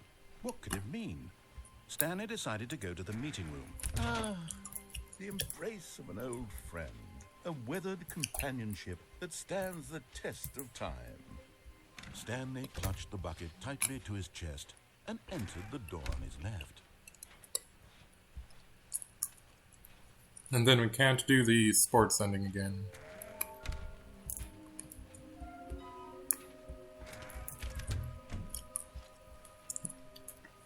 Could try the Stanley and the famous boy thing. walked upstairs to the boss's office.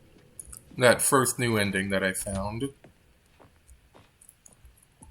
Stepping into his manager's office, Stanley was once again stunned to discover not an indication of any human life. But Stanley guessed the correct code by sheer luck. Was it that the bucket knew all along? Was the bucket guiding him? Yes, this is certainly the most logical explanation.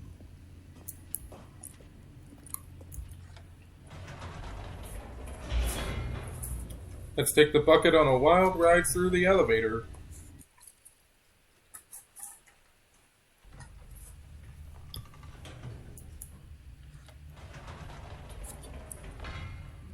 Wait, Stanley said to the bucket. Can we go back up? When I was pressing those keypad buttons, there was something very intriguing about the number 3. I want to go back so I can try pressing the number 3 again. The bucket said nothing.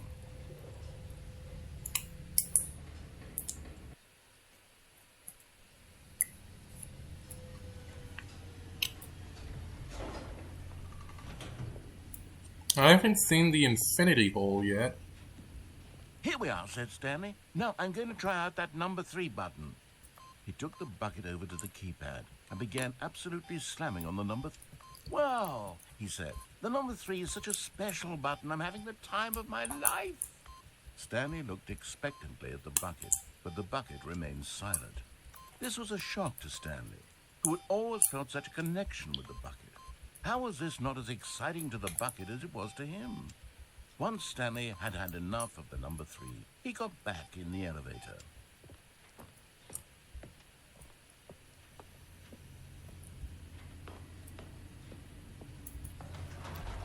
Perhaps the bucket had missed something.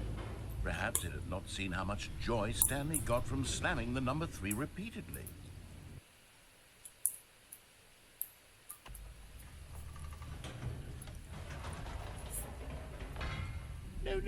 No, said Stanley to the bucket. You can't go on yet. Not till you understand how much the number 3 means to me. You and I have been through so much together, and I just want you to see what I see. Feel the happiness I feel. He smiled at the bucket, and the bucket said nothing.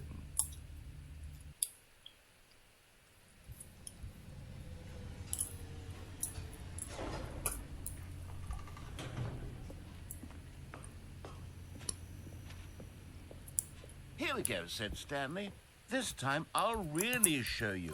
He ran to the number 3 and began to wail on it like a musician on a beloved instrument, weaving a concerto of truth and passion.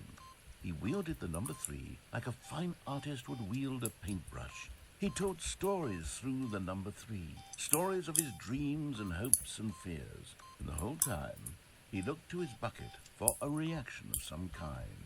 Anything to let him know that the bucket appreciated what he was doing. The bucket conveyed absolutely nothing at all, only silence. Crushed by a wave of dejection, Stanley returned to the elevator.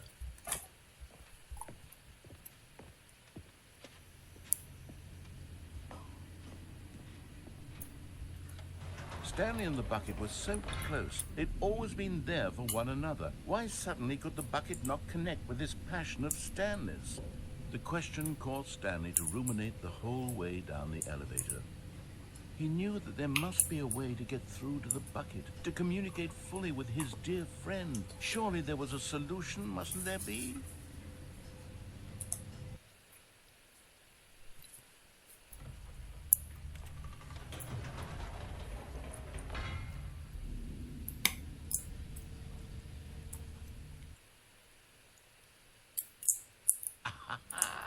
Said Stanley. I know what to do. I know how to fully express this feeling in my heart. He decided right then and there that he would hold a press conference where he would speak to the public on all matters relating to pressing the number 3 over and over. He would elaborate fully on what the number 3 meant to him and why he felt so alive when pressing it. Then the bucket would be able to see his joy through the eyes of others. It would get to see the world react to this discovery of Stanley's. And it would be through the public eye that the bucket would finally understand Stanley's work. Back to Superliminal. For months, he advertised and marketed his press conference, building excitement around it, developing and rehearsing it, until it couldn't be refined a single measure further. When the big day arrived, Stanley was as prepared as he'd ever been for anything in his life. 3333. This was it. 6. One last chance to win the bucket over. One opportunity to share a true connection with a loved one.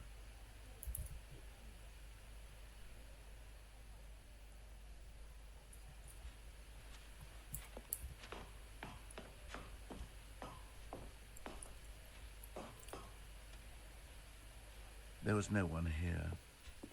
Nobody had come to the press conference to hear Stanley speak, to listen to him talk about what it really means to press the number 3 on a keypad over and over. He was unloved, uninteresting, he was a failure, and in that moment Stanley knew that the bucket would never again take him seriously. There would be no connection, no deeper understanding. The bucket merely This sat is the there in his saddest arms, ending indifferent. ever. And so it began that slowly, over many years, the two of them grew more and more distant.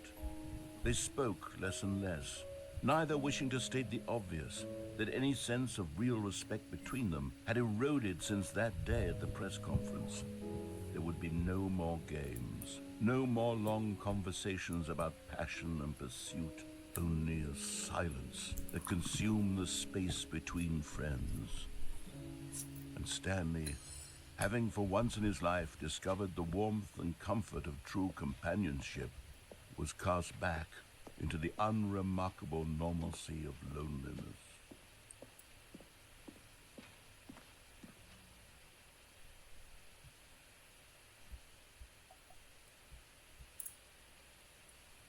So I guess that's that. How wonderful. Stanley was alone. Finally. This is great, he thought to himself. This is what I've wanted all along. I got We what could I finish wanted. that sports ending. Or we could do the other Stanley stuff came to a set there. of 2 open See if doors. there's anything It was else not in the the correct way red to the door. meeting room, and Stanley knew it perfectly well. Perhaps he wanted to stop by the employee lounge first, just to admire it. It was okay. But eager to get back to business, Stanley took the first open door on his left. No. Stanley was so bad at following directions, it's incredible he wasn't 5 years ago. Look, Stanley, I think perhaps we've gotten off on the wrong foot here. I'm not your enemy, really, I'm not. I realize that investing your trust in someone else can be difficult, but the fact is that the story has been about nothing but you all this time. What? Really?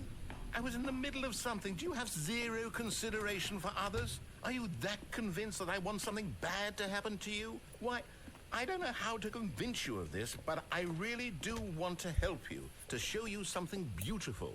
Look, let me prove it. Let me prove that I'm on your side. Give me a chance. Now listen carefully, this is important. Stanley walked through the red door. Oh, thank God you are willing to listen to me. Do you see that I really have wanted you to be happy all this time? The problem is all these choices. The two of us always trying to get somewhere that isn't here. Running and running and running, just the way you're doing right now. Don't you see that it's killing us, Stanley? I wanted to stop.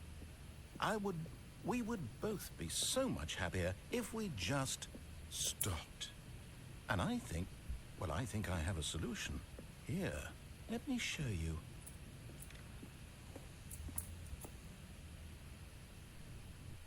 Alright.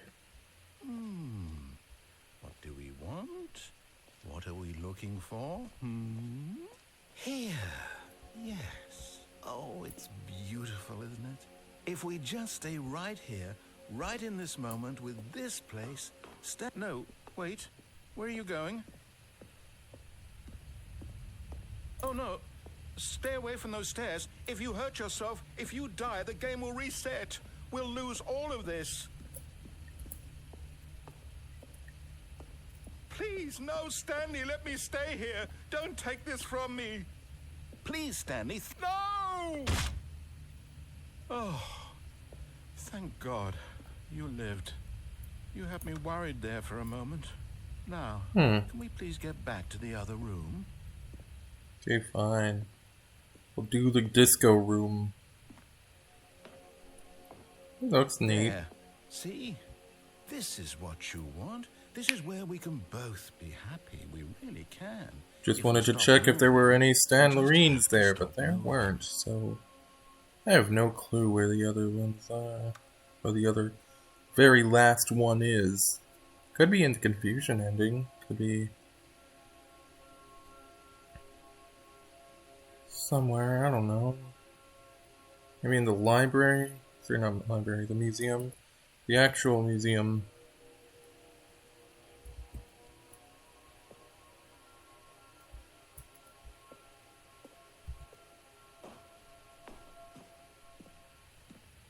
Stanley, go back. There's nothing good that can come from this.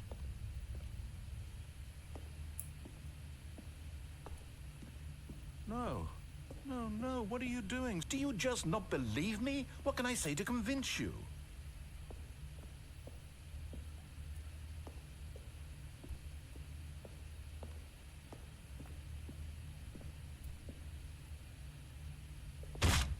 Stanley, let's go back to the other room.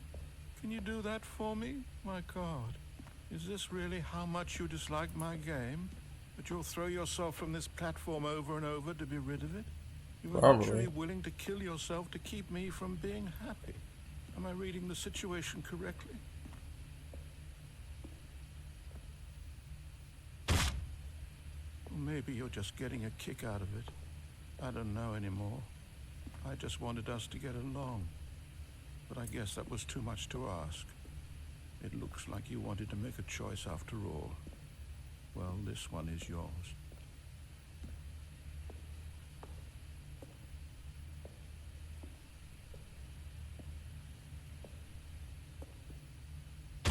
Is it over? It's going to restart, isn't it? I'm going back. I have no clue where the last figurine is, so I guess I'm going to get the bucket version of the... Stanley was alone. Finally. This is great, he thought to himself. Of the Stanley wanted to be a better explosion. man and Explosion. a better co-worker. In time, perhaps, he would become both of those things. Stanley clutched the bucket tightly to his chest and entered the door on his left. Because I think the explosion mind control place is the last one.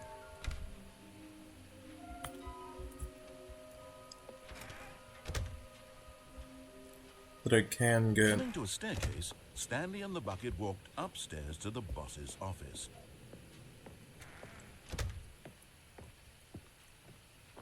Stepping into his manager's office, Stanley was once again stunned to discover not an indication of any human life. But Stanley guessed the correct code by sheer luck. Was it I haven't done this in a while. all along? Was the bucket guiding him? Yes, this is certainly the most logical explanation.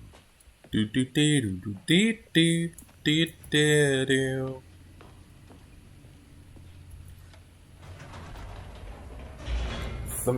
Blow some stuff up. Woo.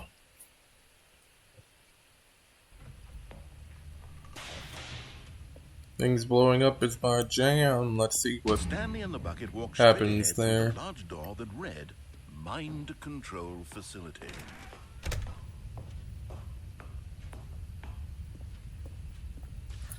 The lights rose on an enormous room packed with television screens. What horrible secret did this place hold? Stanley and the bucket both wondered. Oh to yeah, there's themselves. also down there, which I could go with the bucket. The monitors jumped to life, and Stanley nearly dropped the bucket in shock. Everyone in the office was being videotaped, monitored like guinea pigs. The bucket had never seen anything like this, and it very nearly burst into tears as Stanley cradled it gently, reassuring it that everything would be fine. Was the bucket under the mind control facility's influence as well? Had the bucket been told to do things? Doesn't seem to be it didn't anything wish to down there, but it could be a different thing with the bucket. I don't know. Or not want to do in the first place. I don't really care either. Raced furiously in Stanley's feeble mind. Because it's starting to get a little late. No! He screamed into the bucket. He couldn't accept it. His own life in someone else's control, never! He squeezed the bucket tighter. His one friend in the entire world. At this point, he could trust no one except for the bucket. But here was the proof. The heart of the operation. Controls labeled with emotions, happy or sad or content. Walking, eating, working, all of it monitored and commanded from this very place. And as the cold reality of his past began to sink in, Stanley decided that this machinery would never again exert its terrible power over another human life. For he and the bucket would dismantle the... But at the last second, the bucket jumped in and pressed the button to turn on the controls. Stanley gasped in horror. Had this been the bucket's plan all along? To take over the machine and claim the power for itself? How could the bucket have betrayed him like this? Stanley was prepared to throw the bucket away in disgust when suddenly an image appeared upon the enormous screen. Birds. Silly, silly birds. The control buttons became active again.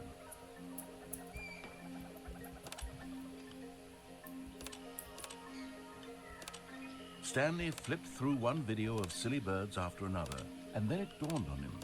This wasn't a mind control facility at all. It was a facility for monitoring and surveilling silly birds all over the world.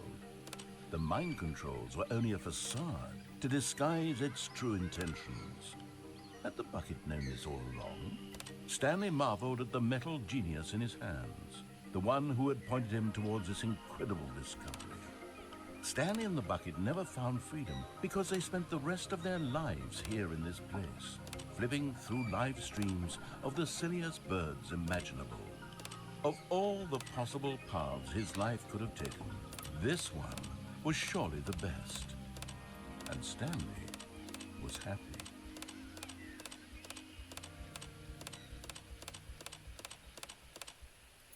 I like how the Stanley was happy line happens there on that route instead of the other. I think.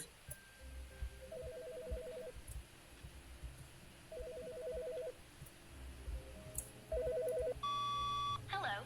This is a recorded message scheduled either by you or a person in your place of work. The purpose of this message is to warn you about the dangers of recorded messages.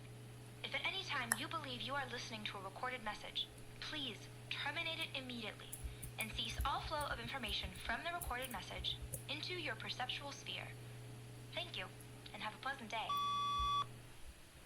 Thank you, recorded message, for telling me about the dangers of recorded messages.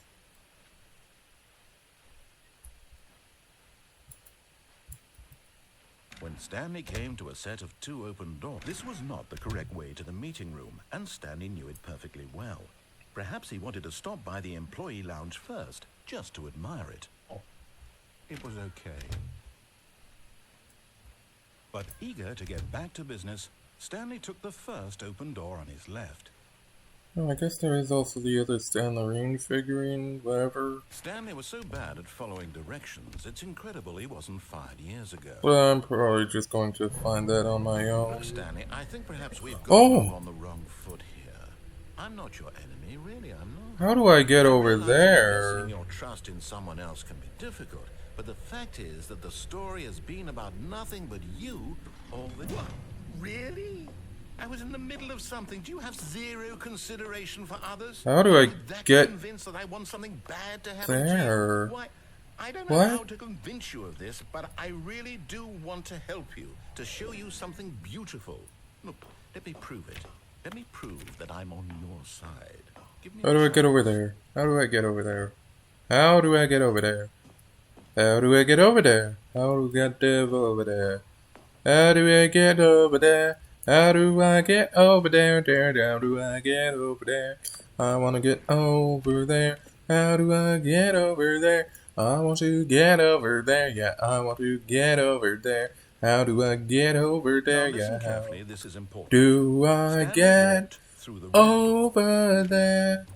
How do I get over there? I still don't think we're communicating. How do I Stanley, go ahead, Stanley. You want to know so badly what's out there? Find out what lies at the end of this road you've chosen? Well, don't let me stop you. You see? There's nothing here. I haven't even finished building this section of the map because you were never supposed to be here in the first place. Broken rooms, exposed developer textures. Is this what you had wanted? Was it worth ruining? Let's go through Firewatch and Soccer Rocket League again. Do you not think I put a lot of time into Just finish up that ending instead of going falling through the floor. Help me here, Stanley. Help elucidate these strange and unknowable desires of yours. What would have made this game better? What did you want to see? Vehicles? Skill trees? Work with me. You've given me absolutely nothing so far. Tell you what. Let me take a stab in the dark at a new design and you can give me some feedback. There we go. A third option. This already feels leaps ahead of where we were before. Go ahead, Stanley. Take it for a spin. What if I go here? Okay, I'm going to stop you there. Now, tell me about your experience with this new version. Would you say that the game benefited from allowing you more choices? Feel free to be honest. I'm looking for some real critical feedback here. Oh, of course. A 3. Really? Maybe next time we can get you to form an actual opinion, you know? Any level of critical thinking or engagement with your surroundings. Does that sound good? Think we can do that? Yes? Wonderful. Here, based on the data from your previous playthrough, I've compiled a new version. And to be perfectly candid, I think I've knocked it out of the park with this one. Let's take a look.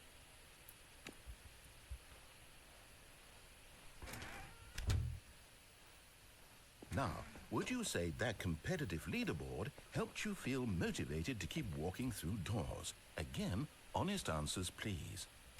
Hey, I nearly forgot. I've got a prototype of a new game I've been working on, and now would be a lovely opportunity to give it some playtesting. You wouldn't mind taking a look at it, would you? Perfect. Let me boot it up. In this game, the baby crawls left towards danger. You click the button to move. Hello, baby. And if he reaches the fire, you fail. It's a very meaningful game. That is very small compared to everything else. Of family life. I think the art world will really take notice. But of course, the message of the game only becomes clear once you've been playing it for about 4 hours. So why don't you give it 4 hours of play to make sure it's effective? Be sure to keep notes on your experience.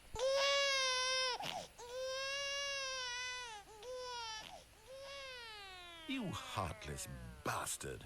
Did you do it because you hate babies or purely to spite me? I want to play Firewatch. I don't know what to do. I'm completely out of ideas. I can't think of a single thing that might improve the experience for me. I'm not even going to try. I'm out. I'm done. It's over.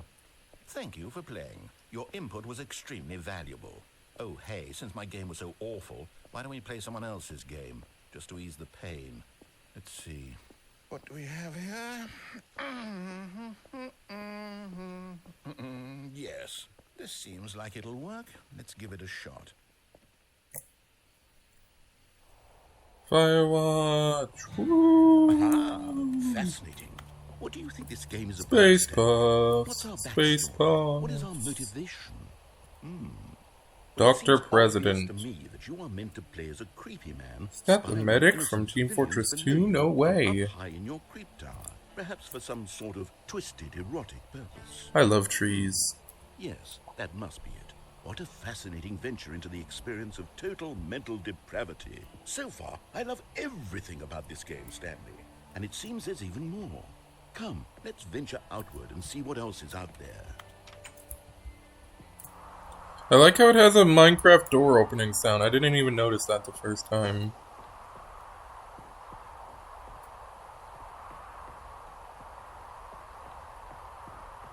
Oh no. No, it can't be. It is. It's an open world game. Good God, quickly block it off. Oh, thank goodness, Stanley. What a close call.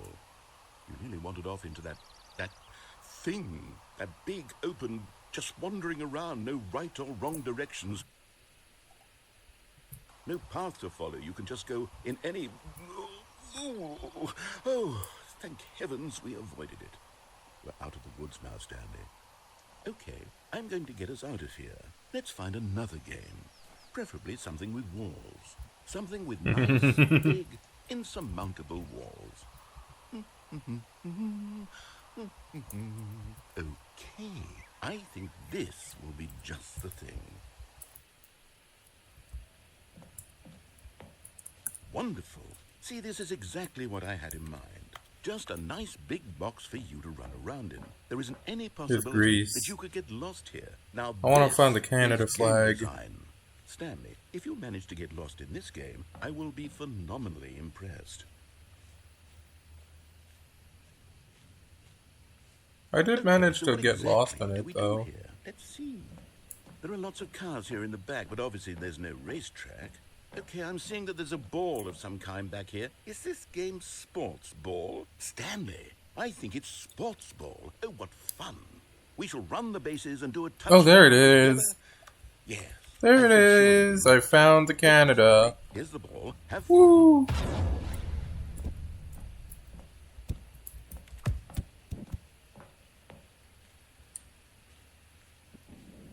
Seems to kind of be in alphabetical order a little. Are you doing it? Are you winning? Is this fun? Is it better than my miserable little story that I worked so hard on? Stanley, I have a thought.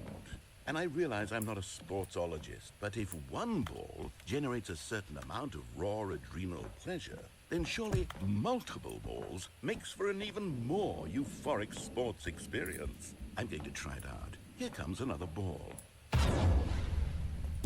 Yes. Oh, goodness, that really does feel amazing, doesn't it? Stanley, I'm like a child in a confectionery shop. I simply have to have more. I'm insatiable. More balls.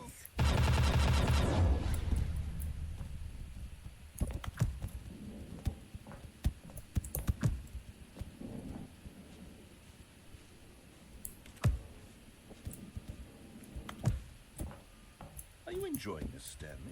Are you having fun? Is this a real video game? Well, I sure hope you're having a good time, because guess what? It's over. That's right. Your little fun comes to an end. This is my game, and what I say goes. You get to have fun when I let you, Stanley. Besides, you need someone like me to set boundaries for you. Without rules or boundaries, video games are nothing. Yes, that's what I am. I'm structure. I'm your sense of purpose. And since you decided you didn't want to play my game, now I don't want to play with you either. So, goodbye, Stanley. I'm leaving. See how you like it when I'm not around to set the rules. Somehow, I don't think you'll enjoy it as much. But who knows? You're an inventive kid. You'll come up with something. After all, you're the one who knows best. Take care, Stanley. So I think you are just supposed to fall down at this point.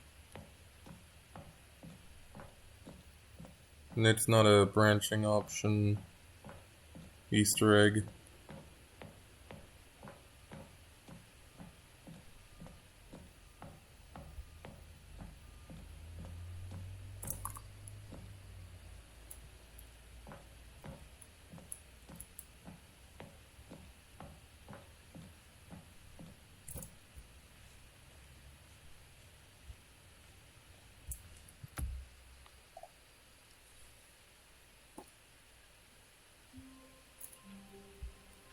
Alright, well, the only thing I don't know how to do... What could it mean?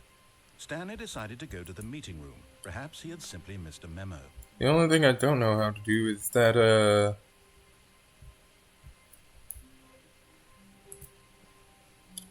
last figurine. I could search it up just to see.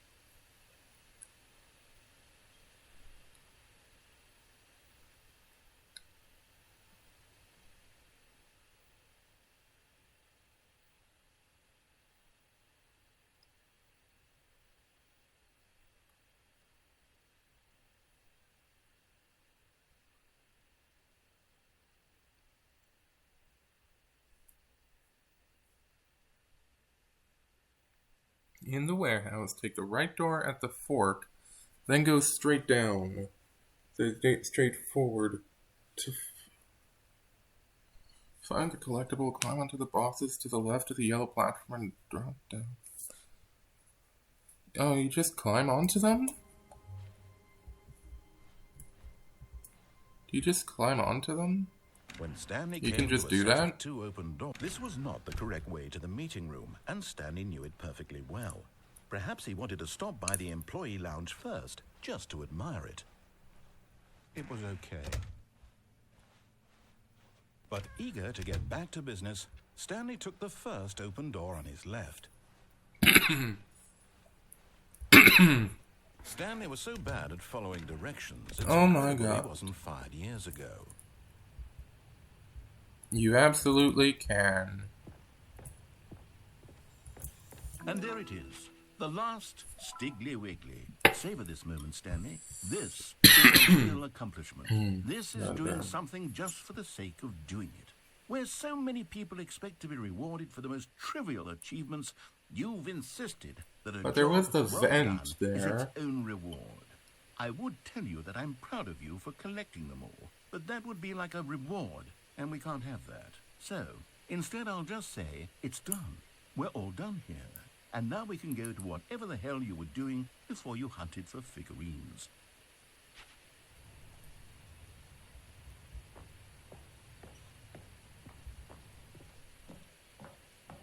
There's this vent, which is new. Stanley had now gotten himself so far off the beaten path that it seemed the office had begun. So far off the beaten path that it seemed the office had begun. So far off the beaten path that it seemed the office had begun. So far off the beaten path. You didn't think I was actually just a recording, did you? What a silly and trite explanation that would be. All the back and forth between you and me, all the absurd adventures we've been through, and it all turns out I'm just a tape recording? It was all just in Stanley's head. I bet that's the kind of twist you think is revelatory. I bet each and every time you watch a movie where it turns out all to be in the main character's imagination, you must absolutely bolt off the couch in pure shock at the phenomenal and intricate storytelling. It must be so simple to be you. Life being an unending waterfall of surprises and delights. How much more exciting you must find the world than the rest of us do. Now I've become sad. Look what you've done to me. This is all your fault.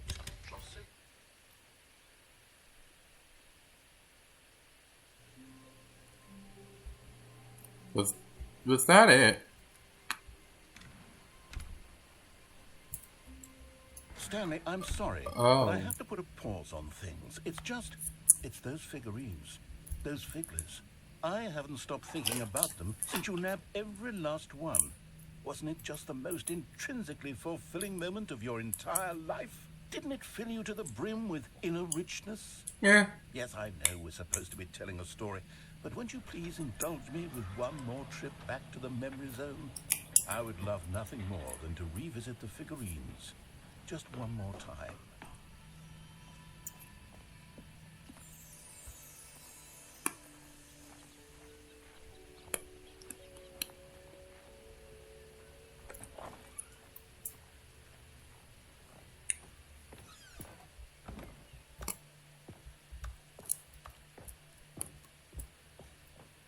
There's now a basement here. Here's where it all began. The first collectible. Back then, we had no idea of how many of them we'd find. Sure, it said 6 right there on the screen, but how could we know for certain? We were so innocent. We'll never be like that again, Stanley.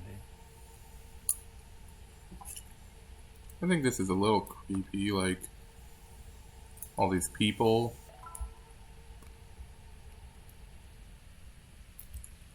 Seven out of 6.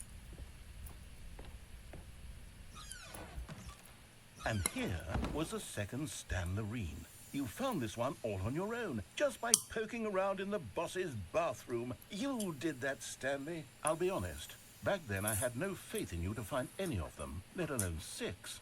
But you continue to surprise me in all sorts of mundane, unremarkable ways.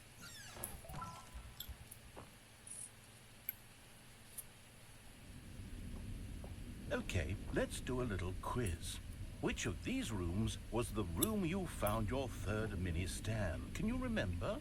Is this one?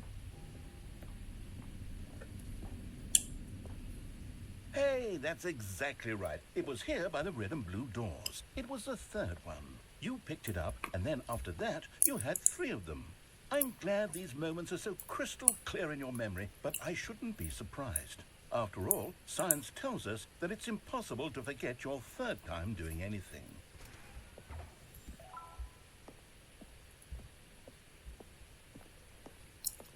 Let's see, what came next? Oh yes, we found a Figley in this pink room. Oh well, I can't actually say I remember being in this room, but it's here in the memory zone, so it must have happened. Oh. We're getting into Stanley Parable moments, guys.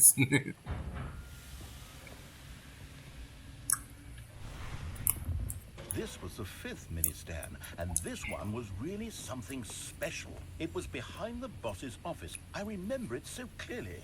In fact, because this one is particularly special to me, I made a little video to commemorate the occasion. Enjoy.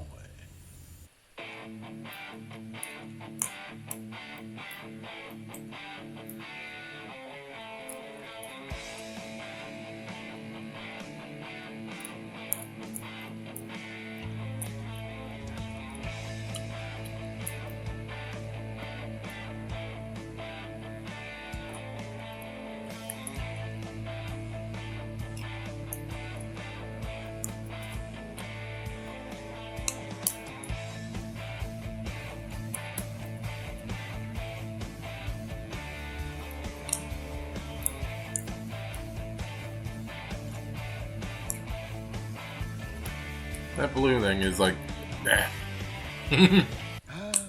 Takes you back, doesn't it? I spent a lot of time making that video, but it was 8 minutes I wouldn't have spent on anything else.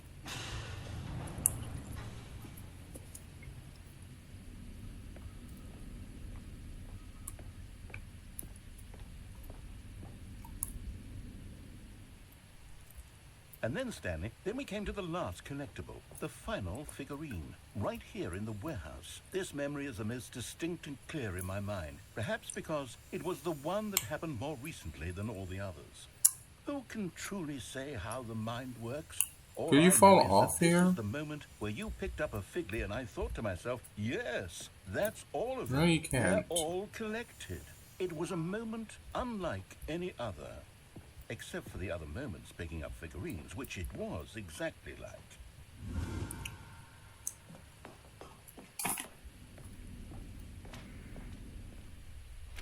And then there was no more, because we've caught up to the present moment. Nothing left to do but move onward into the future. Goodbye, memory zone.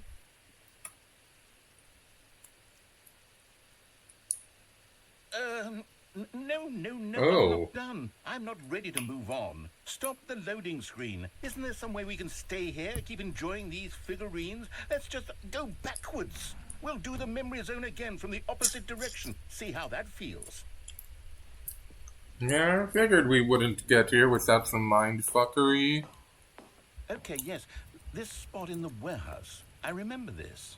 I must say, of all the figurines we looked at in our initial tour of the memory zone, this one is the most distinct and clear in my mind. Let's keep going. I want more.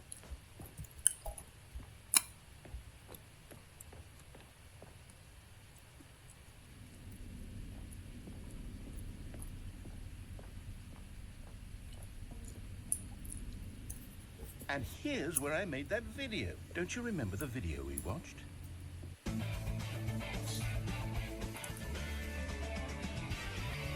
Yes, I love that video.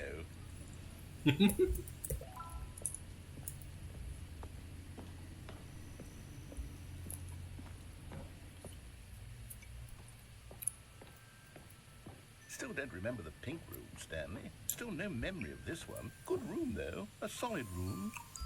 I like the apple. That's just here for some reason. There's a box up there.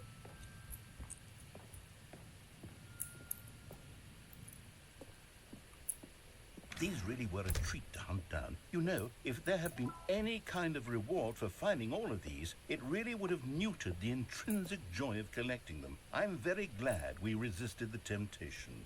Next one.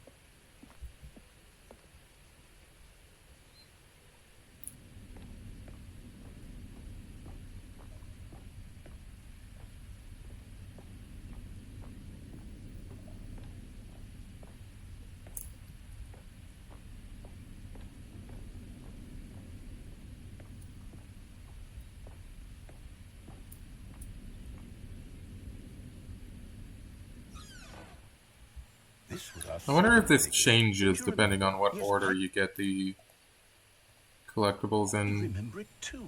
The past is truly a wonderful thing. Why does anyone ever choose to leave it? Keep going.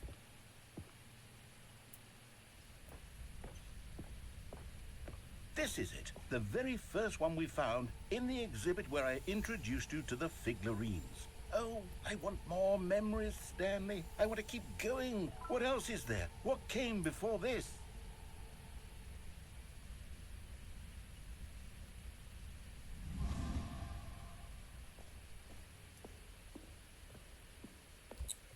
Oh.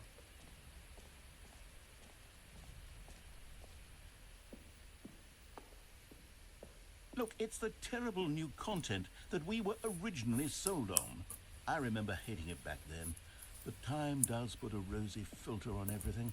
In fact, I dare say I'm actually quite fond of it now. Look how much fun the past is. I want more memories.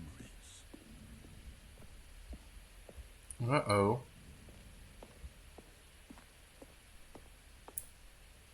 Oh, yes, the two doors. Who could have forgotten that? A classic memory, this one.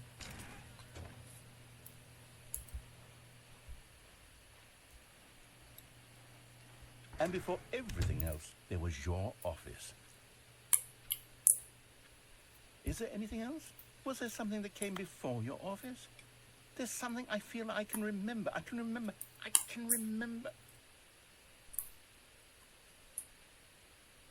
Yes, I'm remembering something now.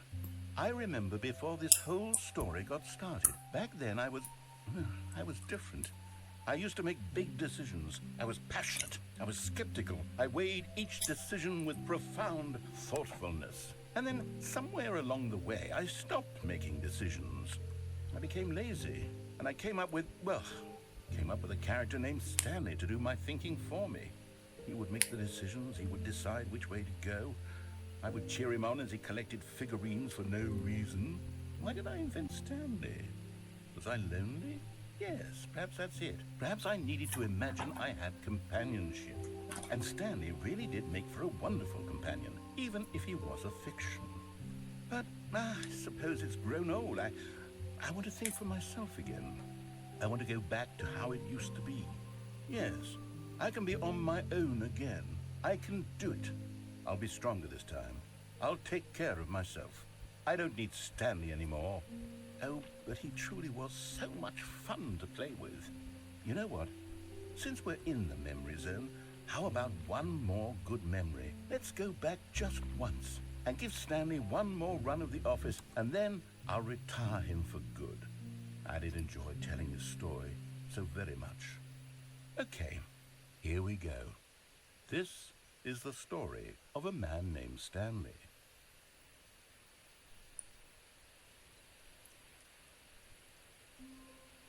Of course it changes again. All of his co-workers. Not everyone is so lucky to have a bucket, but Stanley is a very lucky fellow. Very lucky. Stanley clutched the bucket tightly to his chest. This was not the correct way to the meeting room. Alright, we're getting the sad narrator ending, but with the bucket. The employee lounge was simply the place to be. And here it was. Had the bucket turned out to be correct? Was it? No, never mind. The bucket was wrong. Stanley took the door. I think this is the last ending that I can get with the bucket. No, said the bucket. Don't go to the meeting room. Go somewhere else. The cargo lift, yes. Go there.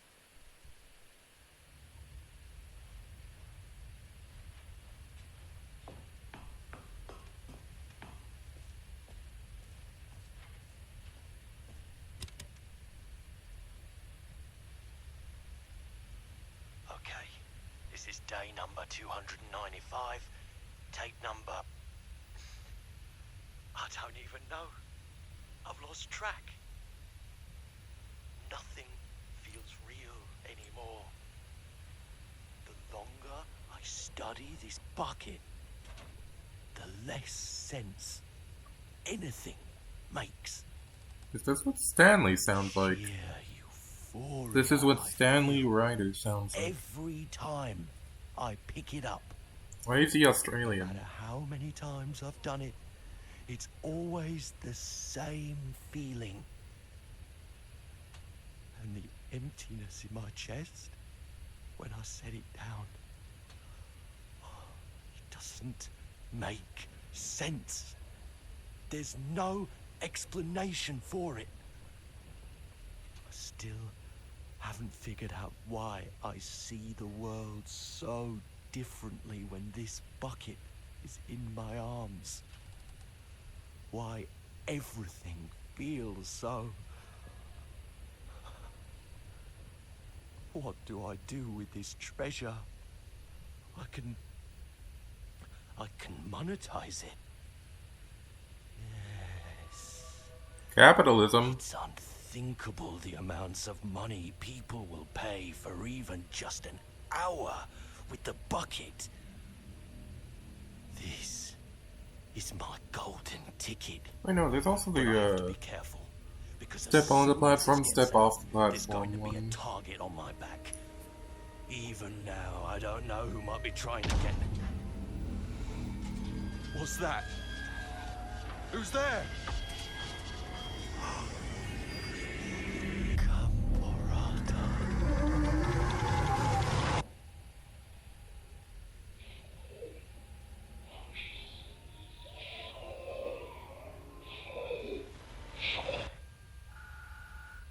Okay.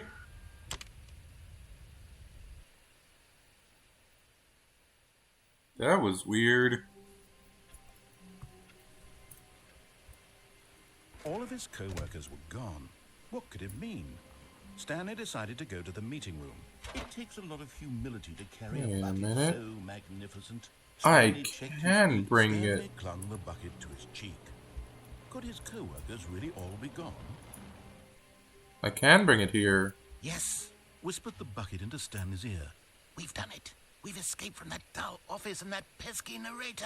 At last, out here in the white void, we are alone. Now, and for the first time, I can reveal to you my true self.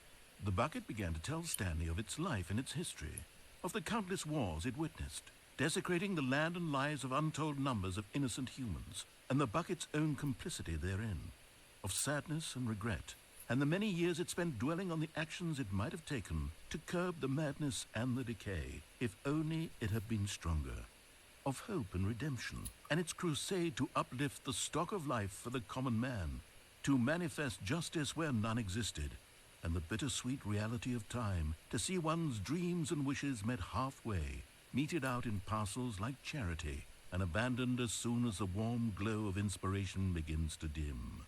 The opportunities to do so much more. There was so much it could have done, perhaps, the bucket wondered to itself. Perhaps, if it had seen its own darkness with a clearer perception. This was way too much for Stanley. What are you talking about? He screamed. You're a bucket? To this, the bucket furrowed its brow. No, Said the bucket.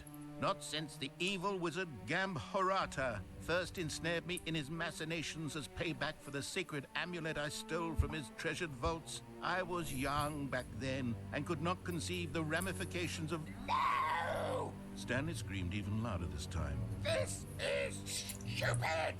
You are a bucket! This is so stupid! Why are we even doing this? As Stanley screamed and screamed and screamed, the bucket revealed its true form, transforming into a mighty beast of untold power, its fangs glistening like...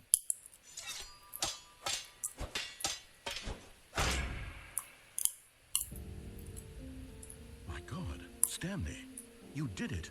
You saved us from the bucket. Thank God you already had all 12 emblems of sages and knew the incantations to summon their true power. Otherwise, we would have easily been overwhelmed by the bucket's power. I'm speechless. You've demonstrated such bravery here today. Come, let's restart the game, and we'll agree to never again go trifling with this bucket, nor the dark magic cast away inside of it.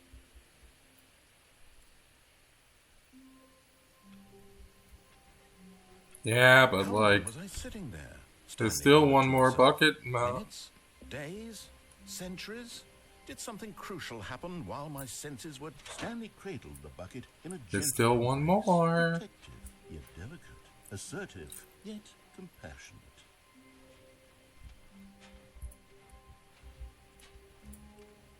Stanley clutched the bucket tightly to his... This was not the correct way to the meeting room, but Stanley had felt the bucket calling to him, telling him that the employee lounge was simply the place to be. And I like how we just got two random things about Gambarata. Never mind. The bucket was wrong. Stanley took the door on his left to go back to the meeting room.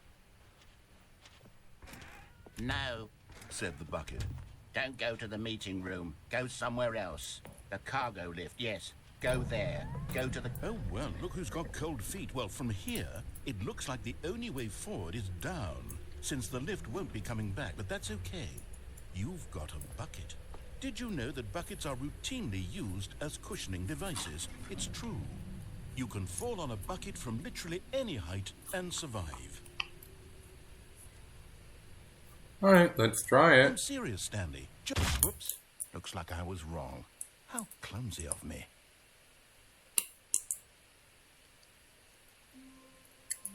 And the last one just slipping off the cargo How long was he lift. sitting there, Stanley wondered to himself. Minutes? Days? Stanley's bucket. The only co-worker he would ever... Oh yeah, and the thing at the bottom of the Stanley clutched the bucket tightly to his chest. This was not the correct way to the meeting room, place. but Stanley had felt the bucket calling to him, telling him that the employee lounge was simply the place to be. And here it was. Had the bucket turned out to be correct? No, never mind. The bucket was wrong. Stanley took the door on his left to go back to the meeting room.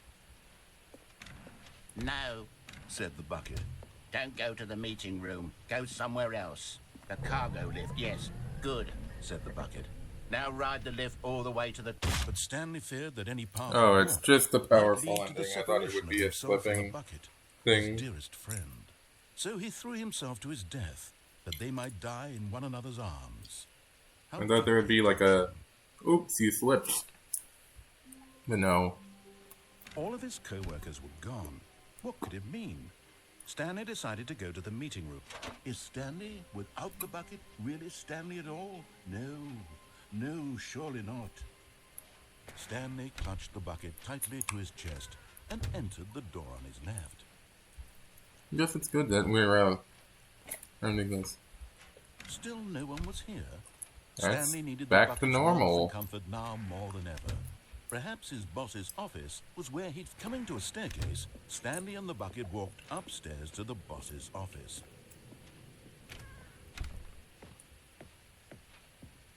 Stepping into his manager's office, Stanley was once again stunned to discover not an indication of any human life. But Stanley guessed the correct code by sheer luck.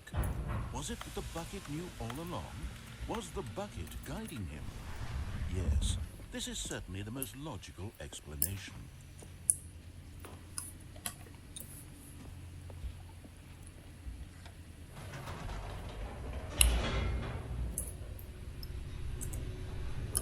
So, however this works is the final ending for the game.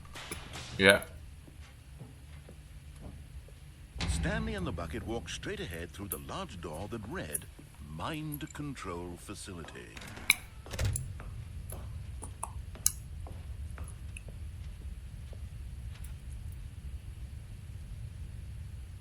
But just as Stanley was about to proceed further into the mind control facility, he tripped and fell over the railing and into the dark void below.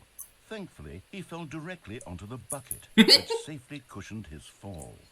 The order I'm getting What to do things next? in Stanley is really Stanley and the funny. bucket could find no way out of this enormous pit, and so eventually they decided that the best thing to do would be to simply get comfortable down here. So they set up a little couch and relaxed. It really wasn't so bad down here, a bit cold perhaps. After some time had gone by, they installed a few shelves as well, and a sort of kitchenette that was useful for when the bucket was craving paninis. But it wasn't until the rugs and the standing lamps came in that it really started to feel like a home. In fact, after some time, Stanley realized that it had been ages since he had even thought of the mind control facility at all.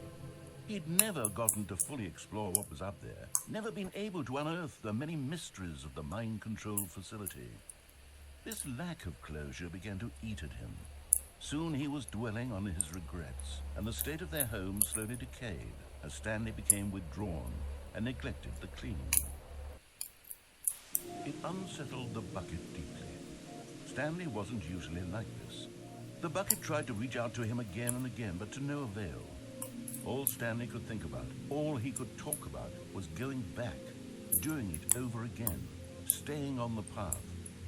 It was a mistake to leave the path. It was a mistake. It was a mistake. I need to do what the narrator says. I need to see the true ending. This made no sense at all to the bucket, which was simply trying to live its life down here as comfortably as possible. Yet Stanley was unconsolable. This isn't an ending. This is just a hole in the ground. The bucket sighed. True, it wasn't an ending. But it's where we happen to be.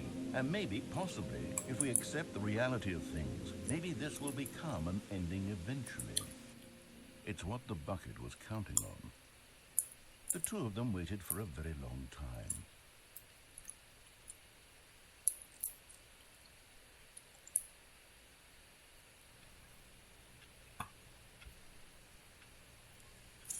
Well, that was pretty great. We never saw the infinite hole, though. But I guess you don't need an infinite hole. You just need a bucket. Goodbye.